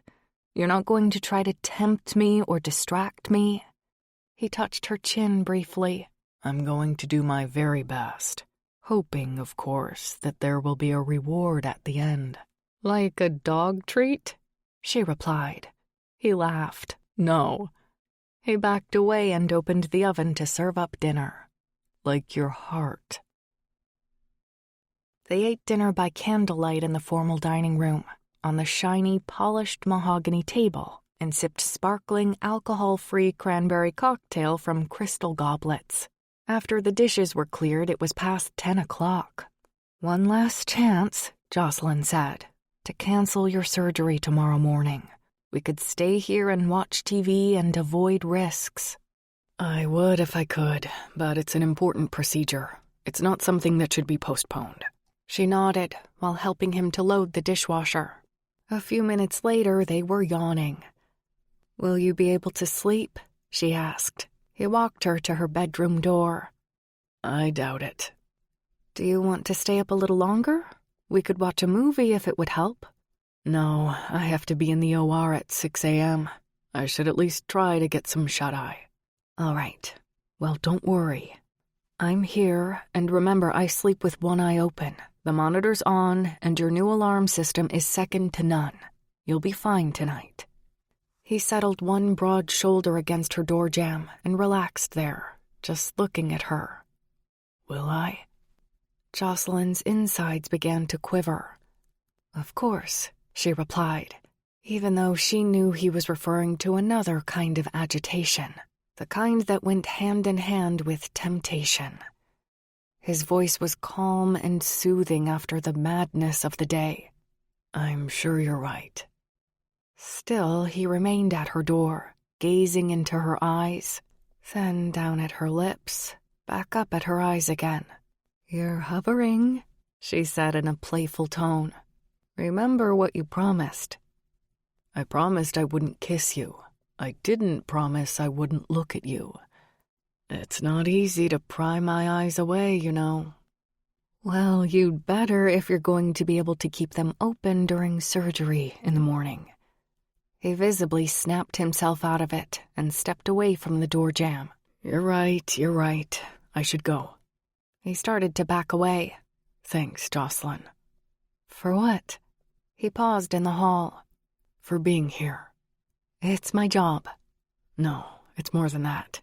You make me feel—" He shrugged, starting to back away again. "This is weird. I've never been so happy to have a woman stay overnight when there wasn't any chance of you-know-what." "Parcheesi?" He laughed. "Is that what they call it these days?" "God only knows." He laughed again, still backing away. "You're adorable." Jocelyn began to close her door. "Good night, Doctor." "You're breaking my heart." "And you're breaking a promise." "Good night," she repeated, closing her door until it clicked, but remaining there with her ear against it, just to hear the sound of his footfalls until they disappeared into his room. At 3 a.m., Jocelyn awoke to a knock at her door. "Yes?" Donovan answered from the hall. "Are you awake?" Her shoulders heaved with a sigh, and she climbed out of bed and opened the door to find him standing there looking sleepy, disheveled, and shirtless, with nothing on but a pair of black pajama bottoms.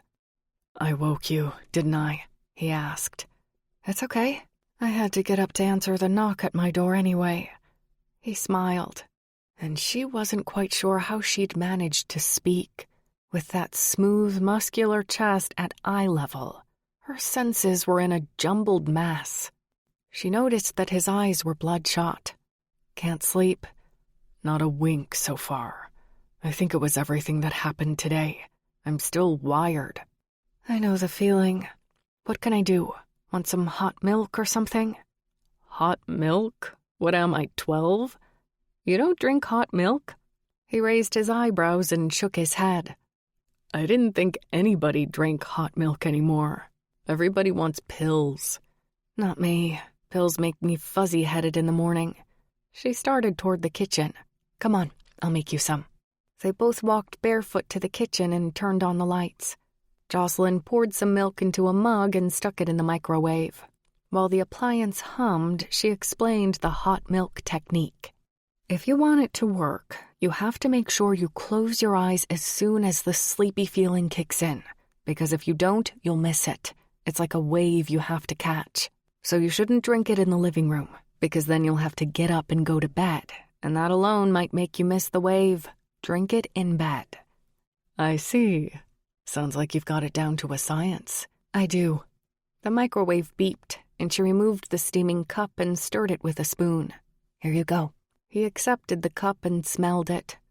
Hot milk.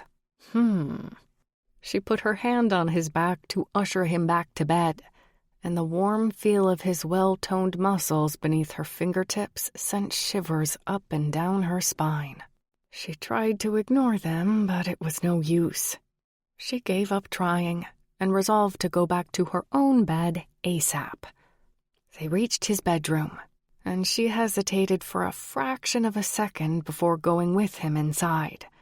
She'd never escorted a principal to bed before, and certainly not a principal who looked like Donovan, bare-chested and devastatingly masculine in nothing but his drawstring pajama bottoms. It would never have seemed appropriate with any of her previous clients, nor had any of them ever attempted to push the boundaries like Donovan did. Still, his comfort and safety were her concern, so she entered the room. "You'll be all right now?" she asked, pausing at the bottom of the king-sized bed while he set the mug on his side table and climbed in. I don't know. It depends on the hot milk. She was about to say goodnight when he gestured toward the chair in the corner. Have a seat. Stay and talk to me for a few minutes.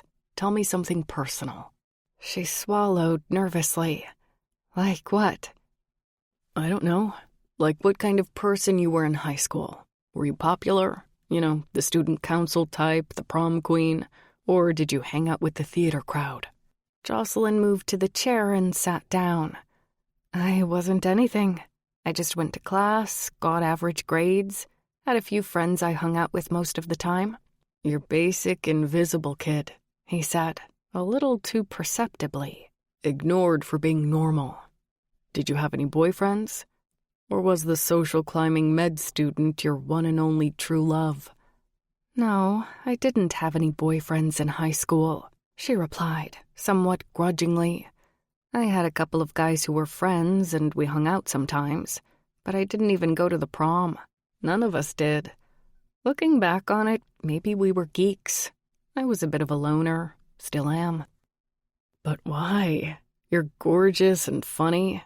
You should have been snapped up by now. She sat forward. It's simpler this way. I've gotten used to living alone, and I like to focus all my energy on work. I don't have to worry about disappointing anyone when I don't come home for weeks on end.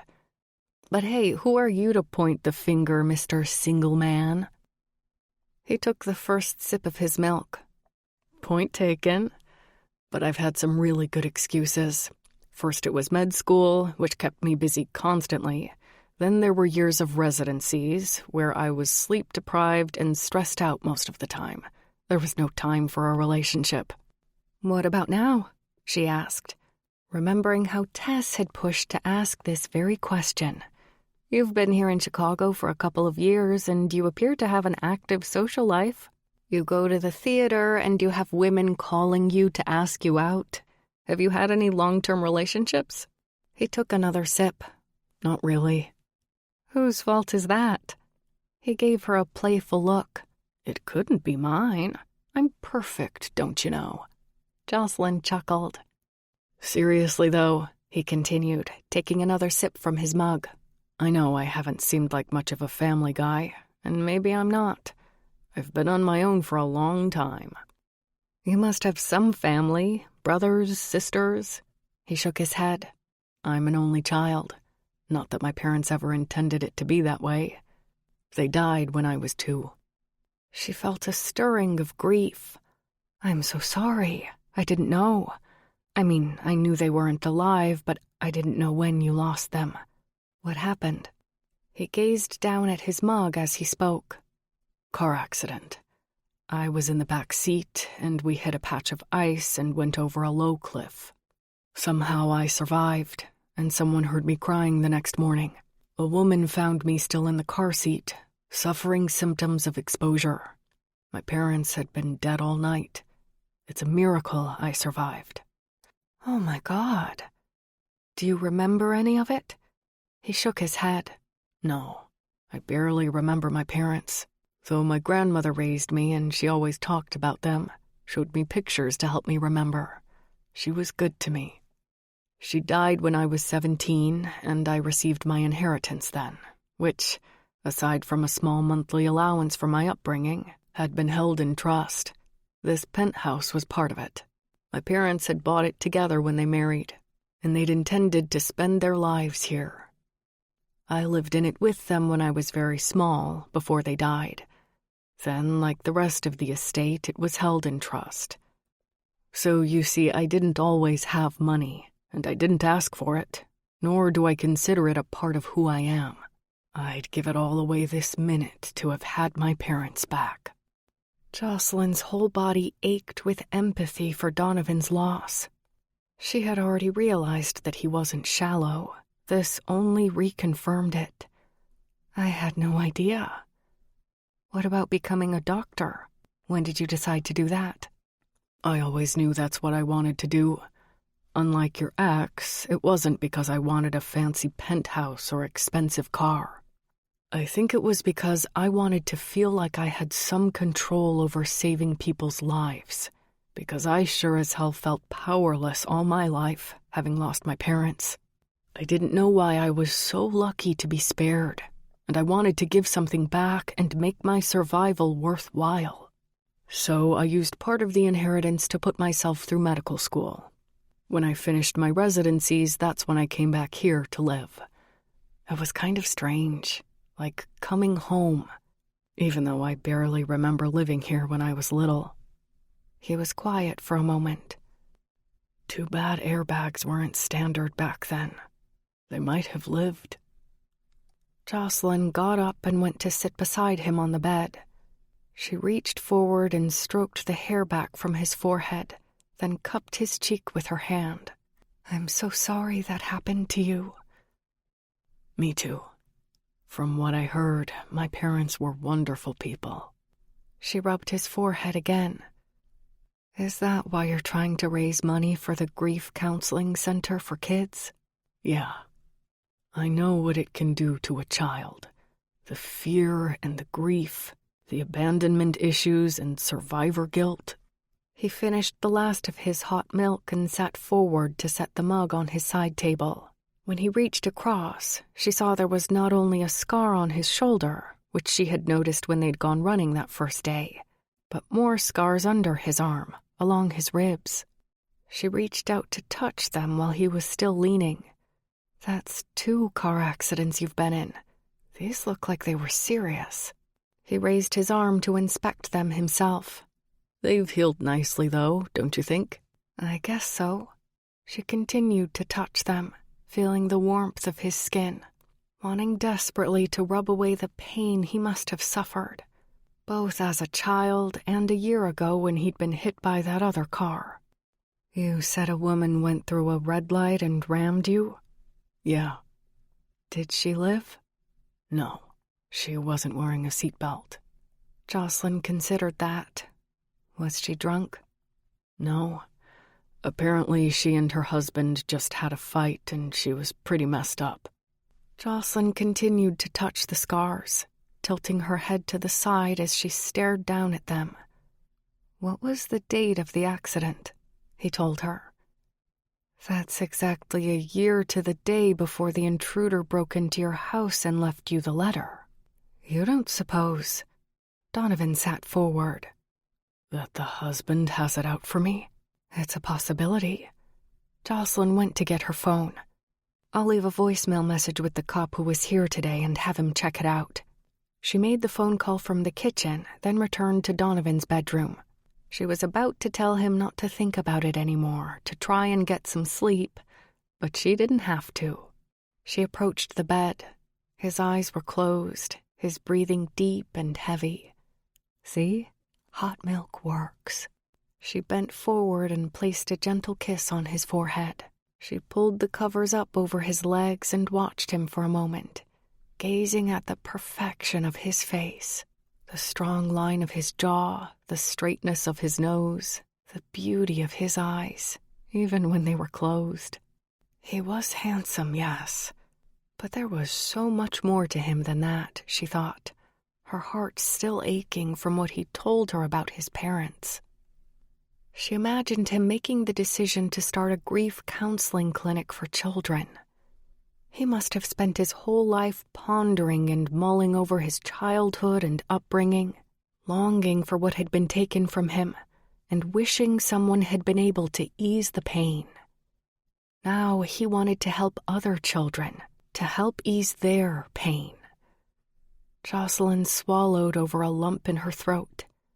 There was a very big heart in there, she realized, gazing down at Donovan's chest, fighting the urge to lay her hand on his skin and feel his heart beating. It was a fragile, wounded heart that had never found the courage to love anyone. It was no wonder. I know what it can do to a child. The fears and the grief, the abandonment issues. She suddenly understood what he'd meant earlier that night, when he'd said he wanted to prove that he wasn't a playboy. He obviously had a deep understanding of the damage that could be done when someone loved with their whole heart and then suffered loss. He wasn't frivolous or cavalier about relationships. Feeling suddenly sleepy, Jocelyn pulled the covers up to Donovan's shoulders and turned from the room. Something tugged inside her, a determination that shot through her like a rocket, a deep and soulful desire to protect this man, no matter what it took, no matter how long. Never in her career had she ever experienced anything quite like it. Chapter 9. The next night, they returned home to Donovan's penthouse after a long, stressful day at the hospital. Stressful for Donovan because of the 2 back-to-back surgeries, and stressful for Jocelyn, who didn't relax or let down her guard, even for a minute, grilling everyone and anyone who wanted to get within 10 paces of Donovan and constantly watching over her shoulder. Realizing her limitations, she had called Tess to look into retaining a few more operatives to make this a team detail and increase security temporarily, at least until they gained some leads on the stalker. Shortly after they entered the penthouse, the phone rang. "I'll get it." Jocelyn answered the telephone in the front hall. "Hello?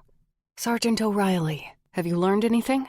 Donovan approached, watching her and waiting, curious about what the police had managed to discover during the day. "I see." She met Donovan's gaze.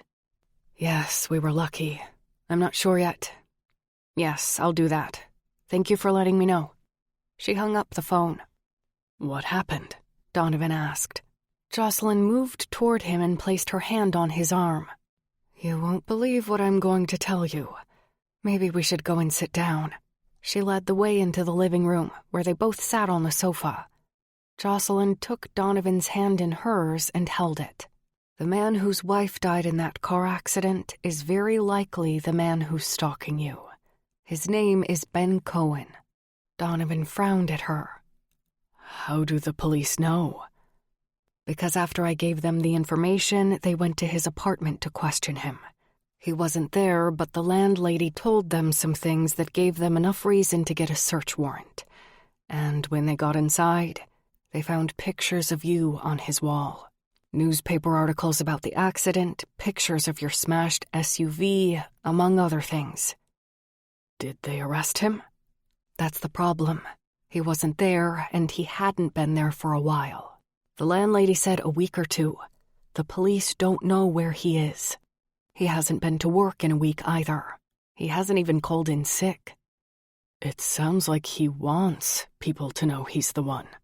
Yes, which makes him all the more dangerous because he has no fear. This is a personal vendetta for him, and he doesn't care about the consequences.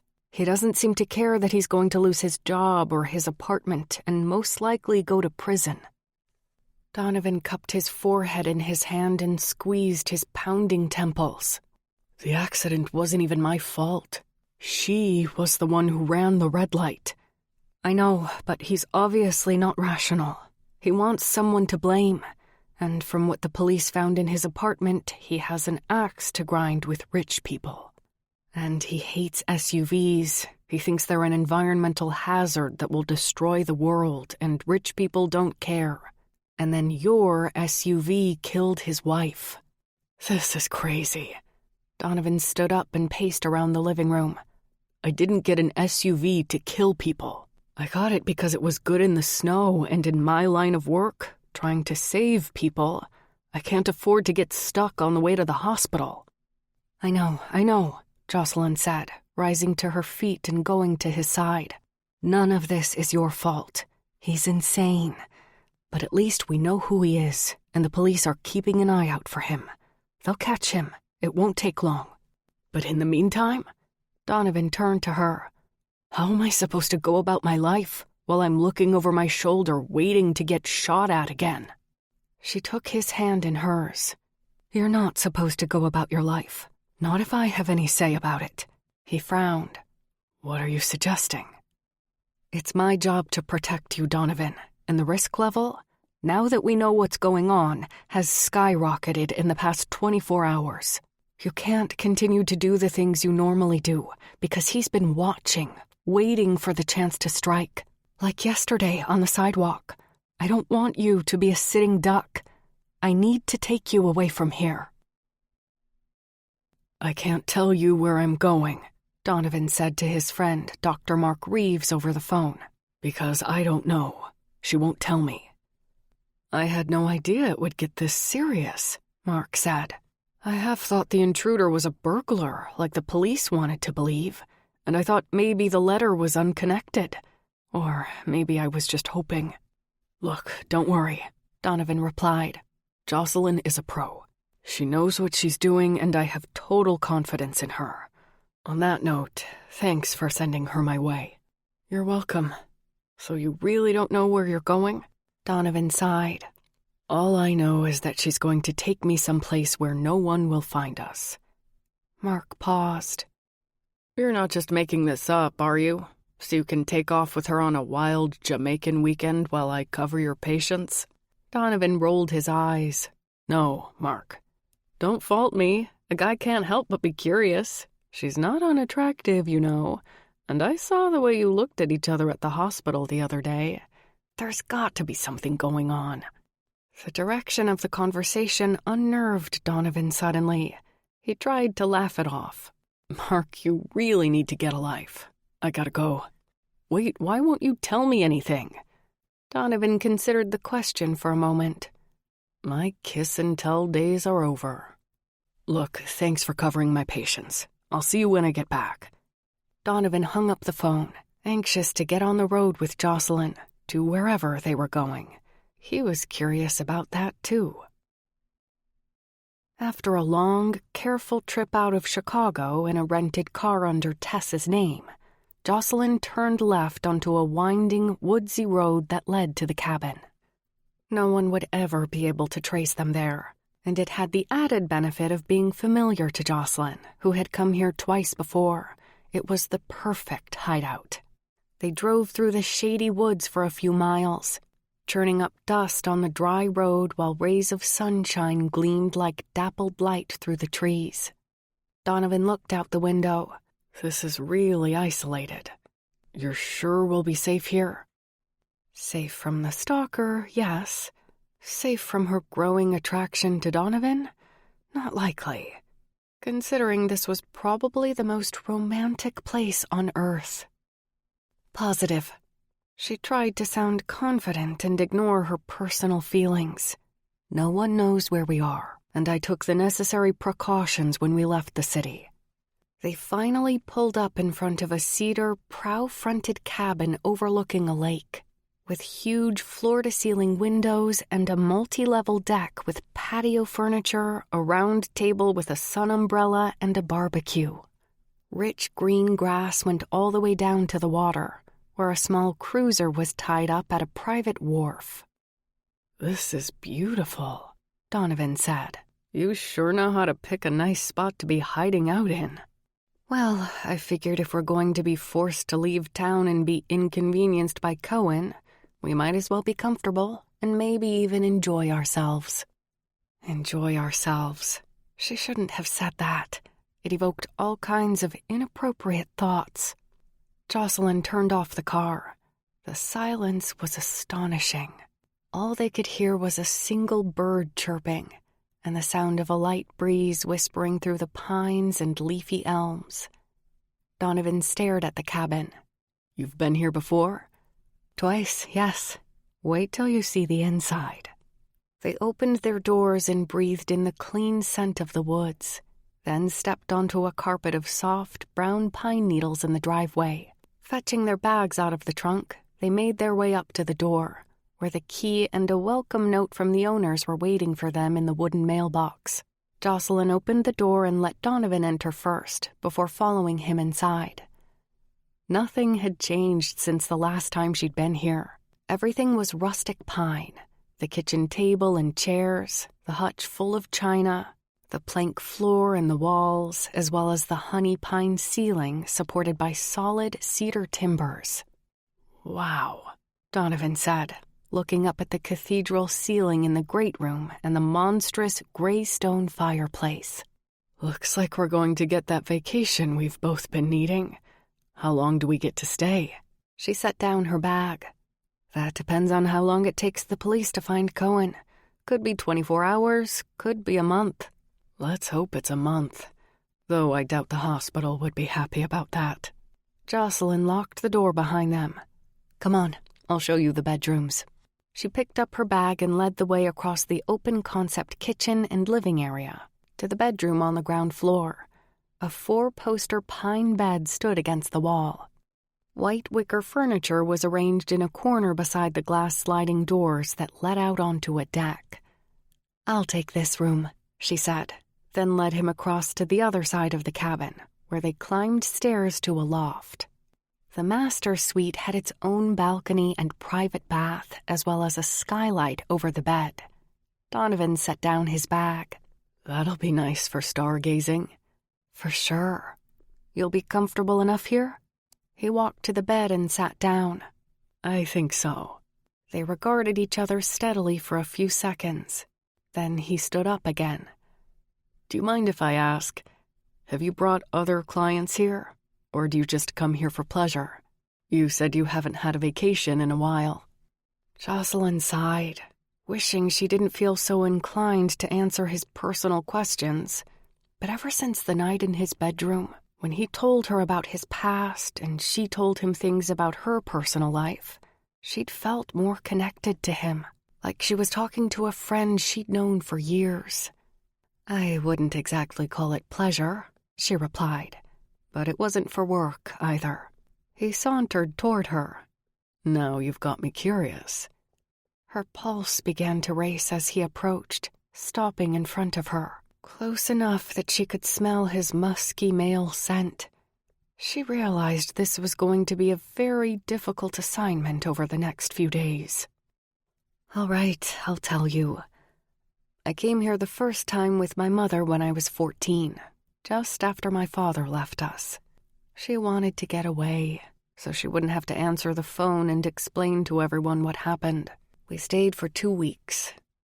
Then I came back alone, years later after Tom and I broke up. Donovan stared at her for a moment. So this place doesn't exactly have pleasant memories for you? She shook her head. Why did you choose it?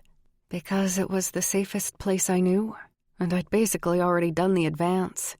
I know the layout of the property and the inside of the cabin like the back of my hand. Always a professional, he said. I try. He gazed at her pensively for a few more seconds, then thankfully dropped the subject. She had the feeling, however, that it would come up again at some point. Want to get the groceries out of the car? He asked. Sure.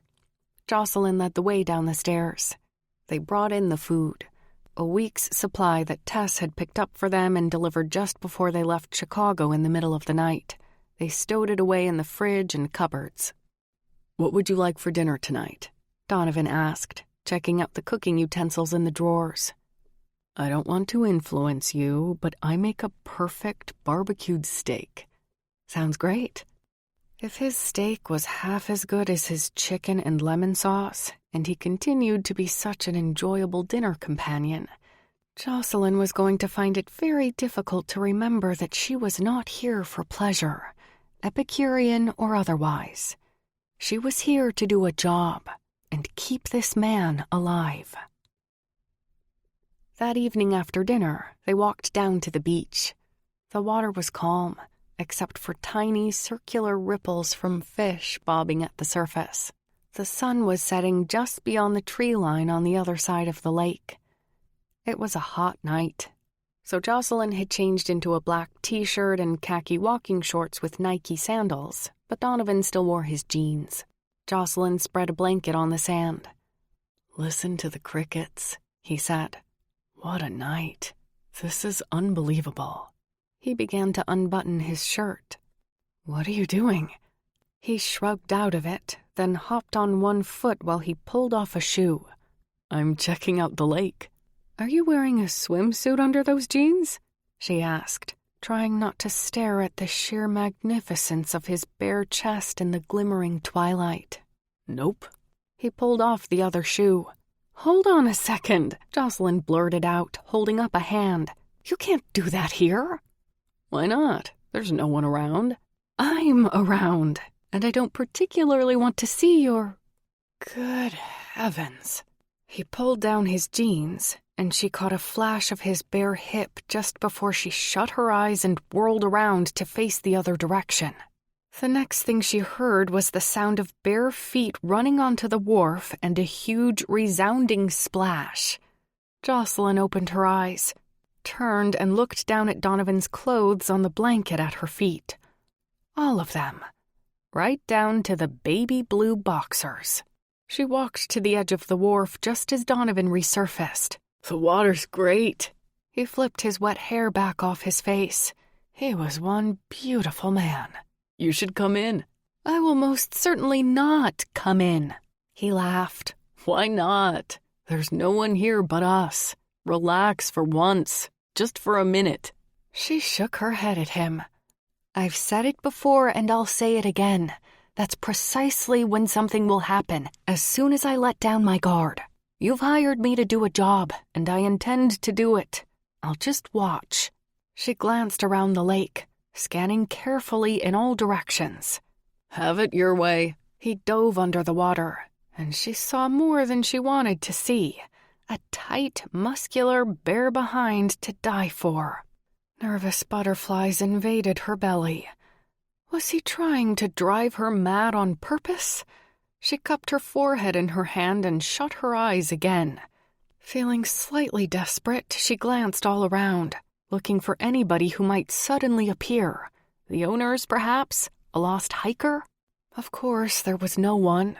So she looked back down at Donovan, frolicking in the water and driving her insane with a mixture of exasperation and desire to join him.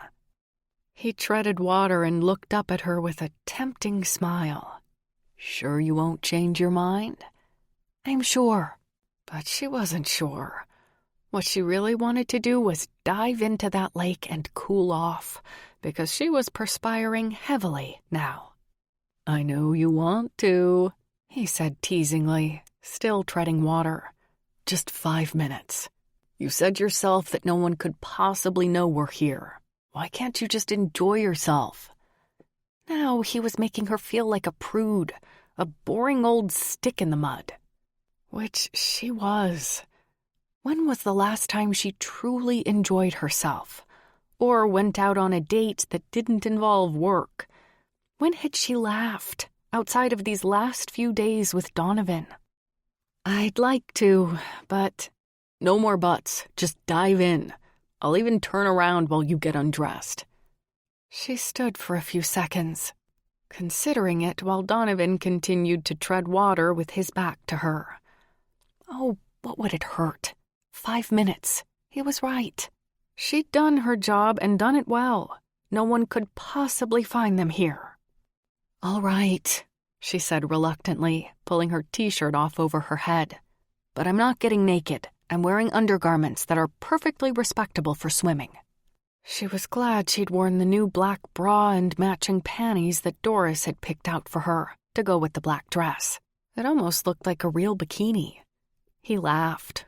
"Whatever floats your boat." Shaking her head, Jocelyn stepped out of her shorts and folded everything neatly in a pile. She walked to the edge of the wharf.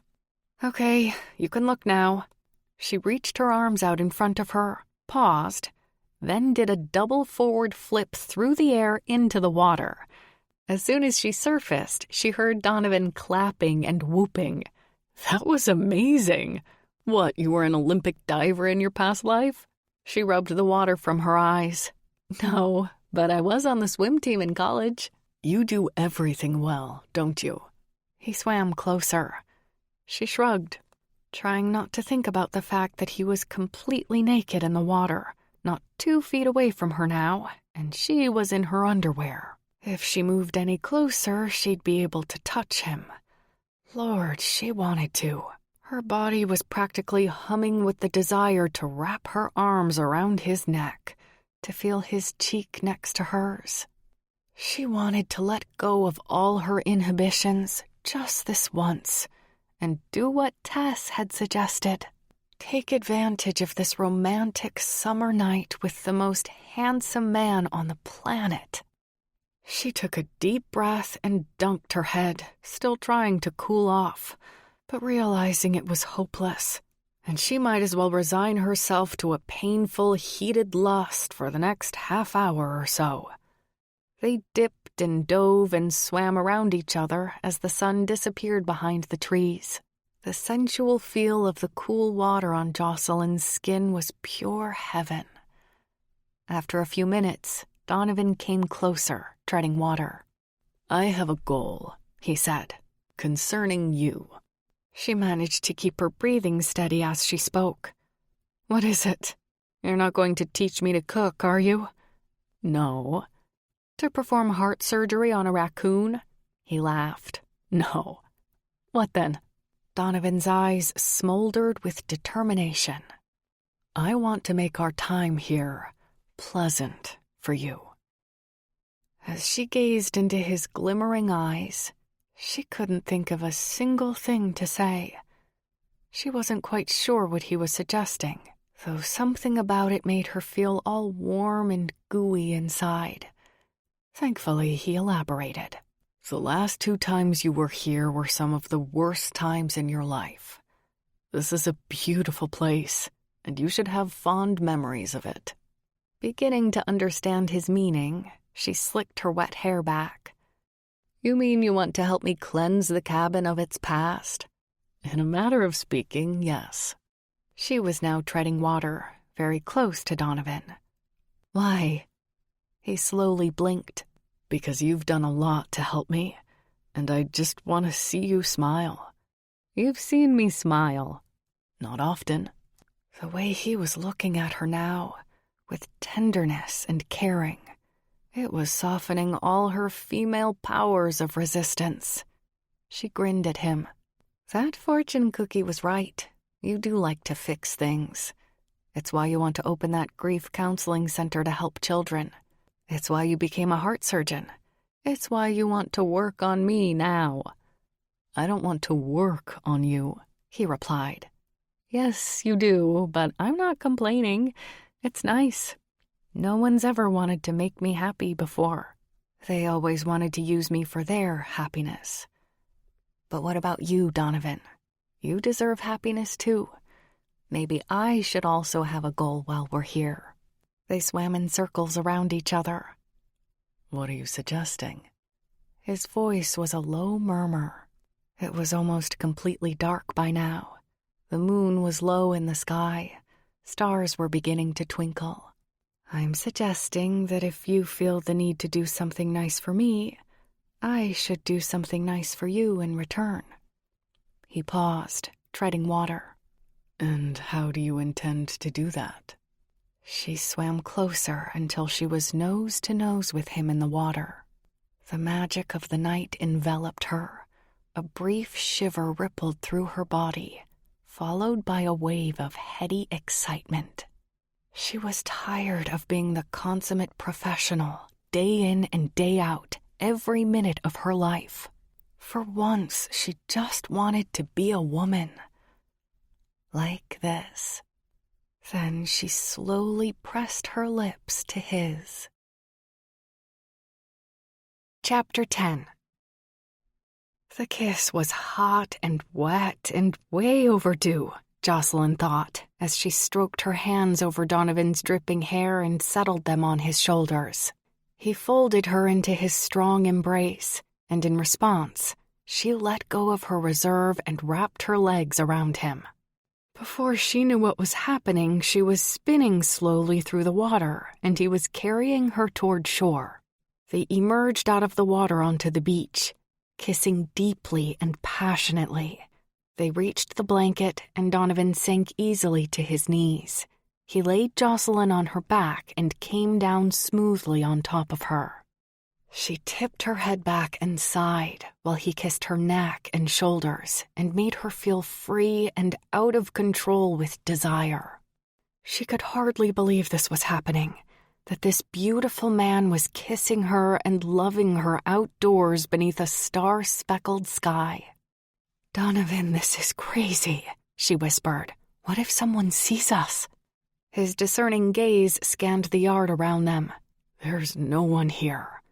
Satisfied that he had dispelled her concerns, Donovan pressed his mouth to hers again and slid his hand down the side of her body over the curve of her hip. "Are you cold?" he whispered in her ear, his hot breath sending wonderful little shivers down her spine. "No, I'm burning up."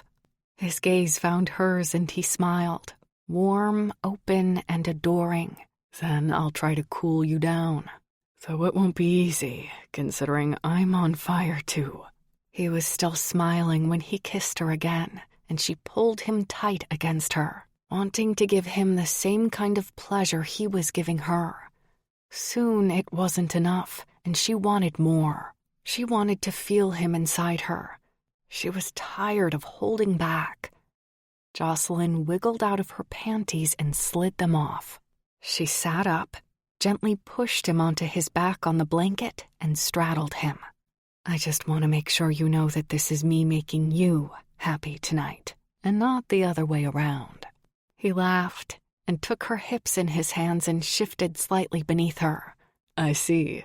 You're trying to set this up so that I owe you." "Absolutely. And I'll expect payback as soon as you're able." He smiled and filled her with a tantalizing sweetness that sent her passions soaring. Then he pushed her hair back from her face and pulled her down for another soul-reaching kiss. Their bodies moved together in the moonlight, while Jocelyn's thoughts seemed to come to her on a floating cloud. How long had it been since she'd made love to someone? Years.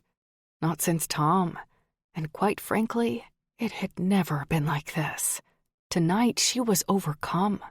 She felt cared for and protected, all of which was unfamiliar, for it seemed she was always on the other end of that spectrum. This was pure bliss. She plunged herself into the rapture, and afterward, weak and out of breath, She collapsed on top of Donovan. He held her for a few minutes, then rolled her over onto her back. She gazed up at him adoringly, while the moon shone brightly overhead. He leaned on one elbow and looked down at her, caressing her face, playing with her hair. "What changed your mind about this?" She took a moment to think about that. It wasn't really a rational decision. If I was being rational, I wouldn't be here like this, naked and completely vulnerable on a beach with you. It was more of a surrender. I just couldn't fight it anymore. It being? She ran her fingers through his hair. The way I'm feeling about you. The way you make me remember that I'm a woman with needs and desires. You're all woman, Jocelyn, and you're a real turn-on. Don't ever forget that. And I'm glad you're here with me. She smiled up at him, wishing this moment could last forever, but knowing that it couldn't. She had to go back to being on guard very soon.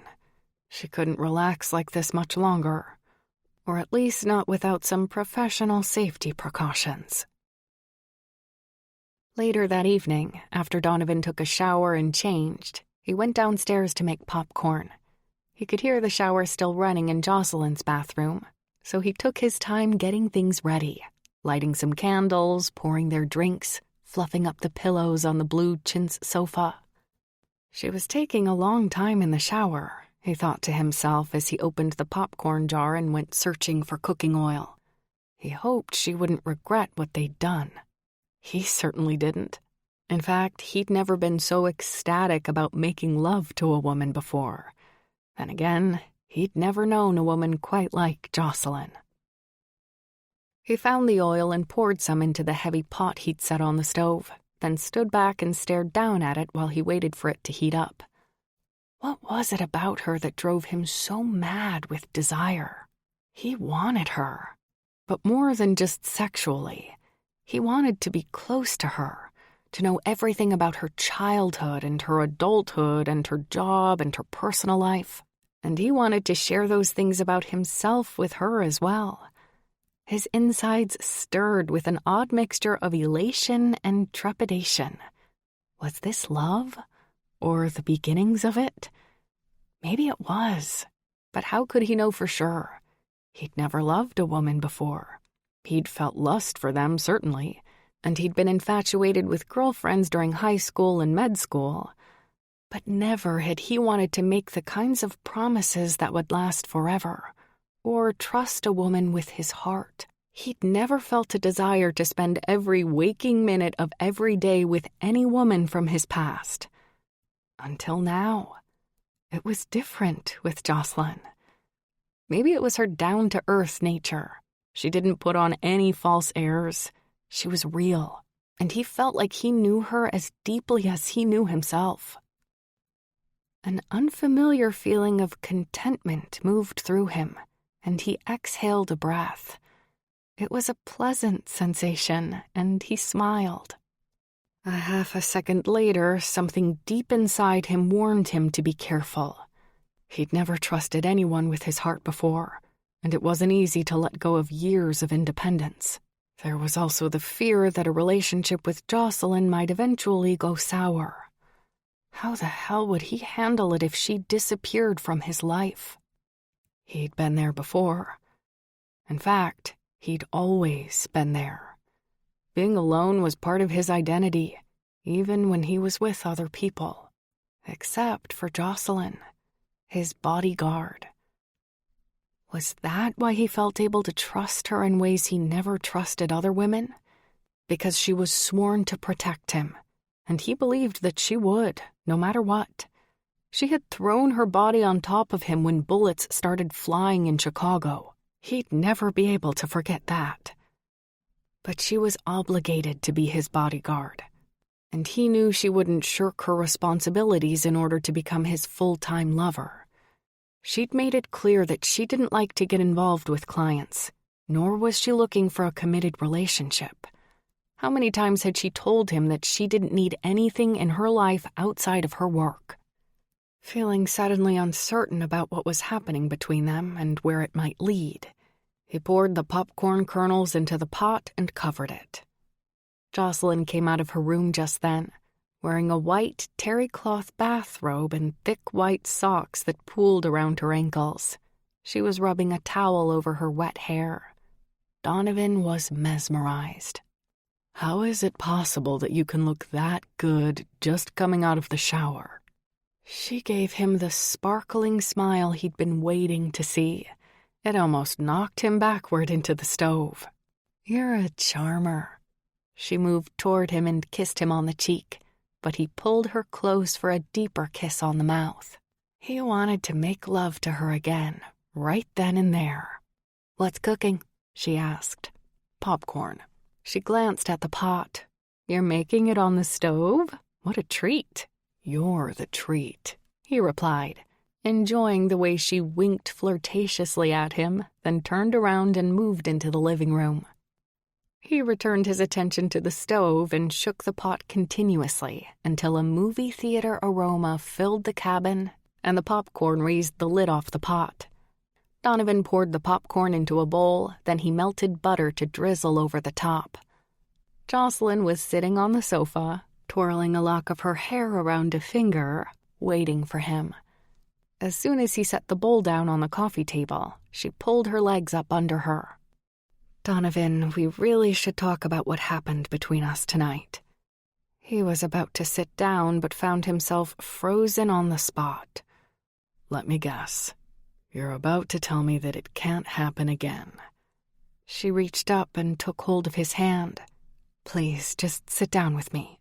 He did as she asked, though he would have preferred to go back to the way he'd felt 5 minutes ago when she'd given him that dazzling smile and kissed him in the kitchen.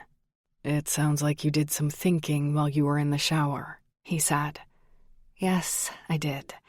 And I think we need to set out some parameters." "Parameters?" Damn, he wasn't ready for the disappearing act yet. He still wanted more. "I don't like the sound of that." "I know, but it's important, considering the situation. I can't risk your safety." He leaned forward and rested his elbows on his knees.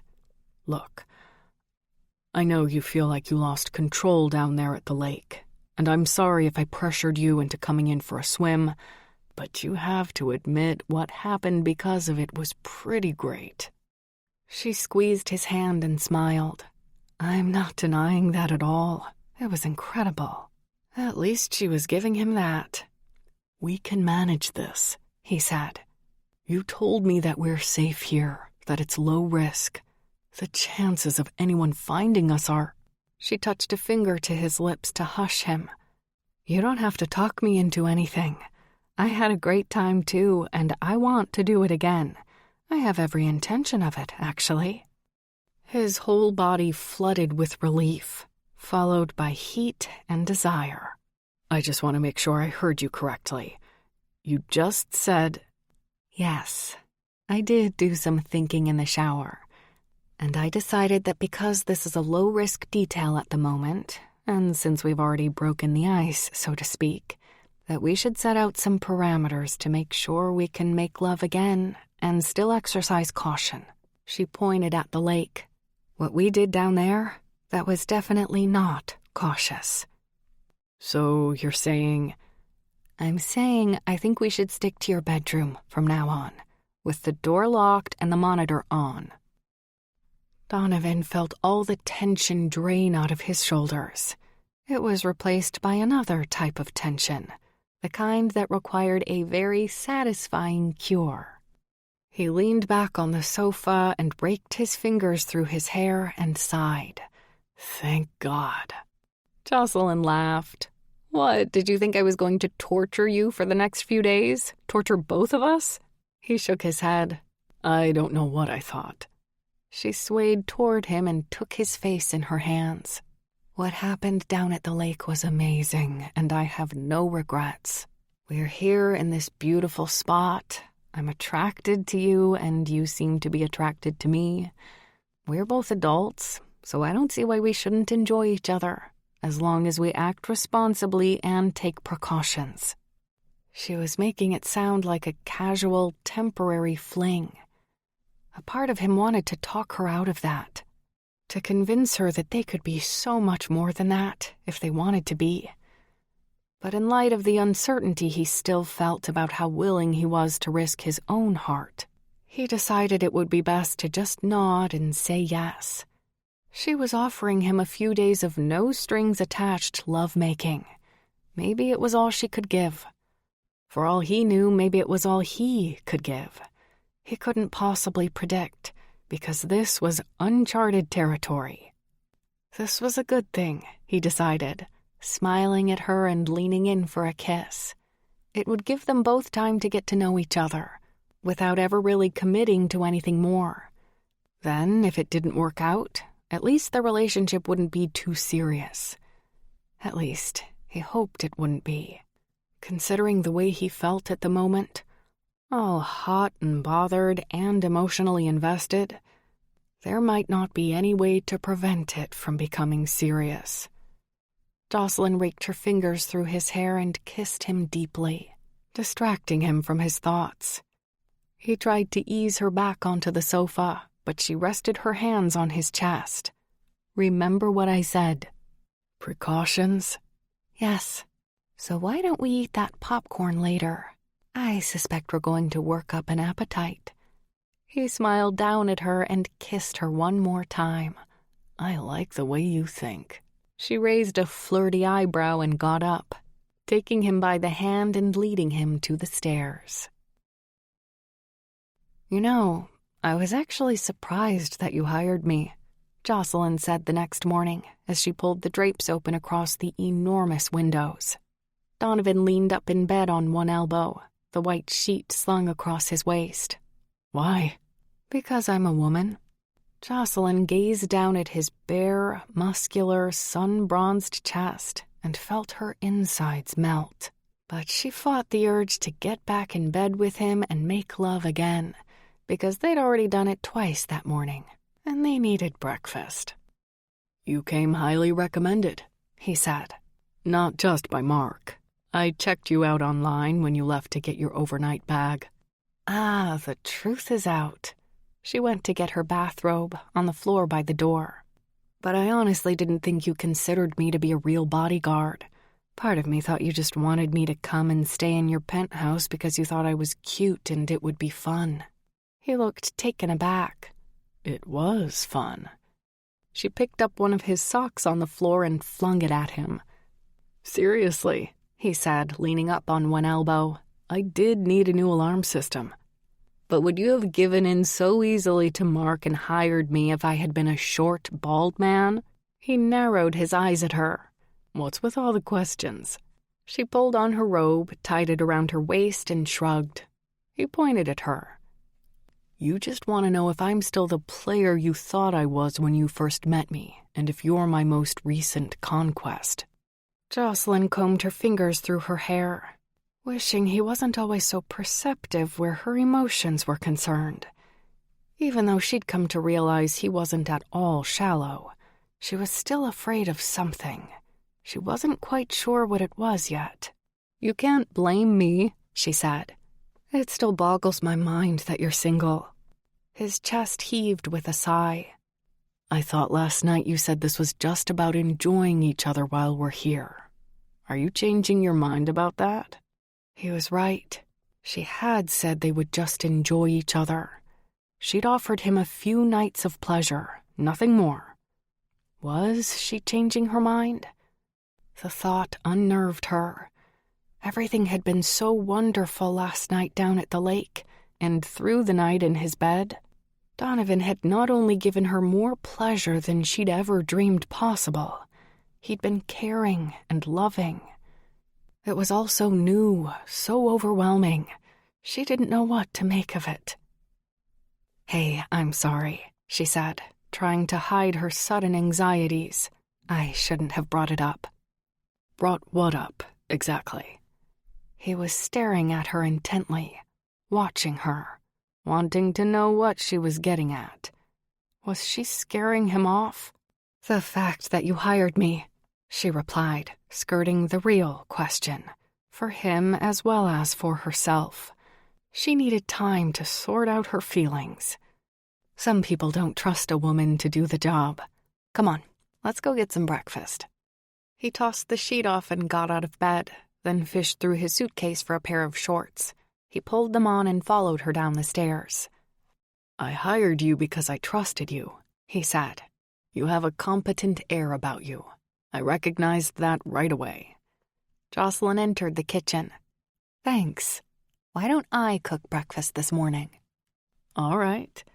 He sat down on one of the stools at the counter while she pulled eggs and bacon out of the fridge and set to work. She laid the bacon slices in a skillet to fry. So tell me, he said, why did you leave the Secret Service? To be honest, for the money. She cracked some eggs into a bowl and began to beat them with a whisk. That's surprising. I thought you hated that kind of thing. I hate people attaching more value to their cars and boats than to their loved ones. I don't hate money. In fact, I appreciate it very much when I can put it to good use. I'm sending my younger sister to Juilliard. He perked up at that. You never mentioned that before. It never came up. Do you have any other brothers or sisters? No, just Marie. She's 18 and a very talented cello player.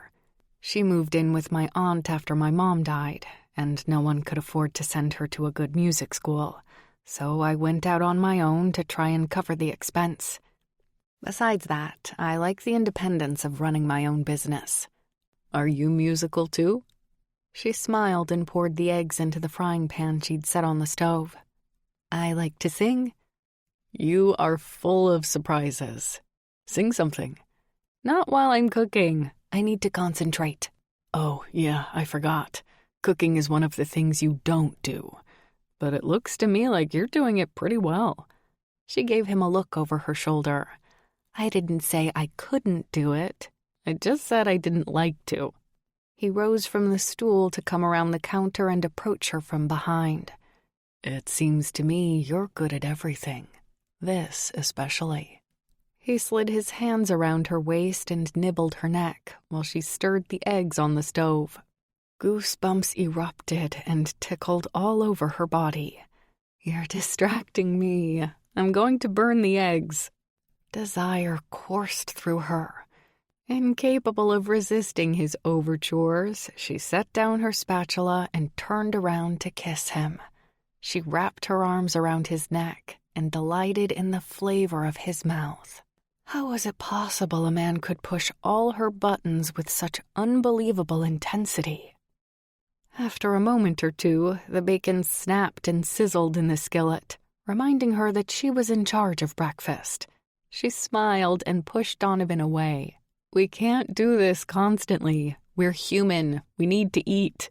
He kissed her on the cheek and returned to the stool. Being a doctor, you'd think I'd know that. While Jocelyn cooked breakfast, they talked more about her sister, Marie, then about Donovan's plans with the grief counseling center.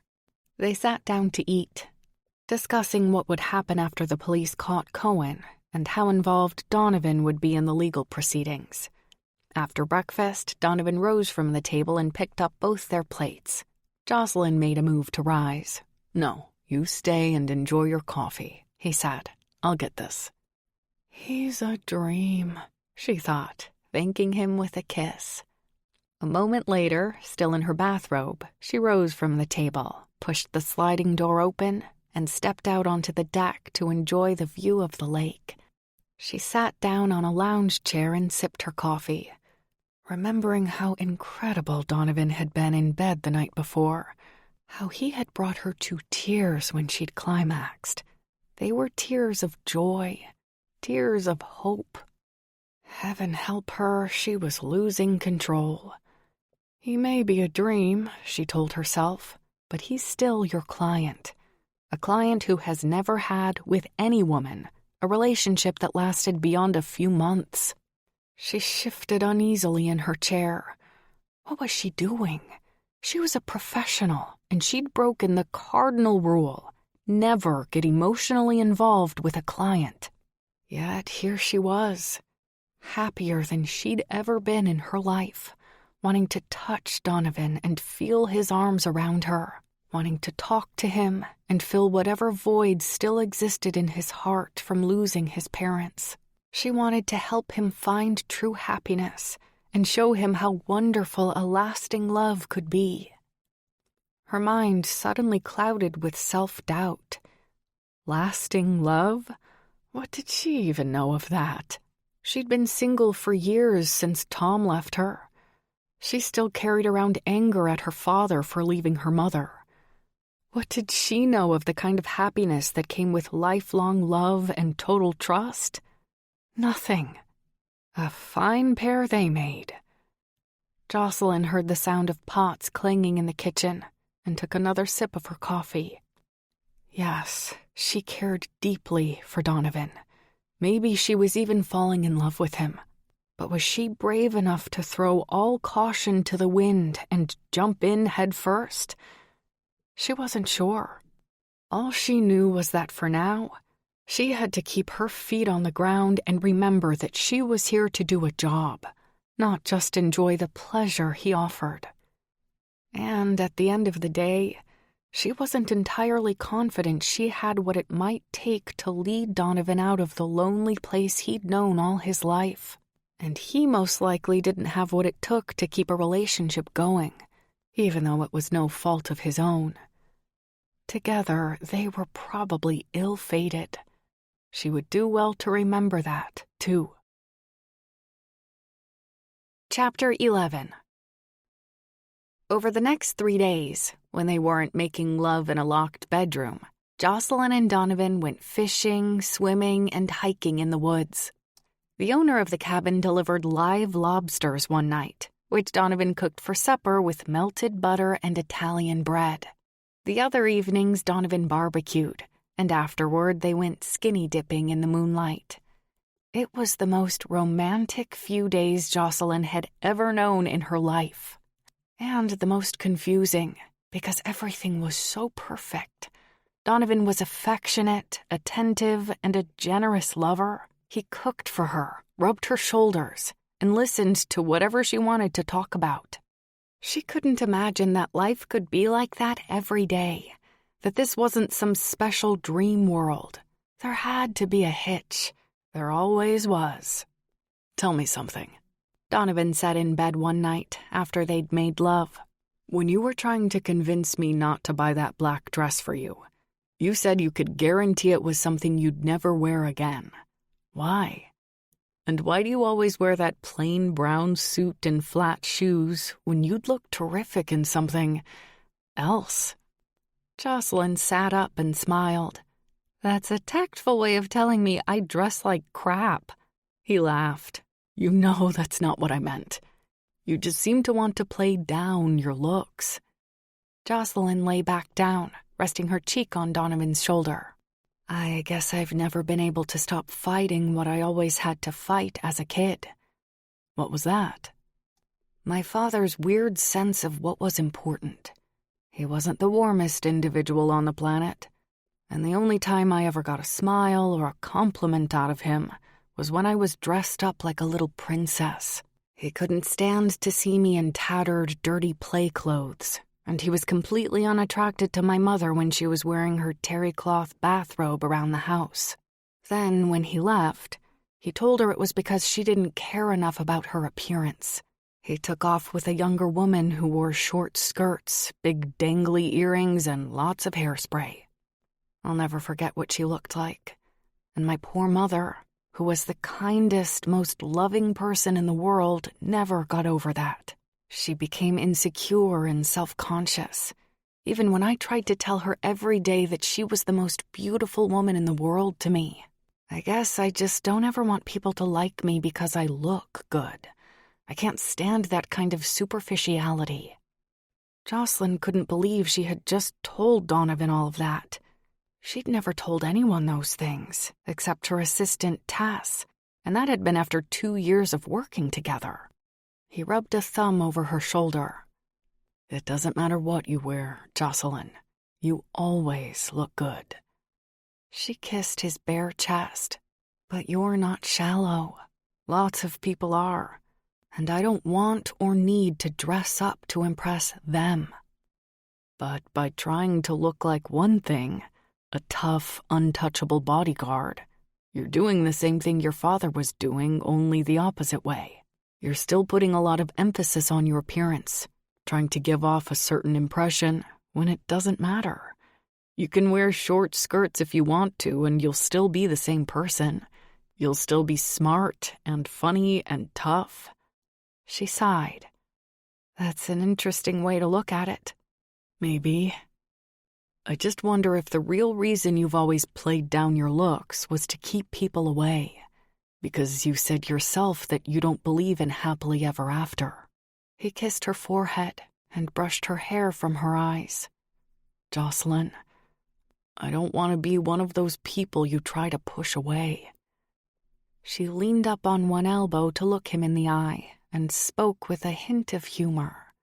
You're trying to fix me, aren't you? His expression was open and friendly. I just want you to know that you could wear anything in front of me, fancy or plain, and you'd still be extraordinary and gorgeous. And I'm sorry that your father couldn't love you for the person you were on the inside. He was wrong to take his family for granted. He had no idea how lucky he was to have you both. Maybe someday he'll realize that family is everything. She rested her head on his chest again. How did you get to be so insightful and so optimistic when you lost everything? He thought about that for a moment. I don't know. Maybe it's because of the things I remember about my parents. My grandmother told me they cherished each other, and when they had me, they grew even closer. We were a tight unit, the three of us, and nothing was more important to them than our little family. Not their jobs, not their money, not their belongings. Graham told me they were soulmates.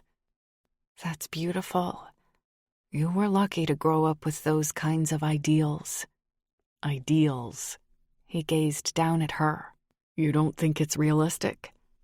She shook her head defensively. I don't mean that. All I know is what I've seen in my life. Maybe the kind of happiness your parents knew is possible for some people. But not you? She looked at his face, contemplating what she believed, what she thought was possible. Until now, she'd been a skeptic, but Donovan was touching something in her. She was dreaming of happiness now, imagining a beautiful future with him even though she was scared to death that she was setting herself up for disappointment later on. Still, she'd never been inclined to dream of a perfect future before, and that said something. Donovan had given her hope. I guess I would like to believe that maybe it's possible. His expression warmed at her words. You're beautiful. He gathered her into his arms and pressed his mouth hotly to hers. Jocelyn let all her worries go and gave herself over completely to the pleasure of his lovemaking, which tonight was like a beautiful, erotic dream. She would worry about reality tomorrow. Want to go upstairs and play Monopoly? Donovan asked, after supper when it looked like rain. Jocelyn smiled at him. Monopoly? Is that some fancy term for the horizontal mambo? He laughed. No. I think the fancy term for the horizontal mambo is the horizontal mambo.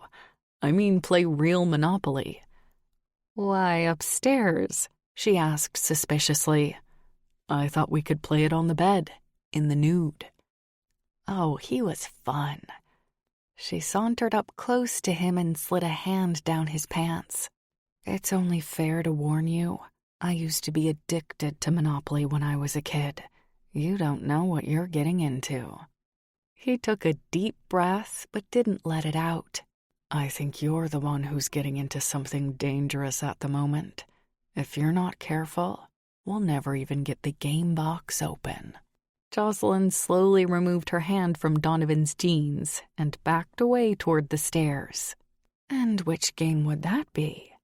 She started to run, and Donovan chased her.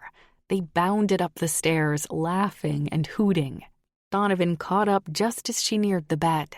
He leapt on top of her and flipped her over onto the soft mattress, coming down, kissing her mouth and pressing his pelvis into hers.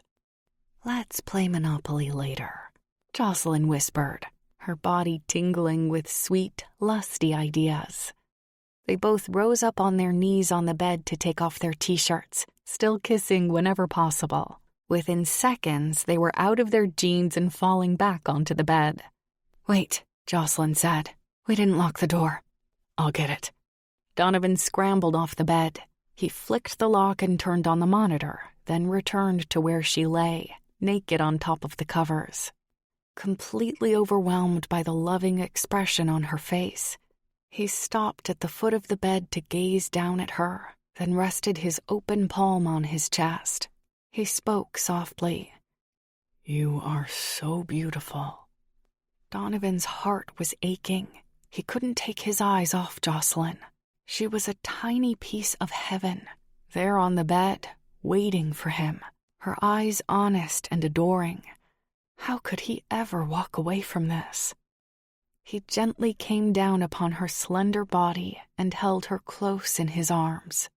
He felt joyful, more complete somehow, as his lips brushed hers and her body melted perfectly into his. They were made for each other, and he was completely in her power, overcome by the compulsion to hold her tighter and closer, to make love to her tonight and every night until he drew his last breath. His blood quickened in his veins at the exhilarating decision that he wanted her forever. The absolute certainty was strange and foreign and so potent that he felt it like an inferno in his chest. He didn't want to ever let her go. She wrapped her long, lovely legs around him and kissed his neck, ran her hands up and down his spine, and he squeezed her tight against him. "Jocelyn," he whispered, running his hands through her hair. "I've never felt like this." She sighed amorously. "I've never felt like this either, Donovan." He made love to her in the twilight, slowly, very slowly, with deliberate attention to what she was feeling, intensifying the things she liked. She moved with him in harmony on the bed. Sexually, he had come to know her very well these past few days. He knew what stirred her into that whirlwind of excitement and what sent her soaring. He took his time delivering the pleasure tonight. He spent each passing heartbeat watching her face and giving her all that he had. She opened her eyes and gazed up at him lazily, then cupped his face in her hands. Time seemed to stand still. Donovan's heart swelled with love. Yes, it was love. "Jocelyn." He lowered his body to hers and held her tightly in his arms. "I don't want this to end." He didn't just mean their lovemaking. He meant all of it. Then he brought her with him to the edge of desire, then over the edge to the beyond. It was different this time. The deepest places in his heart were involved and committed. He held her tightly, squeezing her close, wishing he could get even closer. "Jocelyn." For a long while they lay in each other's arms until the twilight turned to darkness and rain began to tap on the skylight over their heads. Seconds later, it intensified to a torrential downpour, drumming noisily on the glass. Jocelyn snuggled closer. "I guess we won't be stargazing tonight." Donovan kissed her forehead. "I like the sound of the rain. It reminds me of camping with my grandmother in her trailer when I was a kid. We always had the worst luck with weather, but it was nice all the same. Cozy." "My parents took me tenting when I was really little, but only a few times. We weren't much into family vacations. Then when Dad left, we didn't do much other than the usual routine. I'd love to go to a campground someday." "Let's do it," Donovan said. "Yeah, sure." He tipped her face up to look into her eyes, but he couldn't see her expression in the darkness. No, I really mean it. Let's go as soon as they catch Cohen, as soon as he's behind bars. We'll bring a bottle of champagne. She nodded, but he sensed a sadness in her. What's wrong? He asked. Nothing. He sat up. No, something's wrong. You seem down. It's nothing, Donovan. It is something. Tell me what's the matter. At last, she sat up too. Reality is settling in. What do you mean? I mean, we're going to have to leave this place eventually, and I've been having such a good time. So have I. But we can have a good time in Chicago, too. She shrugged. I just think that when we go back to our real lives, this will seem like a dream. He leaned away from her to flick on the light. They both squinted as their eyes adjusted. Didn't you hear what I said before? That I didn't want this to end. I thought you were talking about... She waved her hand over the bed. This. He shook his head. No, I was talking about all of it. I want to keep seeing you, Jocelyn. She swiveled to put her feet on the floor so that he was looking at her bare back. I'm not sure that would be a good idea. His heart wrenched painfully in his chest. Here we go. It was time for the inevitable disappearing act. But no, he was certain she cared for him. He couldn't have mistaken the way she touched him, the way she looked at him and spoke to him. They'd talked about so many things over the past few days. They'd opened up to each other. They'd made love. Why not? He asked. We're great together. And once you're no longer my bodyguard, there won't be any reason to resist this. There's a big reason. He swallowed hard over a sickening lump of dread in his gut. Is there something you haven't told me? She turned slightly on the bed to look at him. No, it's nothing like that. It's what I've told you before, that I have a hard time believing in happily ever after. She must have seen the expression of shock and hurt on his face, because she reached for his hand. It's not that I don't trust you.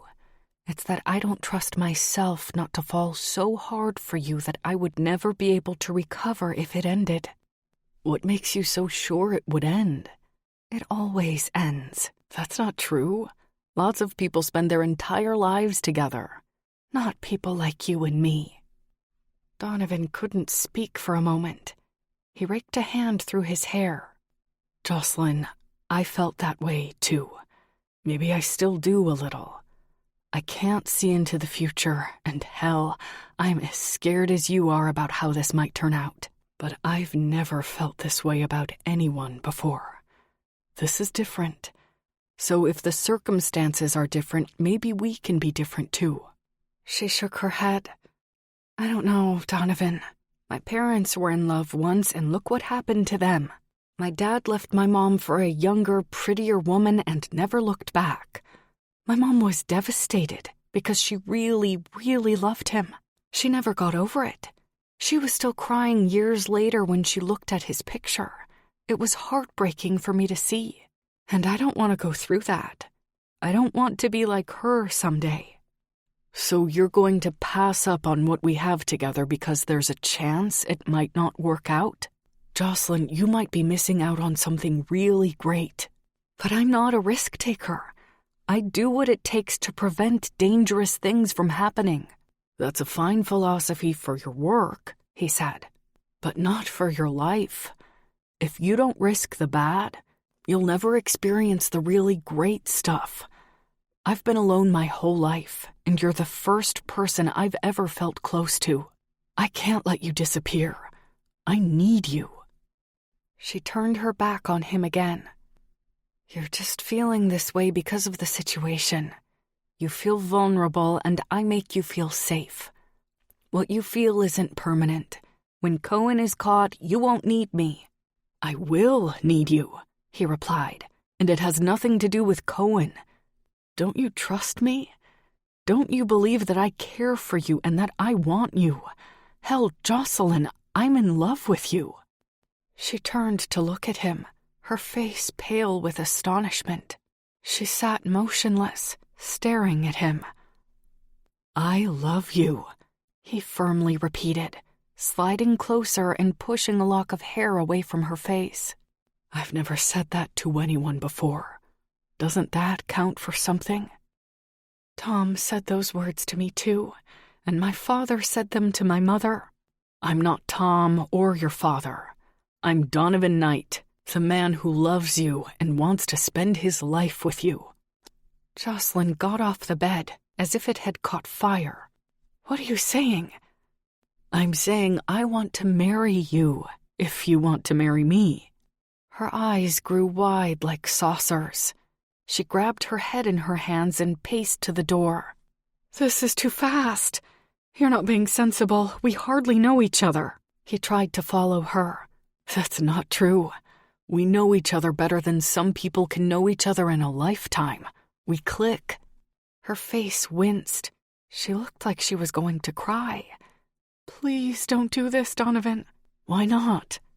"Because I want to keep us both safe, at least until I can feel more sure of things." "Love is not a security assignment, Jocelyn. There will never be guarantees." "That's what scares me."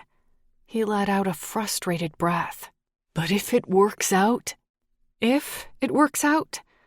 I can't hang my hopes or my future happiness on anything that begins with the word if."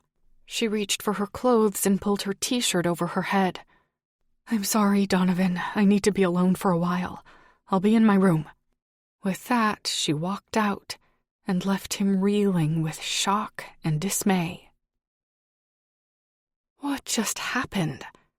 Jocelyn wondered frantically as she shut her bedroom door and leaned against it. How had a simple week in this cabin, protecting a client, gotten so out of control? And who started the heavy ball rolling? Had she encouraged Donovan subconsciously somehow? Maybe she had been dreaming a little too much about happily ever after and she'd communicated that to him. Or was he right? Did they click like they'd never clicked with anyone else? Was this a once-in-a-lifetime fairy tale? Jocelyn dropped her forehead into the heels of her hands and padded to the bed. If only she had more experience with this sort of thing. She'd shied away from dating ever since Tom cheated on her, and she was way out of her league here. For all she knew, maybe all infatuations felt like this at first, a burning fire that refused to be extinguished. Maybe it was just lust. Maybe it would pass for both of them as soon as they got home. Or maybe it wouldn't. She lay down on the bed she hadn't slept on since they'd arrived. What was she going to do? Her cell phone rang in the kitchen and she jumped.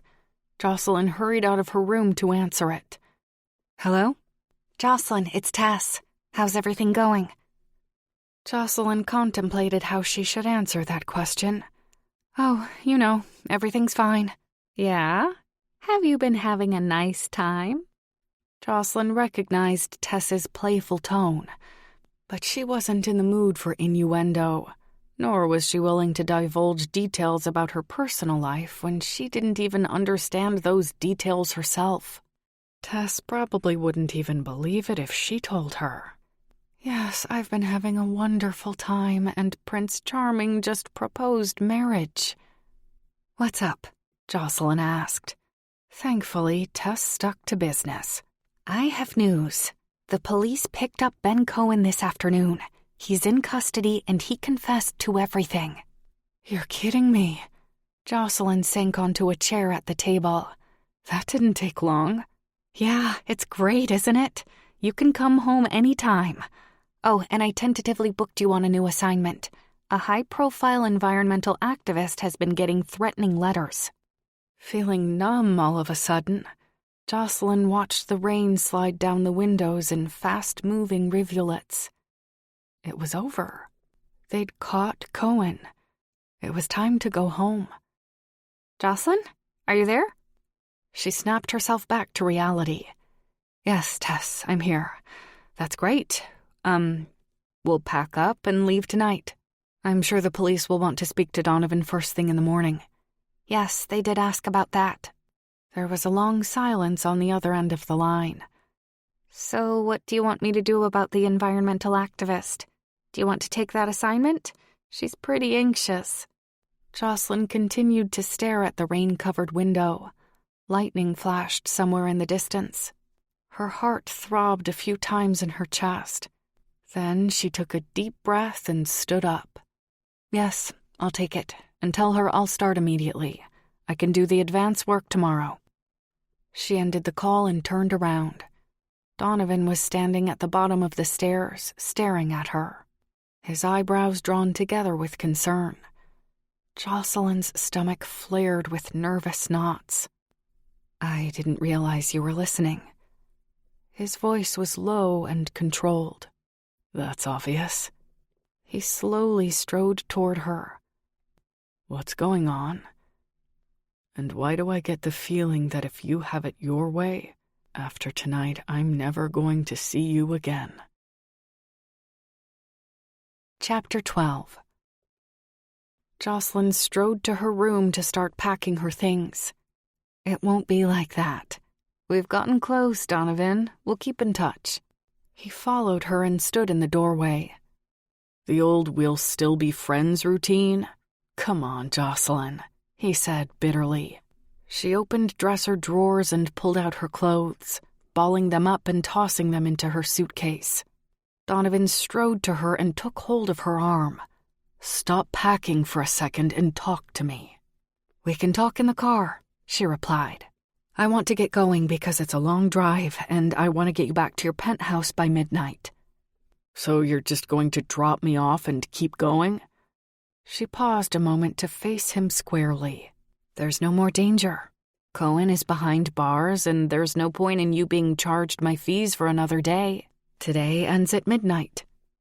Oh, so you're doing me a favor, is that it? Saving me a few bucks? And if I asked you to stay the night, I'd have to pay for that, would I? Jocelyn's lips parted. She supposed she deserved that, for all the pain she was inflicting upon him, all because she was afraid to take a risk with him.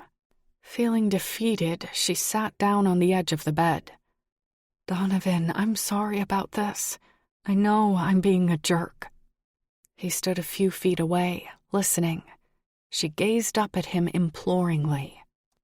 Maybe we could see each other, but take it slow. Cool our jets a little and try to be casual about this. He considered that for a moment, then shook his head, his expression grim. No, I don't think I can do that. I'm in love with you, Jocelyn, passionately. I don't want casual. I want to come home to you every night and wake up with you every morning. Life's too short to do it any other way. Jocelyn sighed heavily and stared down at the white t-shirt she was squeezing into a ball on her lap. I'm not sure I can be that person, Donovan. I would always be holding back, waiting for the other shoe to drop, and you deserve better. You need something better because you've never had it, and I can see how much you want it. Believing that I'm the one for you is just wishful thinking. You're in love with the person I was here, but this isn't the real me. And frankly, it's not the real you either. We were just pretending, living a fantasy, pretending that life was perfect and nothing could touch us. It won't be like that when we go back. He stared at her in the lamplight. Then he nodded and began to back away. All right, I'll go pack my things. He left the room. Jocelyn was shocked. Shocked by everything she had just said, and shocked that he was gone without a fight. She continued to sit on the bed, staring after him in silence. Her eyes filled with hot, stinging tears. Her insides were churning. She hated hurting him like this. But wasn't it better to do it now, when it was just an infatuation, before things got truly serious? A tear trickled down her cheek, and she wiped it away. When was the last time she'd cried? She couldn't remember. She'd spent her whole life working so hard to be tough, pushing pain and vulnerability away. She'd never cried when Tom left her. Anger and resentment had smothered any possibility of tears. Looking back on it, she supposed she had never truly felt that Tom's heart was involved, or her father's either. They'd been callous men, more concerned with appearances and what the neighbors might think than what she or anyone else was feeling. Donovan was the opposite. He felt everything deeply, which was why he was working on a grief counseling center for kids, because his heart was still enduring the hole left behind when his parents drove over that cliff and perished in front of his eyes. It was why he was still single. He was not cavalier about love. Yet she had been savage toward his wounded heart. What did that make her? How could she have done that? Was she really the cold, tough, unfeeling person she made herself out to be? In not wanting to be like her mother, had she become like her father? Her chest throbbed with agony. She didn't feel like her father on the inside. She felt more like a wounded bird who couldn't manage to find her wings. Yet she had found them briefly these past few days with Donovan, when she'd clutched at him and cried out his name in the darkness, or when she'd laughed with him or told him secrets about her childhood. Was it too late for her to find her wings? Too late to believe in a love that could last forever? She gazed up at the ceiling and heard Donovan slamming things around upstairs. She didn't know. She just didn't know. After a long, silent drive back to Chicago in the pouring rain and darkness, Jocelyn escorted Donovan up to his penthouse. She did a thorough search to make sure everything was okay, then stood in his marble vestibule, preparing to say goodbye. It was shortly before midnight. "So this is it," Donovan said flatly. She flinched at his icy tone. "Donovan, I'm sorry. I've accepted another assignment for tomorrow and—" "You don't have to explain. You already did that at the cabin." They stared at each other for a few seconds. Then Donovan stuck out his hand. "It was a pleasure working with you. If you need references, I'd be happy to provide them. You did an excellent job with the security." Feeling numb and confused, Jocelyn gazed up at his handsome face, listened to his detached tone, and shook his hand. "Please, Donovan." She didn't know what to say. She wasn't any good at this.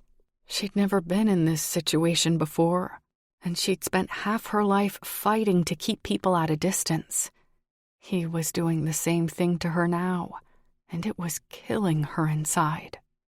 Rising up on her toes, she leaned toward him and kissed him on the cheek.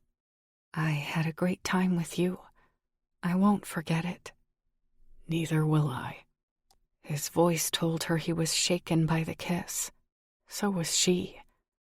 "I should go. It's late and we both need to catch up on some sleep." Donovan nodded. She walked to the elevator and pressed the down button. With her back to him, she listened for his door closing, but it didn't. He was still standing there, watching her. Her stomach tightened into knots. Her heart was racing. Something was tugging at her, telling her to turn around and dash back into his arms, kiss him and tell him how sorry she was, tell him that she loved him and she never wanted to let him go. But her brain wouldn't let her. What about tomorrow? She heard herself asking, and the day after that. She couldn't make important decisions like this on a heart-splitting impulse. She had to think about the ramifications of her actions. She needed time. The elevator dinged and the brass doors opened smoothly. She stepped inside. She didn't want to turn around. She couldn't look at his face one more time because she might change her mind. Yet she had to turn around to press the lobby button. Jocelyn took a deep breath and faced the front. Whatever she was afraid of was a non-issue. Donovan's door was just clicking shut. Chapter 13. "I can't believe you got on that elevator," Tess said from her desk, tearing the paper off the bottom of her blueberry muffin. "Prince Charming wants to marry you, and you walk away." Back in the familiar feel of her brown pantsuit, Jocelyn stood at the filing cabinet in the reception area of her office, looking for something in the top drawer. Life isn't a fairy tale. It all happened too fast. People can't make important decisions like that based on a few romantic days with their bodyguard at a lakeside retreat when their life's in danger. He did. She threw Tess an impatient glare. That doesn't make it sensible. He would have regretted it. I did him a favor last night. He'll realize that as soon as he gets back into his regular routine. I give each of us 3 days tops to forget about this. Where's the file on limo services? How can you be so sure? Tess asked. And what about you? Did you do yourself a favor last night? Turning down a marriage proposal to the most handsome man alive who also happens to be a rich doctor and great in bed? Jocelyn held up a hand. Please don't go there. It just feels like a pipe dream, and I don't want to think about that. Why not?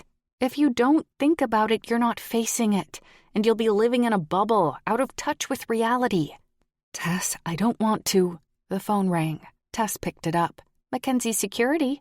Her eyes lifted and she started pointing frantically at the phone, mouthing the words, "It's him." There could have been a power surge in Jocelyn's veins. She stood at the filing cabinet, panic filling every corner of her being, while she watched Tess and waited for her to say something. Tess kept her gaze lowered. She was nodding and saying, "Certainly," in that professional tone she had down pat. A few seconds later, she hung up the phone, and Jocelyn's heart broke into 1,000 pieces.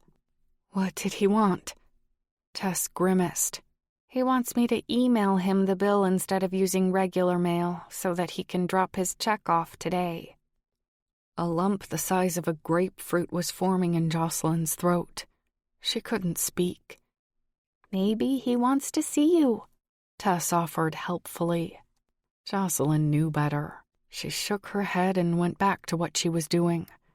Her fingers crawled over the tops of her files. I don't think so.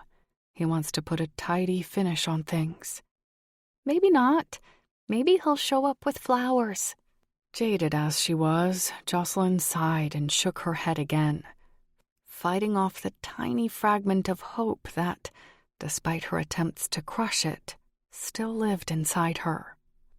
That tenacious little hope languished, however, later in the day, when a check arrived by courier. Jocelyn had given herself 3 days to get over Donovan. 3 weeks had gone by. After finishing her assignment with the environmental activist, she sat in her apartment eating Cheerios and watching television at 10 o'clock at night. She had no work lined up for the next day. She'd told Tess to give her some time off. She'd never needed time off before, but she'd never felt tired before either. Tired, that was an understatement.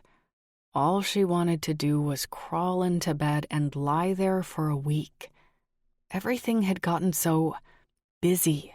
There was nothing to smile about. The environmental activist treated her like she was invisible, which was nothing new. She expected and even encouraged that from her principals. But since her week with Donovan, she'd come to realize that being invisible wasn't all it was cracked up to be. Sure, it was okay on the job, but what about outside of work? Who was she? Who actually cared about her?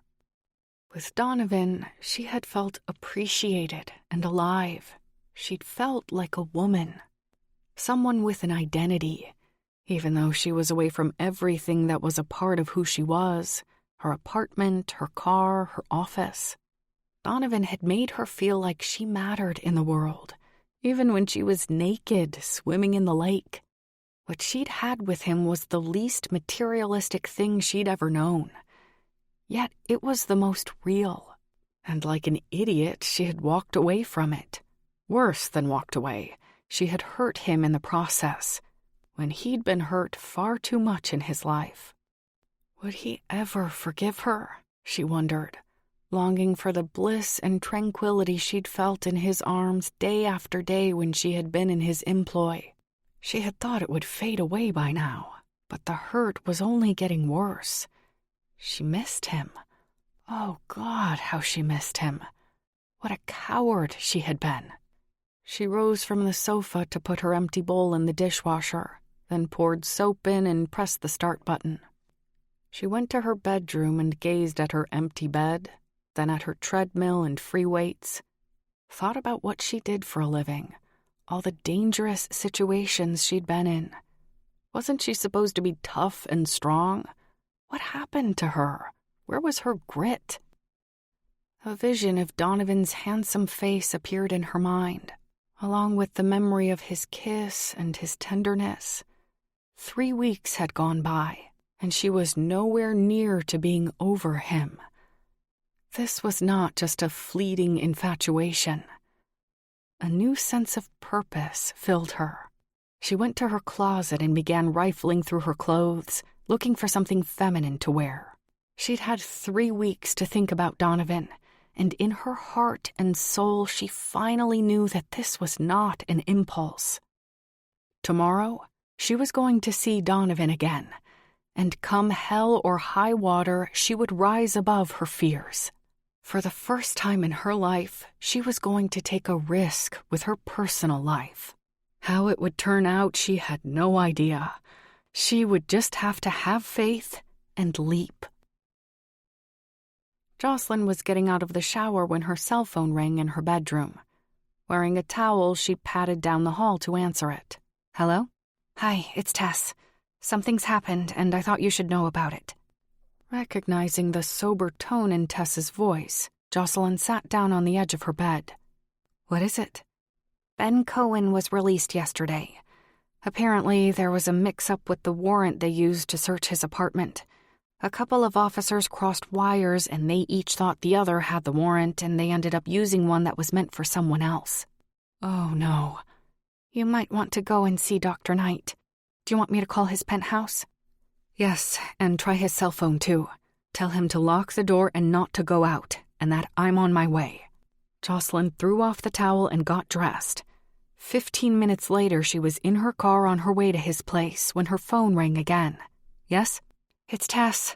I've been trying his penthouse and his cell phone, but everything's going to voicemail. I called the hospital, but he's not working today. I haven't been able to get in touch with him, Joe. I hope everything's okay." A cold chill ran down Jocelyn's spine. "Keep trying. Maybe he's out on the terrace or in the shower or something. I'm near his place now. I'll call you when I know something." She parked, holstered her gun, and dashed into the lobby. "Briggs, is Dr. Knight at home?" she asked the security guard. "No, Ms. Mackenzie. He's gone out for a run. He left about half an hour ago." "Thanks." She pushed through the revolving door and called Tess again. "He's gone for a run. I'm going to look for him, but keep trying his penthouse and cell in case we don't cross paths. Tell him to lock his door and not to move until I get there, and call me if you reach him."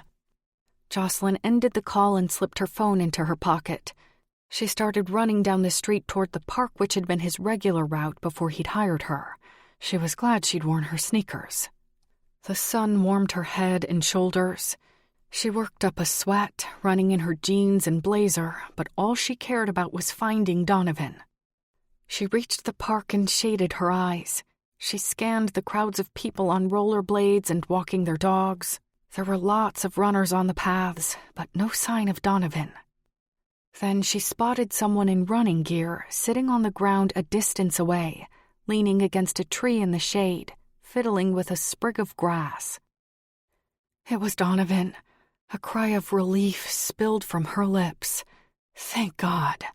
She perused the surroundings, looking for any suspicious-looking characters, and approached. His gaze shot up. His face paled when she came to a halt before him. "Jocelyn, what are you doing here?" She had to work hard to catch her breath. She wiped her forehead with the back of her hand. "I'm so glad I found you." He frowned. "Why?" "Something's happened. Ben Cohen was released on a technicality yesterday. You're not safe. He said nothing for a few seconds. I see. I need to escort you back to your building. Donovan stared up at Jocelyn's dark eyes and full lips.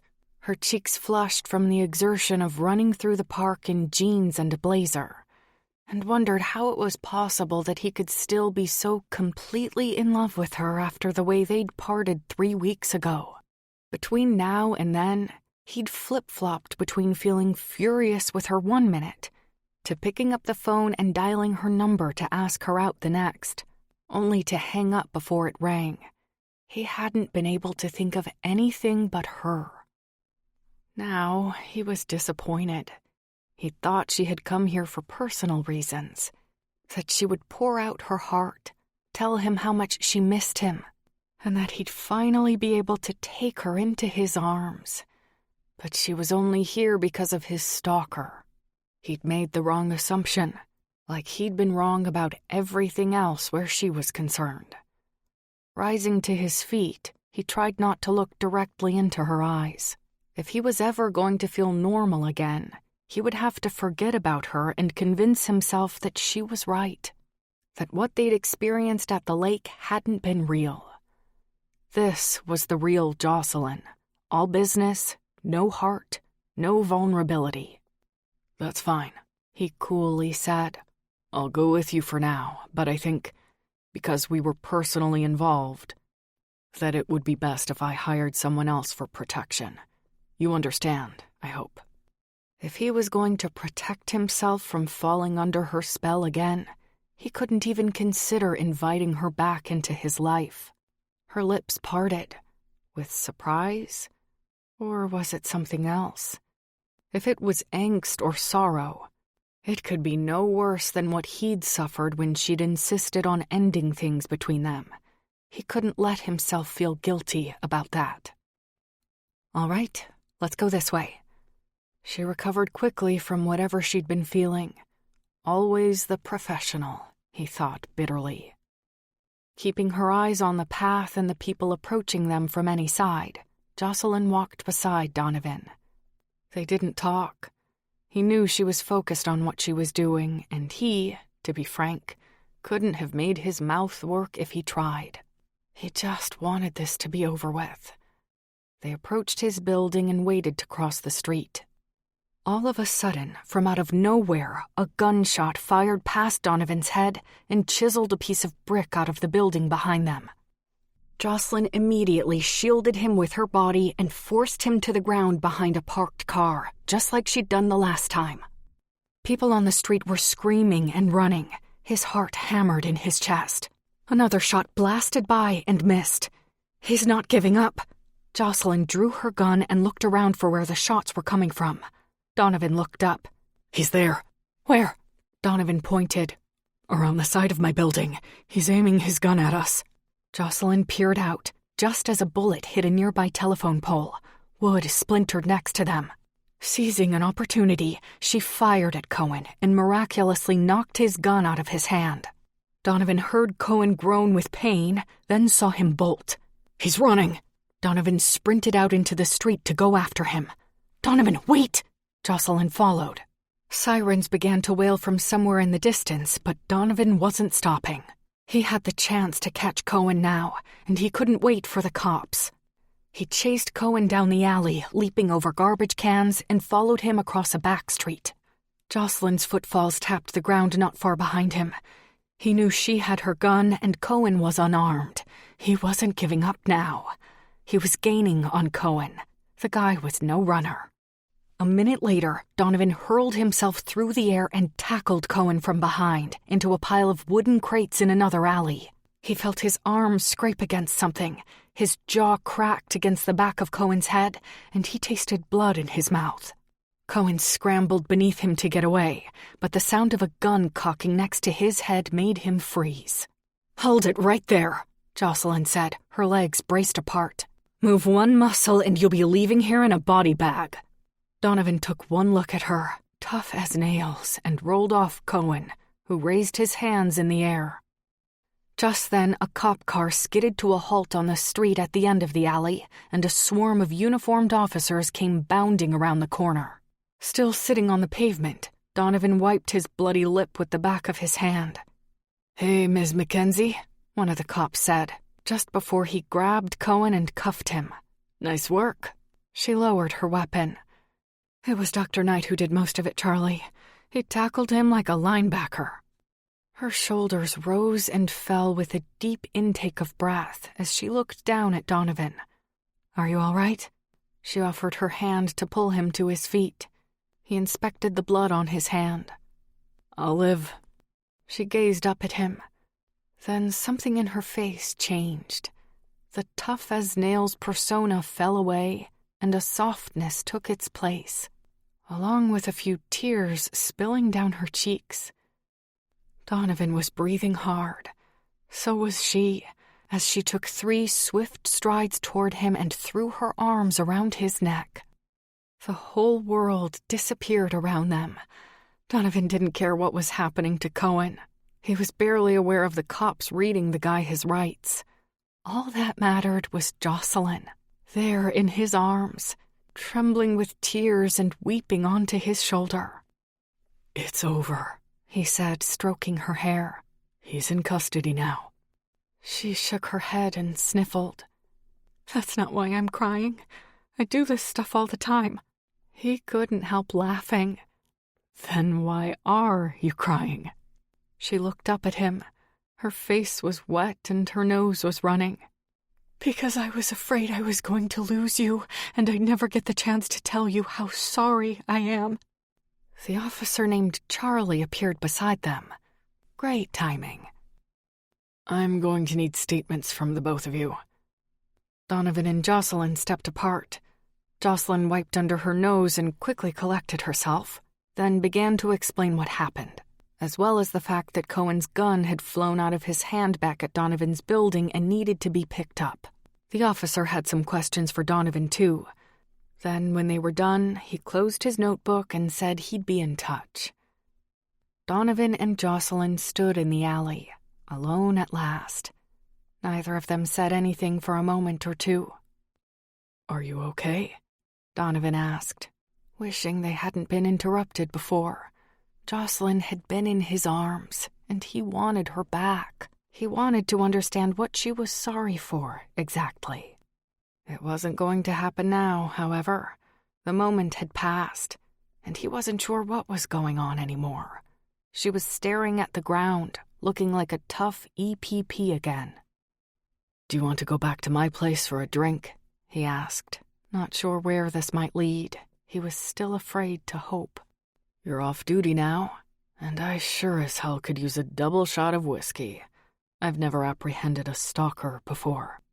He held up his hand and showed her that it was still shaking.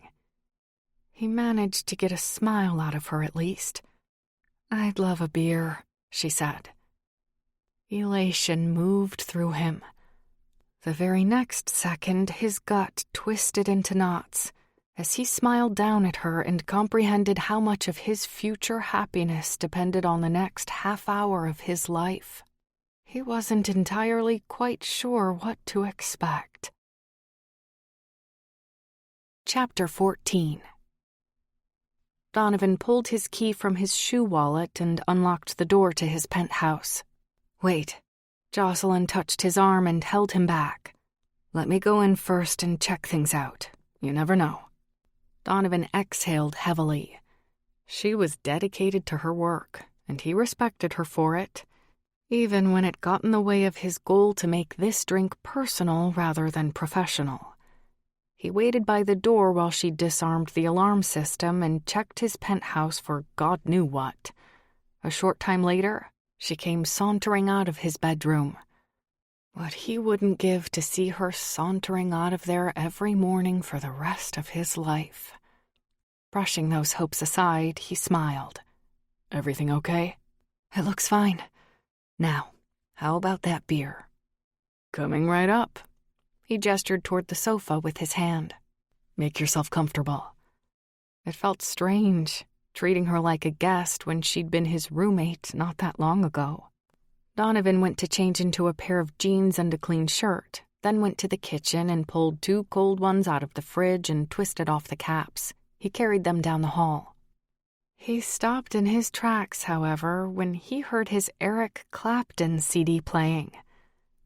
Memories of those early nights with Jocelyn came flooding back. He remembered discovering for the first time something of the real woman beneath the suit and the tough girl image. He remembered the way she had smiled when she'd heard these songs. He swallowed hard over his unease, his fear that today might end the same as that pivotal night at the cabin, when an argument and a breakup had wedged them apart. Here you go. He entered the living room and handed her the bottle of beer. You decided to forego the whiskey? Yeah, sometimes a cold brew is what a guy really needs. Cheers. Here's to Cohen behind bars again.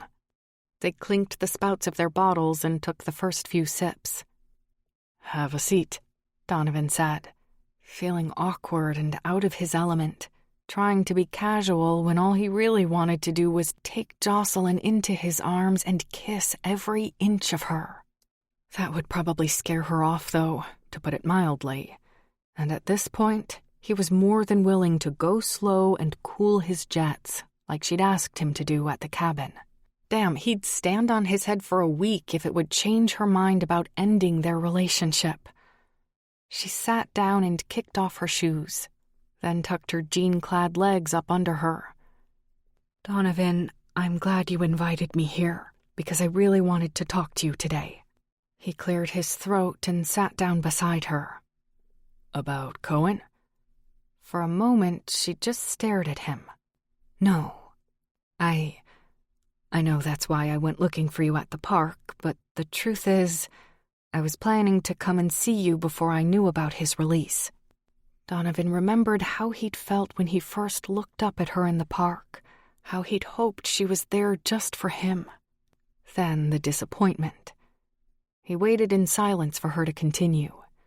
She lowered her gaze, drawing little circles on his upholstery with the tip of her index finger. I've missed you. All his nerve endings began to buzz. The past few weeks have been hell, she continued. I haven't been able to stop thinking about you, and I hate the way things ended between us.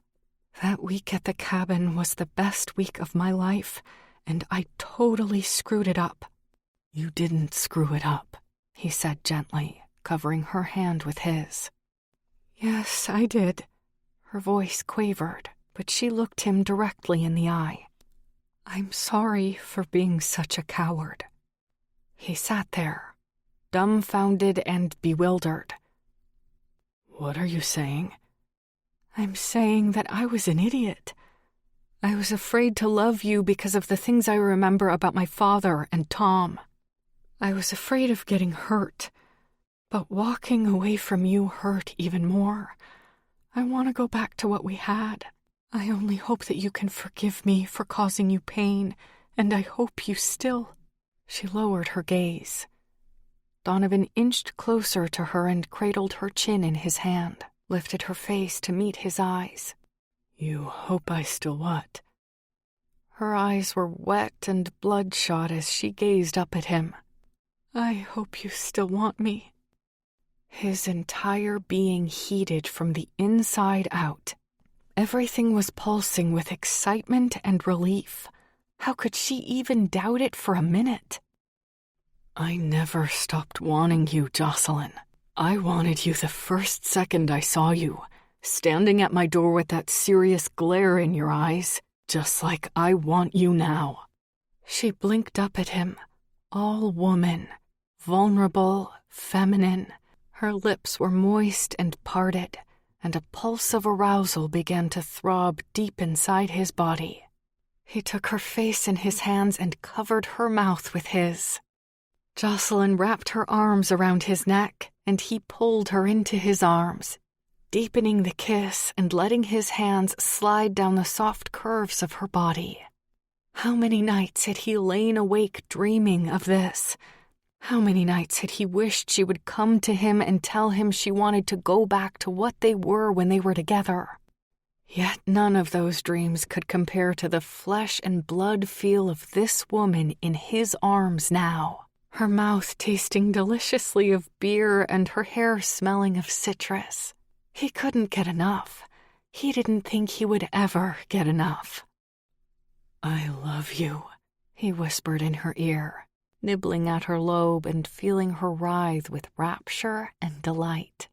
"You're the only woman I've ever wanted. I don't know what I did to deserve you." "You were just you." He took her mouth again with a passionate intensity and drank in the luscious flavor of her whole being. "I promise I won't get spooked this time," she said, tipping her head back as he dropped open kisses upon her neck. "These weeks away from you gave me time to understand that what we had wasn't just an infatuation. I needed time to think about everything, because, as you know, I'm not impulsive. But I'm here now, Donovan, and I'm yours, completely." He drew back to look her in the eye. "You're sure about that?"